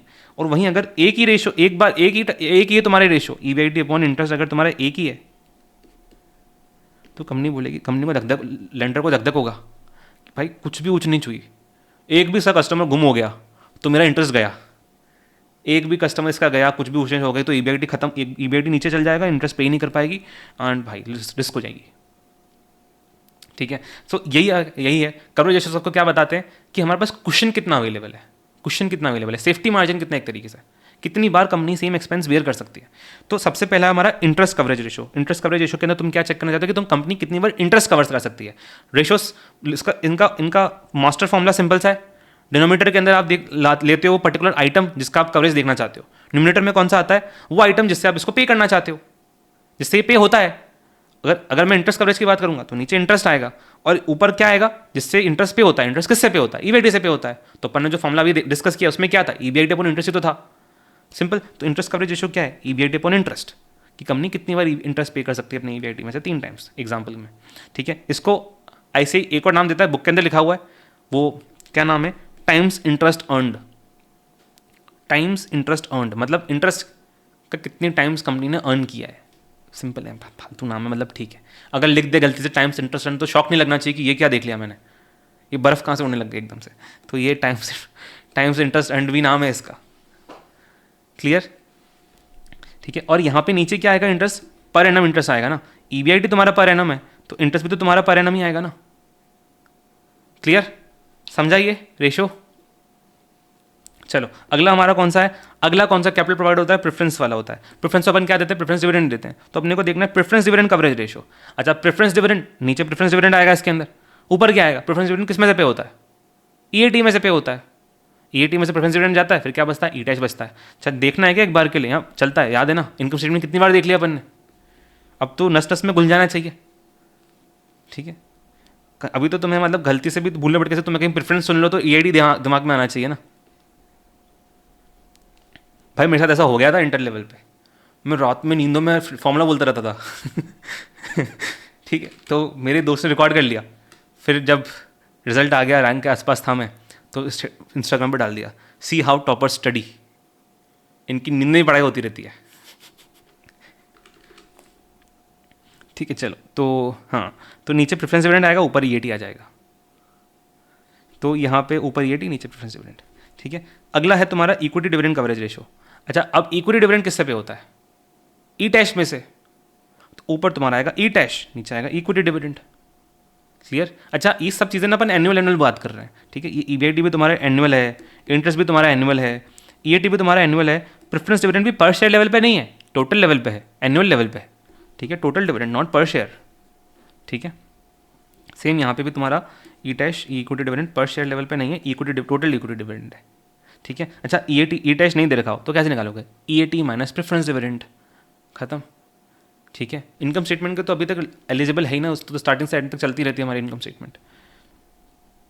ठीक है, चलो अब उसके बाद अपना अगला रेशो आता है फिक्स चार्जेस कवरेज रेशो।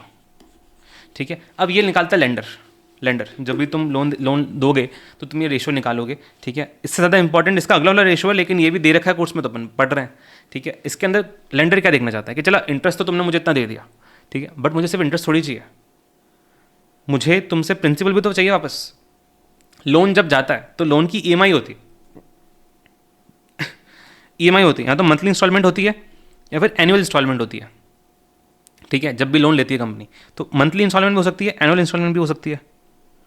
अच्छा, इन इंस्टॉलमेंट के अंदर क्या होता है, इनका एक कंपोनेंट इंटरेस्ट होता है और एक कंपोनेंट प्रिंसिपल होता है।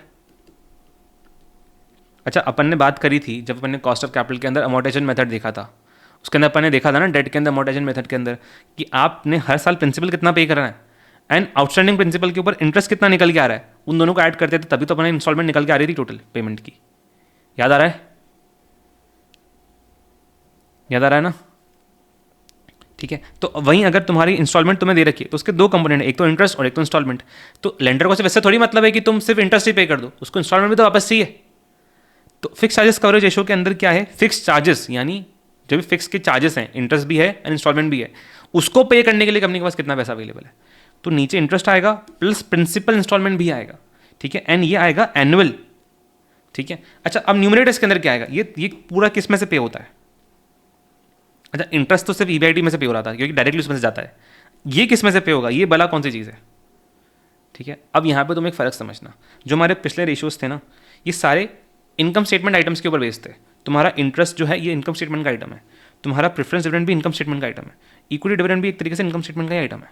ठीक है, लेकिन जो ये प्रिंसिपल इंस्टॉलमेंट है ना, इंटरेस्ट तो इनकम स्टेटमेंट का आइटम है, लेकिन प्रिंसिपल इंस्टॉलमेंट ये इनकम स्टेटमेंट का आइटम नहीं है, ये कैश फ्लो आइटम है। ये पूरा कैश फ्लो आ गया बेसिकली तुम्हारे पास। तो अगर तुम्हारे नीचे कैश फ्लो आ रहा है तो तुम्हें ऊपर भी कैश फ्लो ही लेना चाहिए आइडियली। अरे इसमें नहीं, सॉरी, इधर इधर इधर, ये तुम्हारे नीचे कैश फ्लो आ गया तो यहाँ पे भी तुम्हारा कैश फ्लो आना चाहिए आइडियली ना। अब ये लोगों ने थोड़ा बोला इतना कैश फ्लो बड़ा बड़ा निकालेंगे सर, शॉर्ट फॉर्मूला निकालते हैं। ठीक है, ईबीआईटी के अंदर इंटरेस्ट तो देखो ईबीआईटी से भी होता है।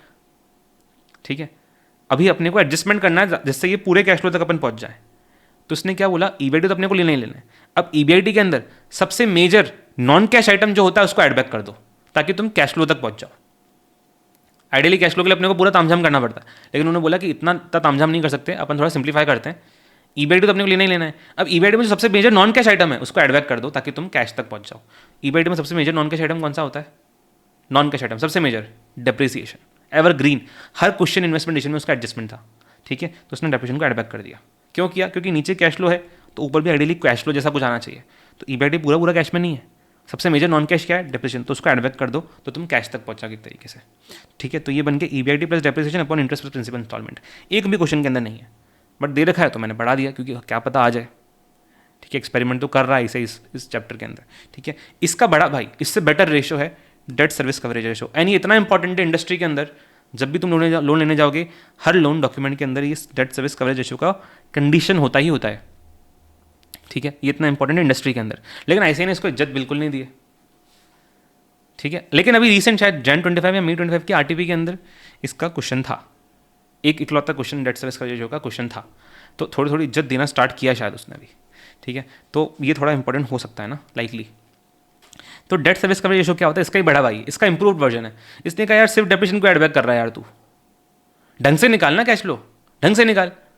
तो इसने कहा तुम directly cash flow from operations ले सकते हो एक तरीके से न्यूमरेटर में, कैश फ्लो फ्रॉम ऑपरेशंस, समझा। न्यूमरेटर में directly cash flow from operations ले लो, या फिर तुम एक मॉडिफाइड वर्जन निकाल सकते हो जिसको अपन क्या बोलते हैं, earnings available for debt service.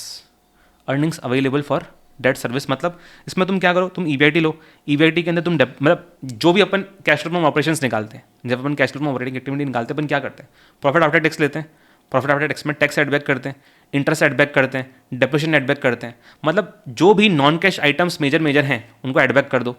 ठीक है, जो भी नॉन ऑपरेटिंग आइटम्स और भी हैं उनको भी एड बैक कर दो। मतलब क्या करो, प्रॉफिट आफ्टर टैक्स ले लो, उसमें non cash operating items add back कर दो, लाइक डेप्रिसिएशन एड बैक कर दो, नॉन ऑपरेटिंग एक्सपेंस रिवर्स कर दो, लाइक इंटरेस्ट एड बैक कर दो, loss on sale of assets add कर दो, तो जो भी cash flow from operating activity में हमारी चीज़ें बनती थी, क्या होती थी, पैट लेते थे, प्लस टैक्स करते थे, प्लस इंटरेस्ट करते हो, प्लस डेप्रिसिएशन करते हो, ये सारी चीज़ें करते हो ना ऑपरेटिंग एक्टिविटी निकालते टाइम पे। तो बस वो सारी चीज़ें करने बोल रहा है, उसी को नाम दे रहा है earnings available for debt service, क्योंकि प्रॉपर एक तरीके से कैश फ्लो आ जाएगा यहाँ पे। इसलिए शॉर्ट में मैंने बोल दिया कि तुम कैश फ्लो फ्रॉम ऑपरेशंस भी ले सकते हो। अच्छा, क्वेश्चन आएगा तो ज़रूरी नहीं क्वेश्चन के अंदर सारे एडजस्टमेंट्स हों, इसके ज़रूरी नहीं सारे एडजस्टमेंट्स हो सकता है सिर्फ डेप्रिसिएशन ही उसके अंदर, ठीक है। तो जितने एडजस्टमेंट्स होंगे अपन उतने एडजस्टमेंट्स कर लेंगे एक तरीके से, ठीक है। क्वेश्चन है उसको अपन वैसे भी अपन ने अपन ने रिटर्न प्रैक्टिस में ले ही रखा है उस क्वेश्चन को, उसको करोगे तो क्लैरिटी आ जाएगा इस रेशो के ऊपर, ठीक है। तो न्यूमरेटर में यहाँ पे क्या आएगा, earning available for debt service, जिसको तुम एक तरीके से कैश फ्लो ऑपरेशन ही बोल सकते हो। करोगे क्या, पैट लोगे, टैक्स एड बैक करोगे, डेप्रिसिएशन एड बैक कर दोगे, इंटरेस्ट एड बैक कर दोगे, और भी कोई नॉन ऑपरेटिंग आइटम्स है like loss on sale of assets, profit on sale of assets, उसको रिवर्स कर देना, क्योंकि अपने को सिर्फ ऑपरेटिंग कैश फ्लो चाहिए, ठीक है। चलो इसको शॉर्ट में अपन DSCR बोलते हैं, बहुत ही कॉमनली यूज्ड एक्रोनिम है ये DSCR, ठीक है। मतलब ऐसे नाम बोलना हो तो दस्कर, ये अपना FCCCR, इसको बोलना हो तो नहीं, इसको मैं नहीं बोलना चाहूँगा आपको, ठीक है। तो ये अपना DSCR ही अपना, ठीक है। चलो ये ख़त्म, अपना कवरेज रेशियोज ख़त्म, क्लियर, आगे बढ़े।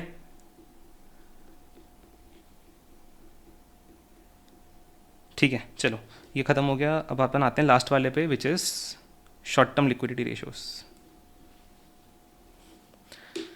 ठीक है। लिक्विडिटी रेशियोज या फिर शॉर्ट टर्म सॉल्वेंसी रेशियोज, ठीक है। अब लिक्विडिटी क्या होता है, लिक्विडिटी मतलब कंपनी कितना जल्दी फंड्स अरेंज कर सकती है अपने शॉर्ट टर्म ऑब्लिगेशंस को पे करने के लिए, दैट इज़ लिक्विडिटी। तो वो थी लॉन्ग टर्म सॉल्वेंसी, जिसमें अपन लॉन्ग टर्म ऑब्लिगेशंस की बात कर रहे थे। यहाँ पे अपन बात करें शॉर्ट टर्म ऑब्लिगेशंस की, कि शॉर्ट टर्म ऑब्लिगेशंस को जो दिनचर्या में नॉर्मल बेसिस पे होती हैं, उनको पे ऑफ करने के लिए अपने पास कितना पैसा अवेलेबल है, इसलिए इसको अपन शॉर्ट टर्म सॉल्वेंसी भी बोलते हैं। क्यों, क्योंकि short term funds, short term obligations की पेमेंट की कैपेसिटी चेक करता है, इसलिए उसको शॉर्ट टर्म सॉल्वेंसी भी बोल सकते हैं, लेकिन आइडियल नाम इसका लिक्विडिटी है, क्योंकि लिक्विडिटी का मतलब क्या होता है, शॉर्ट टर्म ऑब्लिगेशंस को कितने अच्छे से पे कर सकते हो, बस, ठीक है। तो इसके अंदर आप चेक करना चाहते हो कि अच्छा शॉर्ट टर्म ऑब्लिगेशंस मतलब क्या होता है, current liabilities. Short term obligations मतलब करंट लायबिलिटीज़, जिनको अपने को जो अभी कभी भी खड़ी हो जाएंगी तो अपने को उनको पे करना पड़ेगा। फॉर एग्जांपल अपने पास पेबल्स खड़ा हुआ है, तो मान लो सारे क्रेडिटर्स उठा के दुकान पे आ गए एकदम एक दिन, पे कर, कहाँ से पे करोगे, मुझे रिसीवेबल से दे दे, मुझे रिसीवेबल से पैसा निकाल, बोले तो फिर आप पहले जाओ ताकि मैं अपने रिसीवेबल से दुकान पे जाऊँ फिर वहाँ से लेके आऊँगा, फिर आपको दूंगा। तो शॉर्ट टर्म ऑब्लिगेशंस क्या होते हैं, करंट लायबिलिटीज़, आपको उनको पे करना है। अब ये पे किस में से होती है, short term obligations, current liabilities पे होती हैं करंट एसेट्स के थ्रू, ठीक है। आप फिक्स एसेट्स को थोड़ी बेचोगे इनको पे करने के लिए, जब फिक्स एसेट्स को बेचना पड़ जाए इनको पे करने के लिए, दैट मीन्स तुम दिवाली हो चुके हो, तुम्हारी कंपनी बंद हो रही है। शॉर्ट टर्म ऑब्लिगेशंस पे होनी चाहिए आपके करंट एसेट से, ठीक है। लॉन्ग टर्म ऑब्लिगेशंस पे होनी चाहिए लॉन्ग टर्म सोर्सेज से, ठीक है। शॉर्ट टर्म ऑब्लिगेशंस तो करंट एसेट से भी होनी चाहिए ना। अगर सिचुएशन ऐसी है कि करंट एसेट्स है ही नहीं, देन आपको लॉन्ग टर्म एसेट्स बेचने पड़ जाएंगे, जो which is a very deadly situation ना, कंपनी बंद हो सकती है ऐसी हरकतों पर। तो इसलिए अपने को ये पे किससे होती हैं, ये करंट लायबिलिटीज़ हैं, ये पे किससे होती हैं, करंट एसेट्स से होती हैं। तो इसके अंदर अपन करते हैं क्या, शॉर्ट टर्म लिक्विडिटी रेशियोज के अंदर अपन current assets and current liabilities के रेशियोज निकालते हैं। सबसे फेमस एवरग्रीन तुम्हारा फेवरेट बचपन साथ में है तुम्हारे, करंट रेशियो क्या होता है, current asset upon current liabilities, कि करंट लायबिलिटी से कितना टाइम करंट एसेट्स हैं, करंट एसेट्स से कितना टाइम करंट लायबिलिटी से कितना टाइम करंट एसेट्स हैं। जितने ज़्यादा करंट एसेट्स होंगे उतना तुम सेफ हो, कि करंट लायबिलिटीज तुम्हारे 10 के हैं एंड तुम्हारे पास एसेट्स 30 के हैं, दैट मीन्स तुम सेफ हो। 10 के लायबिलिटीज पे करने ना, 30 के हमारे पास एसेट्स हैं, कभी भी बेच के 10 को पे कर सकते हैं, सेफ है पर। That is current ratio, current asset upon current liabilities, ठीक है। तो सबसे एवरग्रीन रेशियो तो यही है, ठीक है। अब करंट एसेट्स के अंदर हमारे आते कौन कौन से एसेट्स हैं वो देखना। करंट एसेट्स के अंदर सबसे पहले हमारा कैश एंड कैश इक्विवेलेंट्स आ गया, इसके अंदर तुम्हारा बैंक भी आ गया, ठीक है। दूसरा डेटर्स एंड बिल रिसीवेबल आ गया, ठीक है। Then short term loans and advances, अगर तुमने किसी को लोन दे रखा है शॉर्ट टर्म, अगर तुमने किसी ने एम्प्लॉय को एडवांस दे रखा है वो भी यहाँ पे आ जाएगा। देन तुम्हारा इन्वेंट्री आ जाएगा, इन्वेंट्री भी तुम्हारा एसेट ही है, करंट एसेट ही है। प्रीपेड एक्सपेंस आ जाएगा, ठीक है। तो ये सब करंट एसेट में आता है। करंट लायबिलिटीज में क्या क्या आता है, क्रेडिटर्स आ गए, बिल पेबल आ गया, आउटस्टैंडिंग एक्सपेंस आ गया, प्रोविजन फॉर टैक्सेशन आ गया, प्रपोज डिविडेंड आ गया, short term loans and overdraft आ गया जो तुमने ले रखे हैं, ठीक है। अब पॉइंट ये है कि किसी महान इंसान ने बोला तुमने रेशो तो निकाल लिया current asset upon current liabilities, ठीक है, लेकिन तुम सारी की सारी करंट एसेट, अगर तुम्हारे दुकान में आज के आज सारे करंट लायबिलिटीज वाले आ गए कि हमारा पैसा निकाल, तो तू सारे के सारे करंट एसेट से पे नहीं कर सकता। क्यों नहीं कर सकता? क्योंकि पहली बात, इन्वेंट्री बेचने में बहुत टाइम चल जाएगा। इन्वेंट्री आज की आज थोड़ी बिक जाएगी सारी की सारी, उसको बेचने में 1-2 महीना लग सकता है। तो तू आज की आज कैसे पे करेगा सारे करंट लायबिलिटी से दुकान में आकर कर? तो दूसरा, प्रीपेड एक्सपेंस से तो पैसा आता ही नहीं है। प्रीपेड एक्सपेंस क्या होता है? जिसको तुमने पहले एक्स्ट्रा पैसा दे दिया, अब तुम सर्विस लोगे। फॉर एग्जाम्पल, तुमने रेंट साल भर का एक साथ पे कर दिया, अभी तुम्हें सर्विस लेनी है रेंटेड अकोमोडेशन की, तो तुमने यहाँ से कैश फ्लो नहीं आने वाला, इसमें से सर्विस आने वाली है। तो तुम इससे पे ऑफ कैसे करोगे करंट लायबिलिटीज को? तो इसलिए किसी ने बोला कि देख, ये 2 चीज़ें तो तू पे ऑफ कर ही नहीं सकता है, तो इनको तो तू हटा। ठीक है, इनको तो तू हटा। तो इसलिए अपन ने एक और रेशियो निकाला जिसमें से अपन इन दोनों को हटा देते हैं, इन्वेंट्री प्रीपेड एक्सपेंस को, जिनको अपन क्या बोलते हैं? Quick assets. और रेशियो को क्या बोलते हैं? Quick ratio. क्यों? क्योंकि उसके अंदर थोड़ी क्विक असेट्स हैं, क्विक हैं, वो थोड़ी जल्दी रियलाइज हो जाती हैं। तो अगर दुकान में एकदम से आ गए ना सारे के सारे, तो अपन उनको उनसे रियलाइजेशन कर पाएंगे, और उनके अंदर दोनों चीज़ें नहीं आएंगी। तो इसलिए हमारा जो ये दोनों बाहर हो जाती हैं, हमारे आते हैं सिर्फ ये 3 असेट्स, जिनको अपन क्या बोलते हैं? Second most liquid quick ratio. Quick ratio बोले तो current asset minus inventory minus prepaid expense upon current liabilities. अच्छा, लायबिलिटीज करंट सारी की सारी आएगी ना, लायबिलिटीज तो सारी की सारी आ सकती है ना। पे ऑफ करने के लिए मुझे देखना है कि किनसे मैं पैसा निकाल के ला सकता हूँ क्विकली।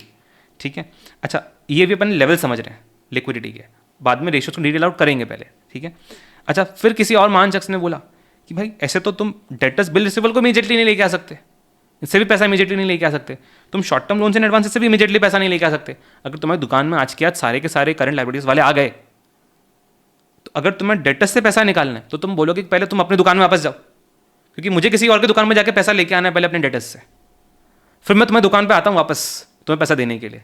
तो अगर तुम्हारी दुकान में सारे करंट लायबिलिटीज आ गए, तो तुम इनसे पैसा नहीं लेके आ पाओगे, क्योंकि उनको अभी के अभी चाहिए। इनसे निकालने के लिए तुम्हें इनकी दुकान पर जाना पड़ेगा, इन करंट लायबिलिटीज को अपनी दुकान में वापस भेजना पड़ेगा, बट वो ओपन कर नहीं सकते इमीडिएटली। अगर दुकान में आ गए करंट लायबिलिटीज वाले, तो इनसे पे ऑफ नहीं कर पाएंगे, क्योंकि इनसे लेने के लिए अपने को थोड़ा सा और टाइम चाहिए। ठीक है, तो ये इनको भी हटाना पड़ेगा, इनको भी हटाना पड़ेगा। तो उसने तीसरा रेशियो निकल के आया, जिसके अंदर बचा क्या?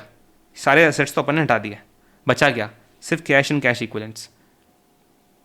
क्योंकि ऑब्वियसली लॉजिकल बात भी यही है कि अगर सारे के सारे करंट लायबिलिटीज तुम्हारी दुकान में अभी आ गए, तो तुम उसको एक एसेट से पे कर सकते हो, which is cash and cash equivalent. जितना कैश तुम्हारे पास पड़ा हुआ है तुम उसी से उसको लौटा सकते हो। इससे लिए तुम्हें बोलना पड़ेगा पहले दुकान में जा, मैं जाऊँगा पहले उसकी दुकान में, पैसा लेके आऊँगा, फिर तेरे को दूंगा। तो ये नहीं ले सकते, सिर्फ कैश एंड कैश इक्विवेलेंट से ही इमीडिएटली पे ऑफ हो सकता है। तो सबसे हाईएस्ट लेवल ऑफ लिक्विडिटी कौन सा रेशियो दिखाता है? कैश रेशियो, जिसके अंदर अपन चेक करते हैं कि कैश एंड कैश इक्विवेलेंट्स कितना टाइम्स है तुम्हारे करंट लायबिलिटीज़ का। ठीक है, समझ गया? तो ये अपने 3 लेयर्स ऑफ रेशियोज थे। अच्छा, एक बार वापस से मैं उसमें आता हूँ कैपिटल स्ट्रक्चर रेशियोज के अंदर, सॉल्वेंसी के अंदर। ये जो तुम्हारे इक्विटी रेशियो, डेट रेशियो वगैरह हैं, इनको तुम परसेंटेज में भी लिख सकते हो और इस 2 फॉर्म में भी लिख सकते हो कि डेट अपॉन कैपिटल इज 2:1, मतलब सॉरी इक्विटी इज 0.5। ठीक है, परसेंटेज में भी लिख सकते हो तुम इसको। ठीक है, डेट को भी तुम इस तरीके से लिख सकते हो, डेट इक्विटी को तुम 2:3 करके भी लिख सकते हो, या फिर इसको तुम 0.5 करके भी लिख सकते हो, या तुम इसको 50% करके भी लिख सकते हो। कोई भी डिनोमिनेशन चलेगा कैपिटल स्ट्रक्चर रेशियोज के अंदर। ठीक है, लेकिन जब तुम यहाँ पे आओगे कवरेज रेशियोज के अंदर, तो कवरेज रेशियो लॉजिकली टाइम्स में होना चाहिए ना, क्योंकि कवरेज में तुम क्या देख रहे हो कि तुम कितना टाइम पे कर सकते हो अपनी इस लायबिलिटी को, तो ये ऑब्वियसली टाइम्स में आएंगे सारे के सारे। ठीक है, अच्छा, इसको याद करने में मत जाना कि ये रेशियो टाइम के अंदर है, ये रेशियो परसेंटेज के अंदर है, वो रेशियो इस 2 फॉर्म में। लॉजिकल सी बात है ना यार, फॉर्म अगर तुम मीनिंग समझ गए उस रेशियो का, तो अपने आप ही निकल के आ जाएगा तुमसे, तुम्हें खुद को मालूम है टाइम्स में आएगा ये। क्लियर? चलो अब वापस आते हैं अपन इसके ऊपर। ठीक है, तो इसके अंदर अपन 3 लेवल ऑफ लिक्विडिटी देखते हैं। सबसे पहले सारे करंट एसेट ले लिए, जिसको अपन करंट रेशियो बोलते हैं। फिर अपन ने देखे सिर्फ क्विक एसेट्स, जिनसे थोड़ा जल्दी पैसा निकल के आता है, जिससे अपन माइनस क्या करते हैं, सिर्फ इन्वेंट्री प्रीपेड को हटा देते हैं, बाकी सारे एसेट्स ले लेते हैं। तो उसके अंदर क्या आ गया तुम्हारा? Quick ratio. एंड तीसरा आ गया highest level of liquidity, which is cash upon current liability, जिसको अपन कैश रेशियो बोलते हैं। तब अपन एक एक को देखना स्टार्ट करते हैं। सबसे पहले अपन कैश रेशियो को लेते हैं, इसको अपन और क्या नाम दे सकते हैं? Absolute liquidity ratio. Absolute liquidity दिखा था तुमको, इससे ज़्यादा कोई नहीं है, इसके ऊपर कुछ नहीं है अभी। ठीक है, तुमने इतना बोला कि अच्छा ये भी कर लो वो भी कर लो, इसके ऊपर कहाँ जाओगे तुम? तो ये एब्सोल्यूट लिक्विडिटी रेशियो है, this measures highest level of liquidity. इसके अंदर तुम क्या देखना चाहते हो? करंट लायबिलिटी इसको पे ऑफ करने के लिए मेरे पास कितना कैश एंड कैश इक्विवेलेंट है। अच्छा, कैश के अंदर तुम्हारा बैंक भी आ गया, तो कैश एंड बैंक आ गया। दूसरा, कैश इक्विवेलेंट्स का मतलब क्या होता है? Marketable securities. AS3 cash flow पढ़ते हैं। मार्केटेबल सिक्योरिटीज क्या होती है? 90 डेज के अंदर जो इंटेंडेड है सेल करने के लिए। ठीक है, वो होती है मार्केटेबल सिक्योरिटीज। अभी वो डेफिनेशन इसके लिए इतनी इंपॉर्टेंट नहीं है, बट जस्ट रिकॉलिंग की वहाँ पे पढ़ के आई हुई है। ठीक है, FM पॉइंट ऑफ व्यू से इतना कोई इंपॉर्टेंट नहीं, खुद दे देगा कि मार्केटेबल सिक्योरिटीज इतनी है, ऐड कर देना सिंपली, ठीक है। तो ऊपर कैश इक्विवेलेंट्स, नीचे करंट लायबिलिटीज, ठीक है। किस इसका फॉर्म क्या होता है, 1:2 फॉर्म होता है, मतलब अपन किस फॉर्म में दिखाएंगे, 0.4:1, 0.5:1, ठीक है, या फिर सीधे सीधे 0.5 भी लिख सकते हो, इतना याद करने में मत जाना, 0.5 लिख सकते हो, 0.6 लिख सकते हो, चलता है, ठीक है। उसके बाद अपन ने देखा था इससे थोड़ा ज़्यादा इससे थोड़े कम लिक्विड एसेट्स कौन से हो जाते हैं, जब तुम इनके अंदर ये दोनों को भी इंक्लूड करने लग जाते हो, ठीक है। सबसे ज़्यादा लिक्विड कौन सा है, ये रेड वाला, मोस्ट लिक्विड, कैश रेशियो। और जब तुम इनके अंदर ये दो भी ऐड कर दो तो आ जाता है क्विक एसेट्स, क्विक रेशियो। जब तुम सारे ले लो तो आ जाता है फिर सारी current assets, which is current ratio. Clear, समझ गया। तो अभी अपना है क्विक एसेट्स, क्विक रेशियो, जिसको अपन नाम लिक्विड रेशियो भी बोलते हैं अपन, वो होता है एब्सोल्यूट लिक्विडिटी, ये लिक्विड रेशियो, या इसको लिक्विडिटी रेशियो भी बोल सकते हैं अपन, या फिर इसको कुछ लोग एसिड टेस्ट भी बोलते हैं, एसिड टेस्ट। अब क्यों एसिड टेस्ट नाम है, एसिड टेस्ट ये आइडियली नहीं होना चाहिए था, आइडियली एसिड टेस्ट इसका नाम होना चाहिए था, because this is the acid test. Acid test physics के अंदर अपन केमिस्ट्री में यूज़ करते हैं ना, कि इस टेस्ट से तो एकदम क्रिस्टल क्लियर हो जाएगा, कंक्लूसिव प्रूफ मिल जाएगा अपने को, चलो छोड़ो, ठीक है। तो इसका ही कोई अपन एसिड टेस्ट बोलते हैं, ठीक है। मेजर करता है second best level of liquidity, ठीक है। इसके अंदर अपन ऊपर क्या लेते हैं, क्विक एसेट्स, जिनको अपन लिक्विड एसेट्स भी बोल सकते हैं, बट मीनिंग सबका सेम ही है। क्या निकलता है, quick assets current assets minus inventory minus prepaid expenses. नीचे अपन ले लेंगे करंट लायबिलिटीज को, हाँ एसेट डाल के चेक करेंगे शेयर होल्डर्स, ठीक है, ये कर लेंगे। एग्जाम में भी लेके जाइए एसेट क्विक रेशियो निकालूंगा तो कॉपी के ऊपर थोड़ा सा एसिड डाल दियो ठीक है, चलो, हाँ इससे याद हो जाएगा तुम लोगों को भी ना। बट मेरे को एक बात बताई, जो तुमने तरीका निकाला एसिड डाल के चेक करेंगे, ये तो किसी भी रेशियो के लिए बोल सकता है। इससे तुझे यही वाला फॉर्मूला कैसे याद आएगा, जरा मुझे बताइए। और तू किसी के लिए भी बोल सकता है कि एसिड डाल के मैं ये चेक करूंगा, तो हर एक का नाम रख दूं फिर तो मैं एसिड टेस्ट,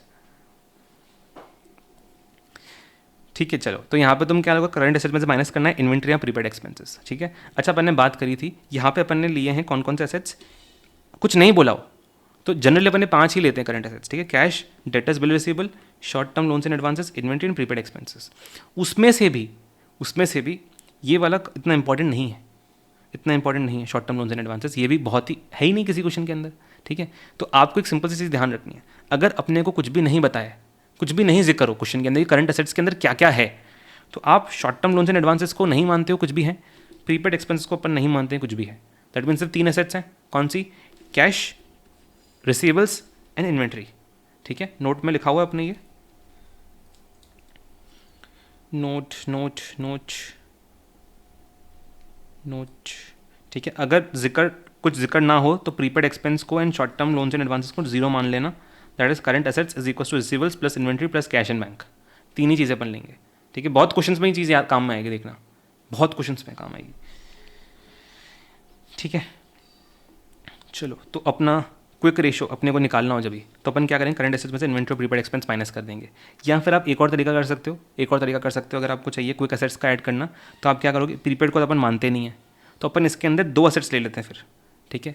अपने जनरली कौन से एसेट्स हैं, 3, कौन सा, एक तो इन्वेंट्री है, एक तो रिसीवेबल्स है और एक कैश है, ठीक है। अपने को क्विक एसेट्स में माइनस, करंट एसेट्स में से कौन से माइनस करने, इन्वेंट्री और प्रीपेड अपन ने माना ही नहीं है ही नहीं, तो क्या बचा, सिर्फ इन्वेंट्री।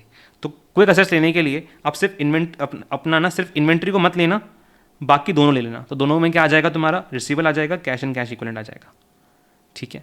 तो ऐसा भी बोल सकते हो कि करंट एसेट्स में से इन्वेंट्री को माइनस करूँ, प्रीपेड एक्सपेंस तो अपन कुछ लेते नहीं है, या फिर बाकी के करंट एसेट्स ले लो इन्वेंट्री को छोड़ के, जैसे तुमको ठीक लगे, ठीक है। बाकी का टोटल लगा लो, नीचे करंट लायबिलिटीज ही आएगा। ये भी 1:2 फॉर्म में दिखा जाता है। अच्छा, इसका आइडियल रेशियो कुछ महान लोगों ने बोला है कि 1:1 होता है, which is not the correct thing. मैंने तुमको बताया था प्रैक्टिकल लाइफ में there is nothing called as ideal ratio. ये इंडस्ट्री टू इंडस्ट्री वेरी करता है, आप ऐसा एक सिंगल रेशियो नहीं दे सकते कि 1:1 है, बट ठीक है, न्यूमेरिकल पॉइंट ऑफ अगर MCQ में आ जाए तो पता होना चाहिए कि आइडियल रेशियो बोलते हैं कि 1:1 है, which is not correct practically, but ठीक है। इसके बाद हमने लास्ट सबसे कम लेवल ऑफ लिक्विडिटी कौन सा बताता है, करंट रेशियो। करंट रेशियो को अपन शॉर्ट में वर्किंग कैपिटल रेशियो भी बोलते हैं, working capital ratio, not working capital turnover ratio, ठीक है। वर्किंग कैपिटल रेशियो इसके अंदर एवरग्रीन है, करंट एसेट्स अपन करंट लायबिलिटीज। इतना एवरग्रीन क्यों, क्योंकि नाम ही बहुत सिंपल है, करंट है तो ऊपर भी करंट लगा लो, नीचे भी करंट लगा लो, बहुत सिंपली निकल के आ जाएगा, ठीक है। करंट एसेट्स अपन करंट लायबिलिटीज, ये 1:2 फॉर्म में आता है, ठीक है। इसका आइडियल रेशियो क्या होता है, 2:1, ये भी तुम पढ़ के आए हो, विच is not correct logically practically from an industry point of view, but ठीक है, अब जो दे रखा पढ़ना पड़ेगा, ठीक है। क्लियर। करंट एसेट्स के अंदर अपन ने बात करी कि जनरली अपन 3 ही लेते हैं, inventory, receivables and cash and cash equivalent, ठीक है। अदर्स में भी अपन कुछ लेते नहीं जनरली, ठीक है। चलो, ये हमारे 3 रेशोज कंप्लीट हो गए। इसके बाद एक लास्ट आता है नेट वर्किंग कैपिटल, मतलब एक नेट वर्किंग कैपिटल को भी ये रेशो बोलता है, which is not a ratio practically. Net working capital कोई रेशो नहीं है, this is just an amount, right. Net working capital क्या निकलता है? Current assets minus current liabilities, ठीक है। अच्छा, अपन ने बात करी थी क्वेश्चन के अंदर, अगर नेट वर्किंग कैपिटल नहीं लिखा हो, सिर्फ वर्किंग कैपिटल लिखा हो, तो भी उसका मीनिंग यही है, तो भी उसका meaning current asset minus current liabilities ही रहेगा, चेंज नहीं हो जाएगा उसका मीनिंग, क्लियर, ठीक है। तो अब तुमने देखा कि इसके अंदर भी करंट एसेट करंट लायबिलिटीज आ रहा है, इसके अंदर भी करंट एसेट करंट लायबिलिटीज आ रहा है, ठीक है। यहाँ माइनस में आ रहा है, यहाँ पे डिवाइड में आ रहा है। इसलिए जब ये दोनों साथ में दे रखे होते हैं ना क्वेश्चन में, तो उनसे अपन बहुत सारी कैलकुलेशन साथ में कर सकते हैं, वो भी अपन बात करेंगे कि ऐसे कैलकुलेशन उनसे यूज होती है, ठीक है। एंड अगेन ये रेशियोज बहुत इंपॉर्टेंट है ना, क्विक रेशियो इंपॉर्टेंट है, करंट रेशियो इंपॉर्टेंट है, वर्किंग कैपिटल इंपॉर्टेंट है, cash ratio is almost not usable ना, अपने पास कोई क्वेश्चन नहीं है, अभी तक आया नहीं कभी भी, ना तो स्टडी मेट में ना किसी एग्जाम में वगैरह में कहीं भी आया है, ठीक है। फिर लास्ट है एक बेसिक डिफेंस इंटरवल, या फिर इसको इंटरवल मेजर बोलते हैं, ठीक है। अब ये बेसिकली तुमको क्या दिखाता है कि अगर तुम्हारी आज सारी की सारी सेल खत्म हो जाए, अगर तुम्हारी सारी की सारी सेल खत्म हो जाए, तुम कोई सेल कर ही नहीं रहे, तुम्हारा सारा कैश फ्लो रुक जाए, सब कुछ रुक जाए, तो तुम कितने दिन तक अपना गुजारा कर सकते हो, कितने दिन तक बिजनेस को चला सकते हो, ये बस तुमको ये दिखाता है, ठीक है। जैसे मैं तुमको बताता कि ये रेशो ना हर एक इंसान को निकालना चाहिए अपनी लाइफ में, जब वो कुछ नया कर रहा हो। जैसे मैंने बताया था कि जब मैं छोड़ के जा रहा था अपनी जॉब, तो मैंने क्या किया था, देखो मेरे पास 10 लाख की सेविंग्स पड़ी है, ठीक है, एग्जैक्ट अमाउंट मैं नहीं बता रहा हूँ, 10 लाख की मेरे पास सेविंग्स पड़ी है, ठीक है। एंड मेरा मंथली एक्सपेंस 20,000 का है, तो इस 10 लाख से मैं कितने महीने गुजारा कर लूँगा, कैसे निकाला होगा, 10 लाख बाय 20,000, मतलब बेसिकली कि 10 लाख से मेरे कितने महीने चल सकते हैं, हर महीने 20,000 जा रहा है, तो ये 10 लाख कितने महीने में खर्च हो जाएगा, 10 लाख बाय 20,000, ठीक है। तो कितना निकल के आया था, 50 महीने, तो 50 महीने गुजारा हो सकता है, ठीक है। उसके बाद क्या होगा, ये पैसा खत्म हो जाएगा, फिर कहीं ना कहीं और से जुगाड़ करना पड़ेगा। तुम्हारे पास अगर कुछ भी मैं कमा नहीं रहा हूँ, तो मैं 50 महीने तक का खर्चा अपना चला सकता हूँ सेविंग से ही, 50 महीने के बाद मुझे अर्निंग चाहिए रहेगी, ठीक है। सो यही बेसिक डिफेंस इंटरवल मेजर है, जिसमें आप क्या करते हो, अगर मेरी सारी अर्निंग रुक जाए तो मैं कितने टाइम तक गुजारा कर सकता हूँ, ठीक है। तो यहाँ पे मैंने अपनी सेविंग्स ली थी, लेकिन यहाँ पे अपन क्या लेते हैं, हमारे करंट एसेट्स, जिनसे मेरा पैसा आएगा, जिनसे मैं खर्चा कर सकता हूँ। कौन कौन से हैं वो करंट एसेट्स? एक तो तुम्हारे पास कैश एंड बैंक बैलेंस पड़ा हुआ है, इससे तुम अपना खर्चा चला सकते हो। दूसरा मार्केटेबल सिक्योरिटीज, क्योंकि वो कैश का भाग ही है, उनसे तुम तुम्हारा खर्चा चला सकते हो। डन दोस्त, डन डन सब लोग पास होने के बाद 5 नए स्टूडेंट लेके आना, और उन 5 को बोला और 5 और लेके आए अपन MLM बनाएंगे अपना, फिर मैं जेल चल जाऊंगा ठीक है। तो ये कैश एंड बैंक बैलेंस है। फिर मार्केटेबल सिक्योरिटीज़, ये भी कैश का ही भाग होता है, कैश एंड कैश इक्विवेलेंट। ये तुम्हारे पास पैसा पड़ा हुआ है, इनको तुम बेच बाच के अपना गुजारा कर सकते हो, ठीक है। दूसरा तुम गुजारा किससे कर सकते हो, तो बस रिसीवेबल्स पड़े हुए हैं, उससे भी तुम अपनी पैसा वसूल के अपना खर्चा निकाल सकते हो कि भाई पैसा दे, मेरे पास नहीं है, तू मुझे दे। और कौन से करंट एसेट्स थे, इन्वेंट्री थी, ठीक है, इन्वेंट्री थी वो छूट गई, कैश आ गया, रिसीवेबल आ गया, इन्वेंट्री बच गई ना। अपन ये 3 ही तो पकड़ते हैं, ये 3 ही पकड़ते हैं ना, बताया ना मैंने। Short term loans and advance को तुम नहीं पकड़ोगे, प्रीपेड को तुम नहीं पकड़ोगे, तो ये 3 ही बचे। अच्छा, इन्वेंट्री को मैंने क्यों नहीं दिया, क्योंकि कंडीशन ही तो यही थी कि मेरे सारी अगर सेल रुक जाए, मेरी अगर सारी इनकम रुक जाए तो मैं कितने दिन गुजारा कर सकता हूँ। सारी इनकम रुक गई है मतलब मेरी सेल हो ही नहीं रही है, मतलब मेरा इन्वेंट्री बिक ही नहीं रहा, तो मैं इन्वेंट्री क्यों लिखूंगा यहाँ पे, ठीक है। तो इन्वेंट्री नहीं आएगी, ये तो बिक ही नहीं रही। उसके अलावा बाकी के एसेट्स लेने अपने को, तो हमारे यहाँ पे नेट रिसीवेबल्स आ गए, ठीक है। अच्छा, नेट रिसीवेबल मैंने क्यों लिखा है, क्योंकि रिसीवेबल अगर आपको दे रखा है, अगर आपको बताया कि इनमें से तो मैं एक्सपेक्ट करूँगा कितना मेरा बैड डेट्स हो जाएगा, तो उसको माइनस कर लेना, मतलब receivables minus expected bad debts. मतलब मुझे एक बात बताओ, तो अगर तुम्हारे पास 10 लाख का रिसीवेबल्स का बैलेंस है एंड तुमको पता है कि इसमें से 1 लाख तो डूबेंगे, 1 लाख तो मुझे पैसा देंगे ही नहीं, तो तुम पूरा का पूरा 10 लाख से कैलकुलेशन क्यों करोगे कि मैं कितने दिन सेविंग कितने दिन अपना गुजारा कर सकता हूँ। तुमको पता है उसमें से मिलना सिर्फ 9 लाख का ही है, तो सिर्फ 9 लाख ही ऐड करोगे ना अपना गुजारा करने के लिए, निकालने के लिए। तो इसलिए यहाँ पे receivables minus expected bad debts बन कर लेते हैं, विच इज नेट रिसीवेबल्स। और नीचे अपना क्या आएगा, अच्छा मेरा डेली का खर्चा कितना है, खर्चा मतलब डेली का ऑपरेटिंग एक्सपेंसेस, वो भी कैश के अंदर, क्योंकि ऊपर सारी कैश वाली चीज़ आ रही है, इनको मैं बेच के कैश लेके आऊँगा, तो नीचे भी सब कुछ कैश आएगा। डेली के ऑपरेटिंग कॉस्ट या डेली के ऑपरेटिंग एक्सपेंसेस। अच्छा, ऑपरेटिंग एक्सपेंस कॉस्ट में क्या आ गया, सारी operating cost, COGS, selling and distribution overheads, administration overheads, ठीक है, ये तुम्हारे सारे आ गए ऑपरेटिंग कॉस्ट, ये सब मिला के ऑपरेटिंग कॉस्ट हो जाता है। अच्छा मुझे चाहिए सिर्फ कैश वाले, नॉन कैश का मैं क्या करूँगा, नॉन कैश में थोड़ी मुझे पे करना है, तो माइनस कर देंगे इसमें से अपन depreciation and other non cash expenses.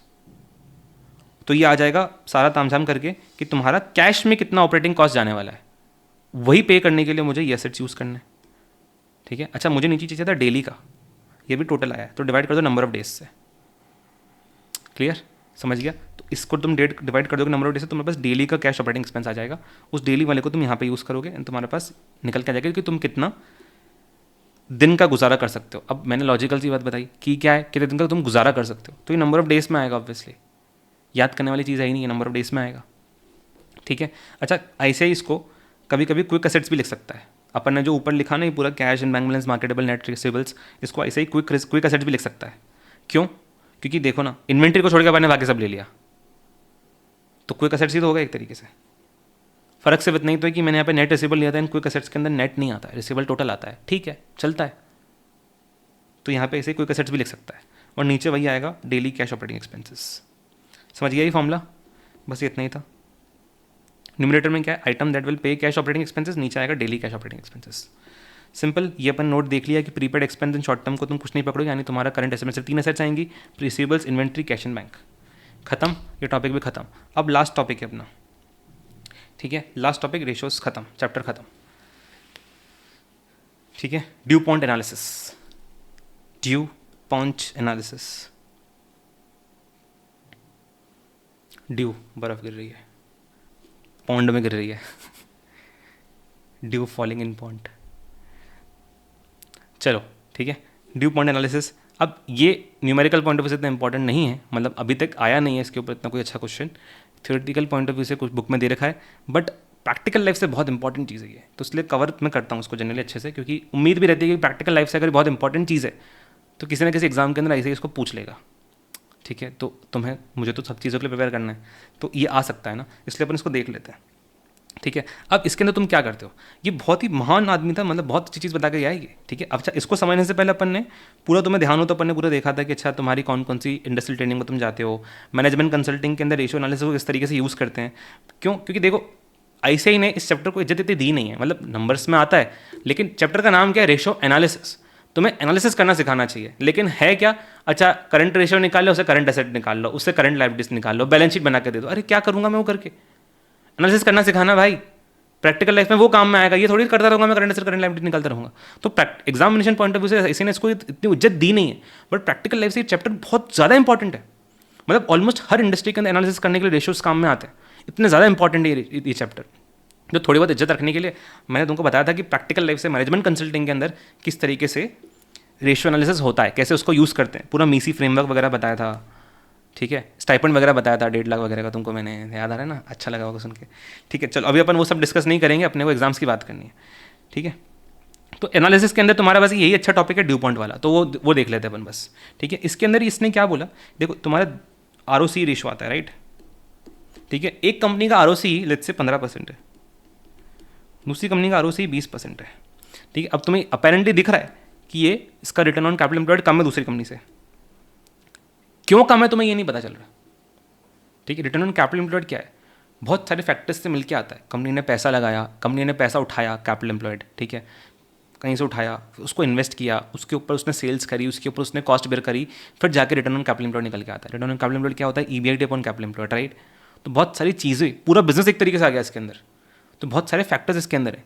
तो 15% कम है, वो मालूम है, क्यों कम है, कहाँ कमी रह गई वो नहीं मालूम पड़ रहा है, ठीक है। कैसे, तुम लोग सोचोगे कि सर कंपनी अच्छे से ऑपरेट नहीं कर रही इसलिए कम है, अरे ऑपरेशन का मतलब क्या, कहाँ कमी रह गई, मुझे चाहिए कि मुझे पिन पॉइंट करके बताओ कि मैं क्या ऐसा सुधारूं जिससे मेरा भी इसकी तरह हो जाए, तो उसके लिए जानना तो पड़ेगा ना कि प्रॉब्लम कहाँ पे, तो पिन पॉइंट करके मुझे चाहिए कि प्रॉब्लम कहाँ पे आ रही है, ठीक है। अब प्रॉब्लम कहाँ कहाँ हो सकती है वो सोचना पड़ेगा, ठीक है। जैसे देखो रिटर्न ऑन कैपिटल एम्प्लॉयड क्या होता है, पहले आप कैपिटल लेके आते हो, उस कैपिटल को आप प्रोजेक्ट्स के अंदर इन्वेस्ट करते हो, ठीक है। तो सबसे पहला काम पैसा उठाने का है, उस पैसे को इन्वेस्ट करने का है, ठीक है। उसको इन्वेस्ट करने के बाद आपकी सबसे पहले प्रोजेक्ट्स टीम यहाँ पे आती है। प्रोजेक्ट्स टीम क्या करती है, पैसा उठाती है, इन्वेस्ट देखती है कि कहाँ कहाँ मुझे इन्वेस्ट करना है, मुझे कौन कौन से प्रोजेक्ट्स के अंदर पैसा लगाना है, इन्वेस्ट कहाँ कहाँ पे करना है।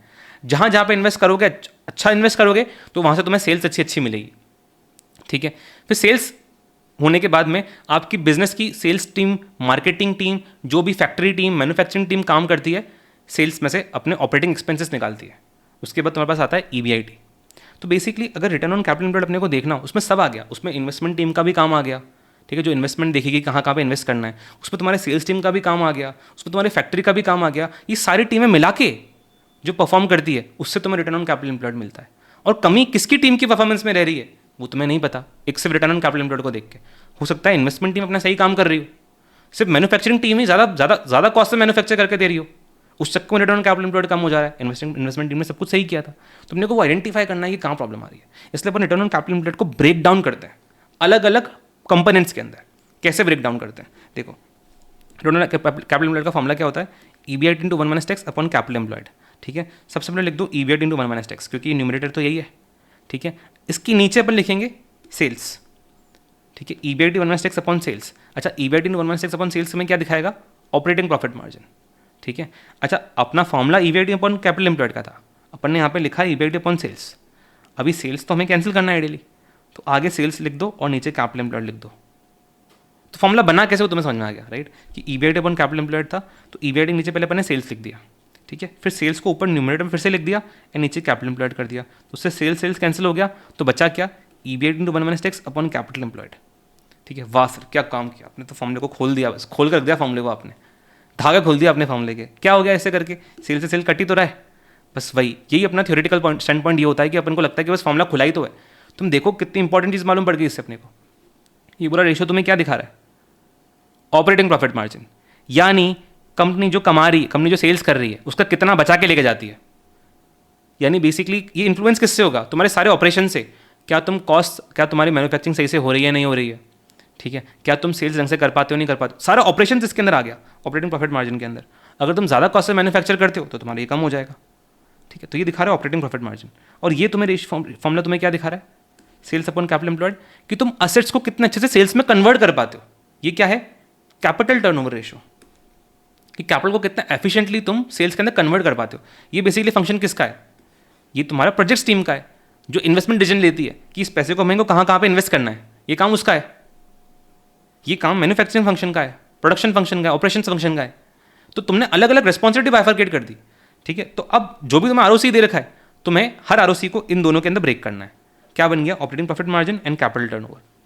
अब तुम्हें मालूम पड़ जाएगा कि प्रॉब्लम कहाँ पे हो सकता है। ऑपरेटिंग प्रॉफिट मार्जिन तो दोनों कंपनी का सेम ही है, सिर्फ एक कैपिटल टर्नओवर एक कंपनी का कम था और दूसरे का ज़्यादा था। तो उससे तुम्हें समझ में आ गया कि प्रॉब्लम कहाँ पे थी। प्रॉब्लम थी इन्वेस्टमेंट के अंदर, कि इन्वेस्टमेंट सही से नहीं कर रहे थे। ऑपरेटिंग प्रॉफिट मार्जिन तो एकदम सही था। अच्छा, इसको अपन और खोल सकते हैं, ये और खोल सकता है। ऑपरेटिंग प्रॉफिट मार्जिन को मैं और बहुत ज़्यादा खोल सकता हूँ, लेकिन खोलेंगे नहीं, एग्जाम में इतना ही बहुत है, प्रैक्टिकल लाइफ में सब करेंगे अपन, ठीक है। तो ये हो गया आरओसी का ब्रेकअप। आरओसी को अपन ने ब्रेकअप किस में कर दिया, देखो देखो, इस फॉर्मूले को याद नहीं करना अपने को, सिंपल एग्जाम में आएगा तो अपन इसको खोल देंगे। खोलेंगे कैसे, ईबीआईटी ऊपर न्यूमरेटर में आ रहा है, ऊपर ईबीआईटी लिख देना। नीचे तुम्हें पता है ईबीआईटी किससे लिंक होता है, किस में से आता है, सेल्स में था, तो नीचे सेल्स आ जाएगा। अब सेल्स को अपने को काटना है, क्योंकि नीचे अपने को चाहिए कैपिटल एम्प्लॉयड, तो पहले सेल्स को न्यूमरेटर में लो ताकि सेल्स से कट जाए, एंड डिनोमिनेटर में कैपिटल एम्प्लॉयड लेके आ जाओ, क्योंकि अपने को कैपिटल एम्प्लॉयड चाहिए। खत्म, बन गया फॉर्मूला, ठीक है। अच्छा, फॉर्मूला बनाने के लिए ऐसा बना देंगे, लेकिन अब इसको सॉल्व करते टाइम अपने को क्या दिखाना होगा, अपने को पता है ये क्या है ऑपरेटिंग प्रॉफिट मार्जिन और ये क्या है कैपिटल टर्नओवर, ठीक है। तो अपने को पहले दोनों अलग अलग कैलकुलेट करना है। अपन को पहले ऑपरेटिंग प्रॉफिट मार्जिन कैलकुलेट करना है और अपने को कैपिटल एम्प्लॉयड अलग, कैपिटल टर्नओवर अलग से कैलकुलेट करना है। तो वो जो रेशियोज निकल के आएंगे ना, उन दोनों को मल्टीप्लाई करना है। ऐसा नहीं कि अच्छा इसको खोल दिया और यहीं पे वैल्यूज लिख दी एंड मल्टीप्लाई करके दिखा दिया, ले लो लो लो इसके बराबर आ गया, आएगा ही वो। तो तुमको ये पहले रेशियोज कैलकुलेट करना है, ऑपरेटिंग प्रॉफिट मार्जिन कैलकुलेट करना है। जैसे ये लेट्स से 20% आया and capital turnover let's say तुम्हारा 2 टाइम्स आया है, तो पहले तुम्हें दोनों रेशियोज निकालोगे, फिर दोनों को मल्टीप्लाई करके दिखाओगे कि देखो 40% आ गया रिटर्न ऑन कैपिटल एम्प्लॉयड। समझा, डायरेक्टली वैल्यूज इसमें मत डाल देना इसके अंदर। ये करना है अपने को सिर्फ समझने के लिए कि अच्छा दो कंपोनेंट कौन कौन से हैं, वरना तुम्हें याद करना पड़ जाएगा कि इसके कंपोनेंट्स कौन से हैं, ऑपरेटिंग प्रॉफिट मार्जिन और कैपिटल टर्नओवर। वो नहीं चलेगा, वो खामा का याद करोगे तो तुम इसको ब्रेकअप कर देना, उससे तुम्हारे को कंपोनेंट याद आ जाएंगे, फिर कंपोनेंट निकाल के फिर मल्टीप्लाई करके आंसर निकाल देना, खत्म, ठीक है। तो और अपने यहाँ पे ईबीआईटी इंटू 1 माइनस टैक्स लिया था, तो यहाँ पे ऑपरेटिंग प्रॉफिट मार्जिन भी नेट ऑफ टैक्स है। जैसे मैंने आरओसी ब्रेकअप किया, वैसे अपन आरओई को भी ब्रेकअप कर सकते हैं। आरओई को कैसे ब्रेकअप करेंगे, ऊपर क्या आता है ई टैच अपॉन इक्विटी, ठीक है। अब इसको कैसे खोलेंगे अपन, ऊपर ई टैच रख लो अब ई टेस्ट किस में से बच के आता है, सेल्स में से बच के आता है, तो नीचे सेल्स आ गया। बट अपने को सेल्स चाहिए थोड़ी यहाँ पे, अपने को तो इक्विटी चाहिए, तो अपन सेल्स को मल्टीप्लिकेशन में ले लेंगे, ठीक है, ताकि ये सेल्स सेल्स कैंसिल हो जाए। अच्छा, अब सेल्स के डिनोमीटर में क्या आएगा, सेल्स के डिनोमीटर में मुझे आइडियली चाहिए इक्विटी, लेकिन सेल्स के डिनोमीटर में मैं इक्विटी को ले नहीं सकता। क्यों नहीं ले सकता, मुझे बताओ। सेल्स क्या सिर्फ इक्विटी के पैसों से होती है? सेल्स सबकी होती है, सेल्स इक्विटी के पैसे से भी होती है, सेल्स डेट के पैसे से भी होती है, सेल्स प्रेफरेंस के पैसे से भी होती है, सबके पैसे से मिलकर आती है सेल्स। तो तुम सेल्स को इक्विटी से लिंक नहीं कर सकते, दोनों के बीच में कोई कहानी नहीं मालूम पड़ेगी, हर रेशो को कुछ कहानी कहनी पड़ेगी, और इसमें कहानी नहीं मालूम पड़ेगी। तो नीचे सेल्स नीचे आपको वो लेना पड़ेगा आइटम जो लॉजिकली सेल्स से लिंक्ड है। तो नीचे तुम ले लोगे टोटल असेट्स या फिर टोटल कैपिटल एम्प्लॉयड, ठीक है, टोटल असेट्स या फिर टोटल कैपिटल एम्प्लॉयड। अच्छा, सेल्स इन दोनों से लॉजिकली लिंक है, ठीक है, तो टोटल असेट्स भी ले सकते हो, कैपिटल एम्प्लॉयड भी ले सकते हो। अच्छा, अब ना तो अपने को ये चाहिए, अच्छा ये सेल्स सेल्स तो कट गया, अब डिनोमीटर में ये आ गया, अपने को उसको कैंसिल करके इक्विटी तक पहुंचना है, वो मैं कर लूँगा। कैसे, ऊपर टोटल असेट्स और कैपिटल एम्प्लॉयड ले लो जो भी लिया था, और नीचे इक्विटी ले लो, तो ये इससे कैंसिल हो जाएगा, एंड फिर सॉरी ये इससे कैंसिल हो जाएगा, नीचे इक्विटी बचेगा। तो क्या बचा, ई टेस्ट अपॉन इक्विटी फॉर्मूला आ गया, ठीक है। अब एक एक क्या क्या दिखा रहा है, ई टेस्ट अपॉन सेल्स तुम्हें क्या दिखा रहा है, एक तरीके से नेट प्रॉफिट मार्जिन। ई टेस्ट क्या होता है, नेट प्रॉफिट मार्जिन, मतलब बेसिकली प्रेफरेंस कटने के बाद जो बचा। तो अगर प्रेफरेंस क्वेश्चन के अंदर नहीं है तो ई टेस्ट ही ईएटी है, और ईएटी क्या होता है, net profit margin after tax assuming no preference dividend, ठीक है। सेल्स अपॉन टोटल असेट्स और कैपिटल एम्प्लॉयड क्या होता है, अगर तुमने टोटल असेट्स लिया है तो ये टोटल असेट टर्नओवर रेशियो है, ठीक है। अगर तुमने कैपिटल एम्प्लॉयड लिया है तो ये कैपिटल टर्नओवर रेशियो है, ठीक है। इस चीज़ को अपन क्या बोलते हैं, नया चीज़ है, इसमें आ रहा है नीचे इक्विटी, ऊपर आ रहा है टोटल असेट्स और कैपिटल एम्प्लॉयड, इसको अपन बोलते हैं इक्विटी मल्टीप्लायर, इक्विटी मल्टीप्लायर, जिसको तुम रीड करो इक्विटी रिटर्न मल्टीप्लायर। क्यों, मुझे एक बात बताओ, अगर तुम्हारी 100 करोड़ की इक्विटी है, अगर तुम्हारी 100 करोड़ की इक्विटी है और 100 करोड़ का तुम टोटल डेट और लेके आए हो, तुम्हारी टोटल कैपिटल एम्प्लॉयड कितनी होगी, 200 करोड़। दैट मीन्स तुमने as an equity share holder सिर्फ 100 करोड़ का पैसा लगाया है, लेकिन बिजनेस 200 करोड़ के ऊपर हो रहा है, क्योंकि डेट भी तो लेके आया 100 करोड़ का, तो उसका फायदा तुमको भी तो मिलेगा, तुम्हारा रिटर्न मल्टीप्लाई होगा ना 200, क्योंकि प्रॉफिट, क्योंकि सेल्स अब ज़्यादा हो गई है, 200 करोड़ की हो गई है, 200 करोड़ की कैपिटल हो चुकी है, उसके ऊपर सेल्स होगी, तो तुमने सिर्फ 100 करोड़ का पैसा लगाया, लेकिन डेट के 100 करोड़ और आने की वजह से बिजनेस 200 करोड़ के ऊपर हो रहा है अभी, तो तुम्हारा पैसा सिर्फ 100 करोड़ का, लेकिन बिजनेस 200 करोड़ का हो रहा है, उसी को अपन इक्विटी मल्टीप्लायर बोलते हैं। ऊपर क्या आएगा, कैपिटल एम्प्लॉयड 200 करोड़, नीचे आएगा इक्विटी 100 करोड़, क्या हो गया रेशो 2, मल्टीप्लायर क्या हो गया 2, क्योंकि तुम्हारे पैसे का 2 टाइम्स कंपनी कैपिटल यूज कर रही है टोटल, उसका तो उसका फायदा तुम्हें ही होगा, उसका रिटर्न तुम्हें ही मिलने वाला है, तो इसको अपन इक्विटी रिटर्न मल्टीप्लायर बोलते हैं, समझा। और ये क्या हो गया, नेट प्रॉफिट मार्जिन, ये एसेट कैपिटल टर्नओवर रेशियो, और ये इक्विटी मल्टीप्लायर, ठीक है। अब इसको कैसे निकालोगे, ऑब्वियसली इसको तुम याद करोगे तो खामा परेशानी होगी, तो एग्जाम में क्या करोगे, इसको खोल दोगे, खोल देना इसको, ठीक है। अगर एसेट दे रखा हो तो टोटल एसेट ले लेना, कैपिटल एम्प्लॉयड दे रखा हो तो कैपिटल एम्प्लॉयड ले लेना, खोल देना, खोलने के बाद ये फॉर्म रेशियोज लिखना, फिर ये रेशियोज को इंडिविजुअली अलग अलग निकालना, फिर मल्टीप्लाई करना। एग्जाम्पल देख लेते हैं, ठीक है। इक्विटी मल्टीप्लाई क्या दिखाता है, how many times is the total asset और capital employed in the business of the equity funds, equity के टाइम्स, इक्विटी कंपेरिजन में कितनी आपकी टोटल कैपिटल है, ठीक है। चलो एग्जाम्पल देख लेते हैं एक बार इसका, डेट दे रखा 10 करोड़ का, इक्विटी 15 करोड़ की, ठीक है। टोटल कैपिटल एम्प्लॉयड कितनी हो गई, 25 करोड़ की, 10 + 15 25, ठीक है। सेल्स दे रखी है 100 करोड़ की, ईबीआईटी है 5 करोड़ का, ठीक है। पैट है 3 करोड़ का, टैक्स 30% का, आपको चाहिए आरओई यूजिंग ड्यूपॉन्ट मॉडल, ठीक है। अब नॉर्मल आरओई कैसे निकलेगा अपना, ई टैश अपॉन इक्विटी, ई टैश अपॉन इक्विटी। ई टैश तुम्हारा कितना है क्वेश्चन के अंदर, पैट दे रखा है 3 करोड़ का, यानी अर्निंग्स आफ्टर टैक्स, प्रेफरेंस का कोई इन्फॉर्मेशन नहीं है क्वेश्चन में, that means PAT is E dash only. तो इक्विटी के लिए हमारे पास 3 करोड़ का ही पैसा है, तो 3/15, 3/15 आइडियली 20%, तो आरओई 20% आना चाहिए। अभी अपन को उस फॉर्मूले से नहीं निकालना, अपने को तीनों को ब्रेकअप करके निकालना है, तो अपन आरओई को ब्रेकअप करेंगे पहले, कैसे लिखेंगे, ईएटी अपॉन ई टैश अपॉन सेल्स होता है पहला, ठीक है। आरओई का फॉर्मूला क्या होता है, ई टैश अपॉन इक्विटी, तो पहले अपन ऊपर क्या लिखेंगे, ई टैश अपॉन सेल्स। अब अपने को सेल्स कैंसिल करनी है, तो सेल्स कैंसिल करने के ऊपर सेल्स लिखा, नीचे क्या लिख दिया, कैपिटल एम्प्लॉयड। अब कैपिटल एम्प्लॉयड भी कैंसिल करनी है, तो कैपिटल एम्प्लॉयड का कैंसिल करने के ऊपर कैपिटल एम्प्लॉयड लिखा, और नीचे अपन ने इक्विटी लिख दिया, तो ई टैश अपॉन इक्विटी बच गया, ठीक है। अब ये फॉर्मूले क्या बन गए, ये बन गया हमारा नेट प्रॉफिट मार्जिन, ये बन गया हमारा कैपिटल टर्नओवर रेशियो, ये बन गया हमारा equity multiplier, net profit margin capital turnover into equity multi. अब हर एक रेशियो को अलग अलग निकालेंगे, ठीक है। नेट प्रॉफिट मार्जिन मेरा कितना है, पैट अपॉन सेल्स 3%, 3/100 3%, ठीक है। कैपिटल टर्नओवर रेशियो मेरा कितना है, कैपिटल टर्नओवर यानी turnover upon capital, sales upon capital, ठीक है। सेल्स है 100 करोड़ की, कैपिटल मेरी कितनी है 10 + 15 25 की, तो 100/25 4 टाइम्स, ठीक है। कैपिटल टर्नओवर इज तुम्हारा 4 टाइम्स, ठीक है। अब लास्ट है इक्विटी मल्टीप्लायर। इक्विटी मतलब इक्विटी के कंपेरिजन में टोटल पैसा कितना है, तो इक्विटी है 10 करोड़ का एंड टोटल पैसा है 25 का, तो इक्विटी मल्टीप्लायर कितना हो गया 25/10, 25/15, हाँ। इक्विटी 15 का है एंड टोटल कैपिटल 25 का है, तो 25/15, ठीक है। तो इक्विटी मल्टीप्लायर कितना हो गया 1.67। अब तीनों को मल्टीप्लाई कर दो, 3% into 4% into 4 times into 1.67, 3% into 4 times into 1.67 equals to 20% जो अपन ने ओरिजिनली निकाला था, और वेरीफाई करके भी दिखा देंगे। क्वेश्चन आएगा तो इस तरीके से सॉल्व होगा, आया है नहीं अपने पास, लेकिन आएगा तो इस तरीके से सॉल्व होगा। क्लियर, समझ गया। तो ये हमारा ड्यू पॉइंट भी खत्म हो गया। अब कुछ छोटी मोटी चीज़ें बता देता हूँ। जैसे तुमको मैंने पहले बताया, इस चैप्टर में तुमको सूटेबल एजम्पशंस लेने ही पड़ेंगे, दिमाग खोल के करना पड़ेगा इस क्वेश्चन इन चैप्टर के क्वेश्चन को। हर चीज़ प्लेटर में नहीं मिलेगी इसके अंदर, ठीक है। वेर एवर रिक्वायर्ड आपको सूटेबल एजम्पशंस लेने पड़ेंगे। एग्जाम्पल, कोई अगर आइटम नहीं दे रखा हो, ठीक है, या फिर उसके बारे में कोई इन्फॉर्मेशन नहीं दे रखी है, तो मान लेना वो नहीं है। जैसे सबसे पहला सबसे कॉमन चीज़, प्रेफरेंस शेयर्स को अपन पूरे फाइनेंशियल मैनेजमेंट में जब नहीं बोल रखा होता तो अपन मानते ही नहीं कि है। पूरे सब्जेक्ट के अंदर जब तक नहीं बोला जाए तब तक प्रेफरेंस शेयर्स को अपन अज्यूम करते हैं कि वो नहीं है, दुनिया में नहीं है क्वेश्चन के अंदर, तो प्रेफरेंस शेयर्स को मान लो कि नहीं है अगर कुछ नहीं बोला जाए तो, ठीक है। Short term date, current assets के अंदर अपना शॉर्ट टर्म डेट था, मैंने आपको बोला शॉर्ट टर्म डेट और प्रीपेड एक्सपेंसेस के बारे में जब तक नहीं बोला जाए तो मान लेना वो जीरो है। तो शॉर्ट टर्म डेट और प्रेफरेंस डिविडेंड को तुम, प्रीपेड एक्सपेंस को तुम, प्रीपेड एक्सपेंस को तुम जीरो मान सकते हो, ठीक है। अपन ने बात करी कि रिसीवेबल के अंदर आता है हमारा डेटर्स एंड बिल रिसीवेबल। अगर बिल रिसीवेबल के बारे में नहीं बोला जाए तो सिर्फ डेटर्स ही है यार, तो बिल रिसीवेबल भी जीरो हो गया, बिल पेबल को भी इस तरीके से तुम जीरो ले सकते हो अगर कुछ नहीं बोला जा रहा है उसके बारे में तो, ठीक है।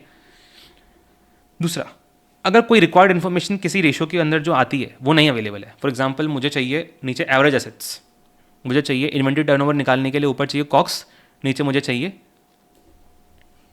एवरेज इन्वेंट्री, ठीक है। ऊपर चाहिए कॉक्स, नीचे चाहिए मुझे एवरेज इन्वेंट्री। अब एवरेज इन्वेंट्री अवेलेबल नहीं है और क्वेश्चन में इंडिकेशन भी नहीं है कि एवरेज इन्वेंट्री दे रखी है कि नहीं दे रखी है, तो जो सिर्फ क्लोजिंग दे रहेगा उससे निकाल लेना, ओपनिंग दे रहेगा उससे निकाल लेना, तो जो भी उस आइटम के आसपास का सबसे रिलेटेड आइटम दे रखा है उससे निकाल लेना। तो क्या लिखा हुआ है, if any information about any required information is not available for a ratio, calculate that ratio using most related logically available data.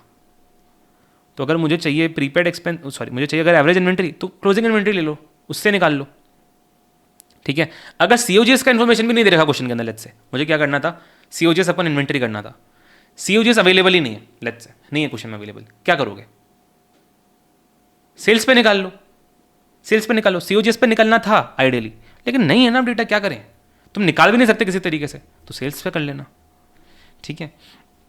Calculate inventory turnover using sales and closing stock, ठीक है। अच्छा, नंबर ऑफ डेज डिफॉल्ट अपना 365 days रहता है ना, तुम number of days को 365 days he पकड़ोगे by default. अगर क्वेश्चन में बोल दे कि 360 लेना है तुमको, तो फिर 360 ले लेना, खुद से तुक्का मत लगा देना कि मैं 360 मानूंगा, खुद से तो अपन 365 ही लेंगे। जब बोलेगा क्वेश्चन में कि कुछ अच्छा 360 ले लो तो 360 ले सकते हैं अपन, ठीक है।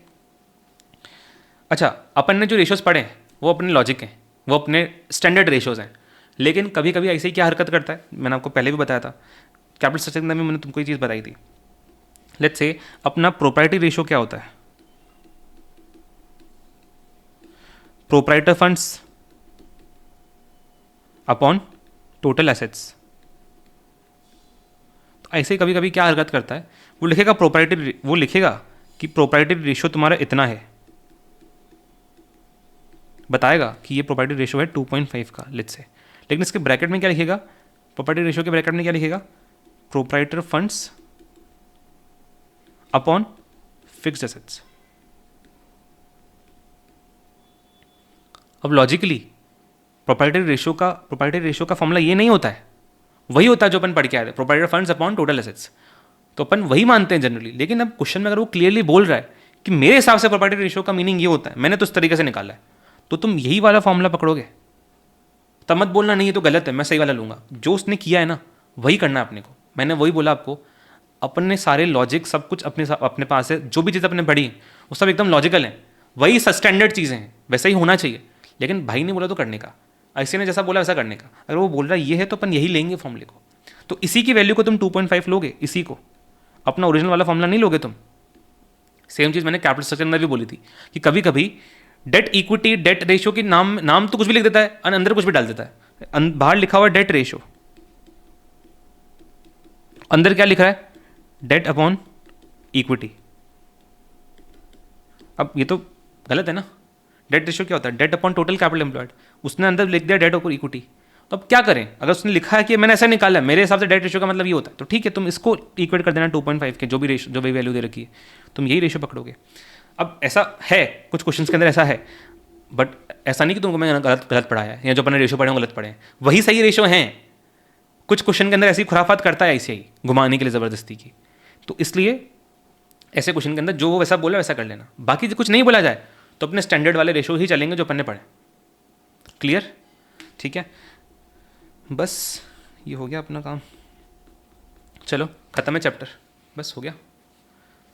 कुछ इश्यू कुछ दुविधा कुछ है तो बात कर लो, बाकी चैप्टर ख़त्म है, हो गया अपना। हाँ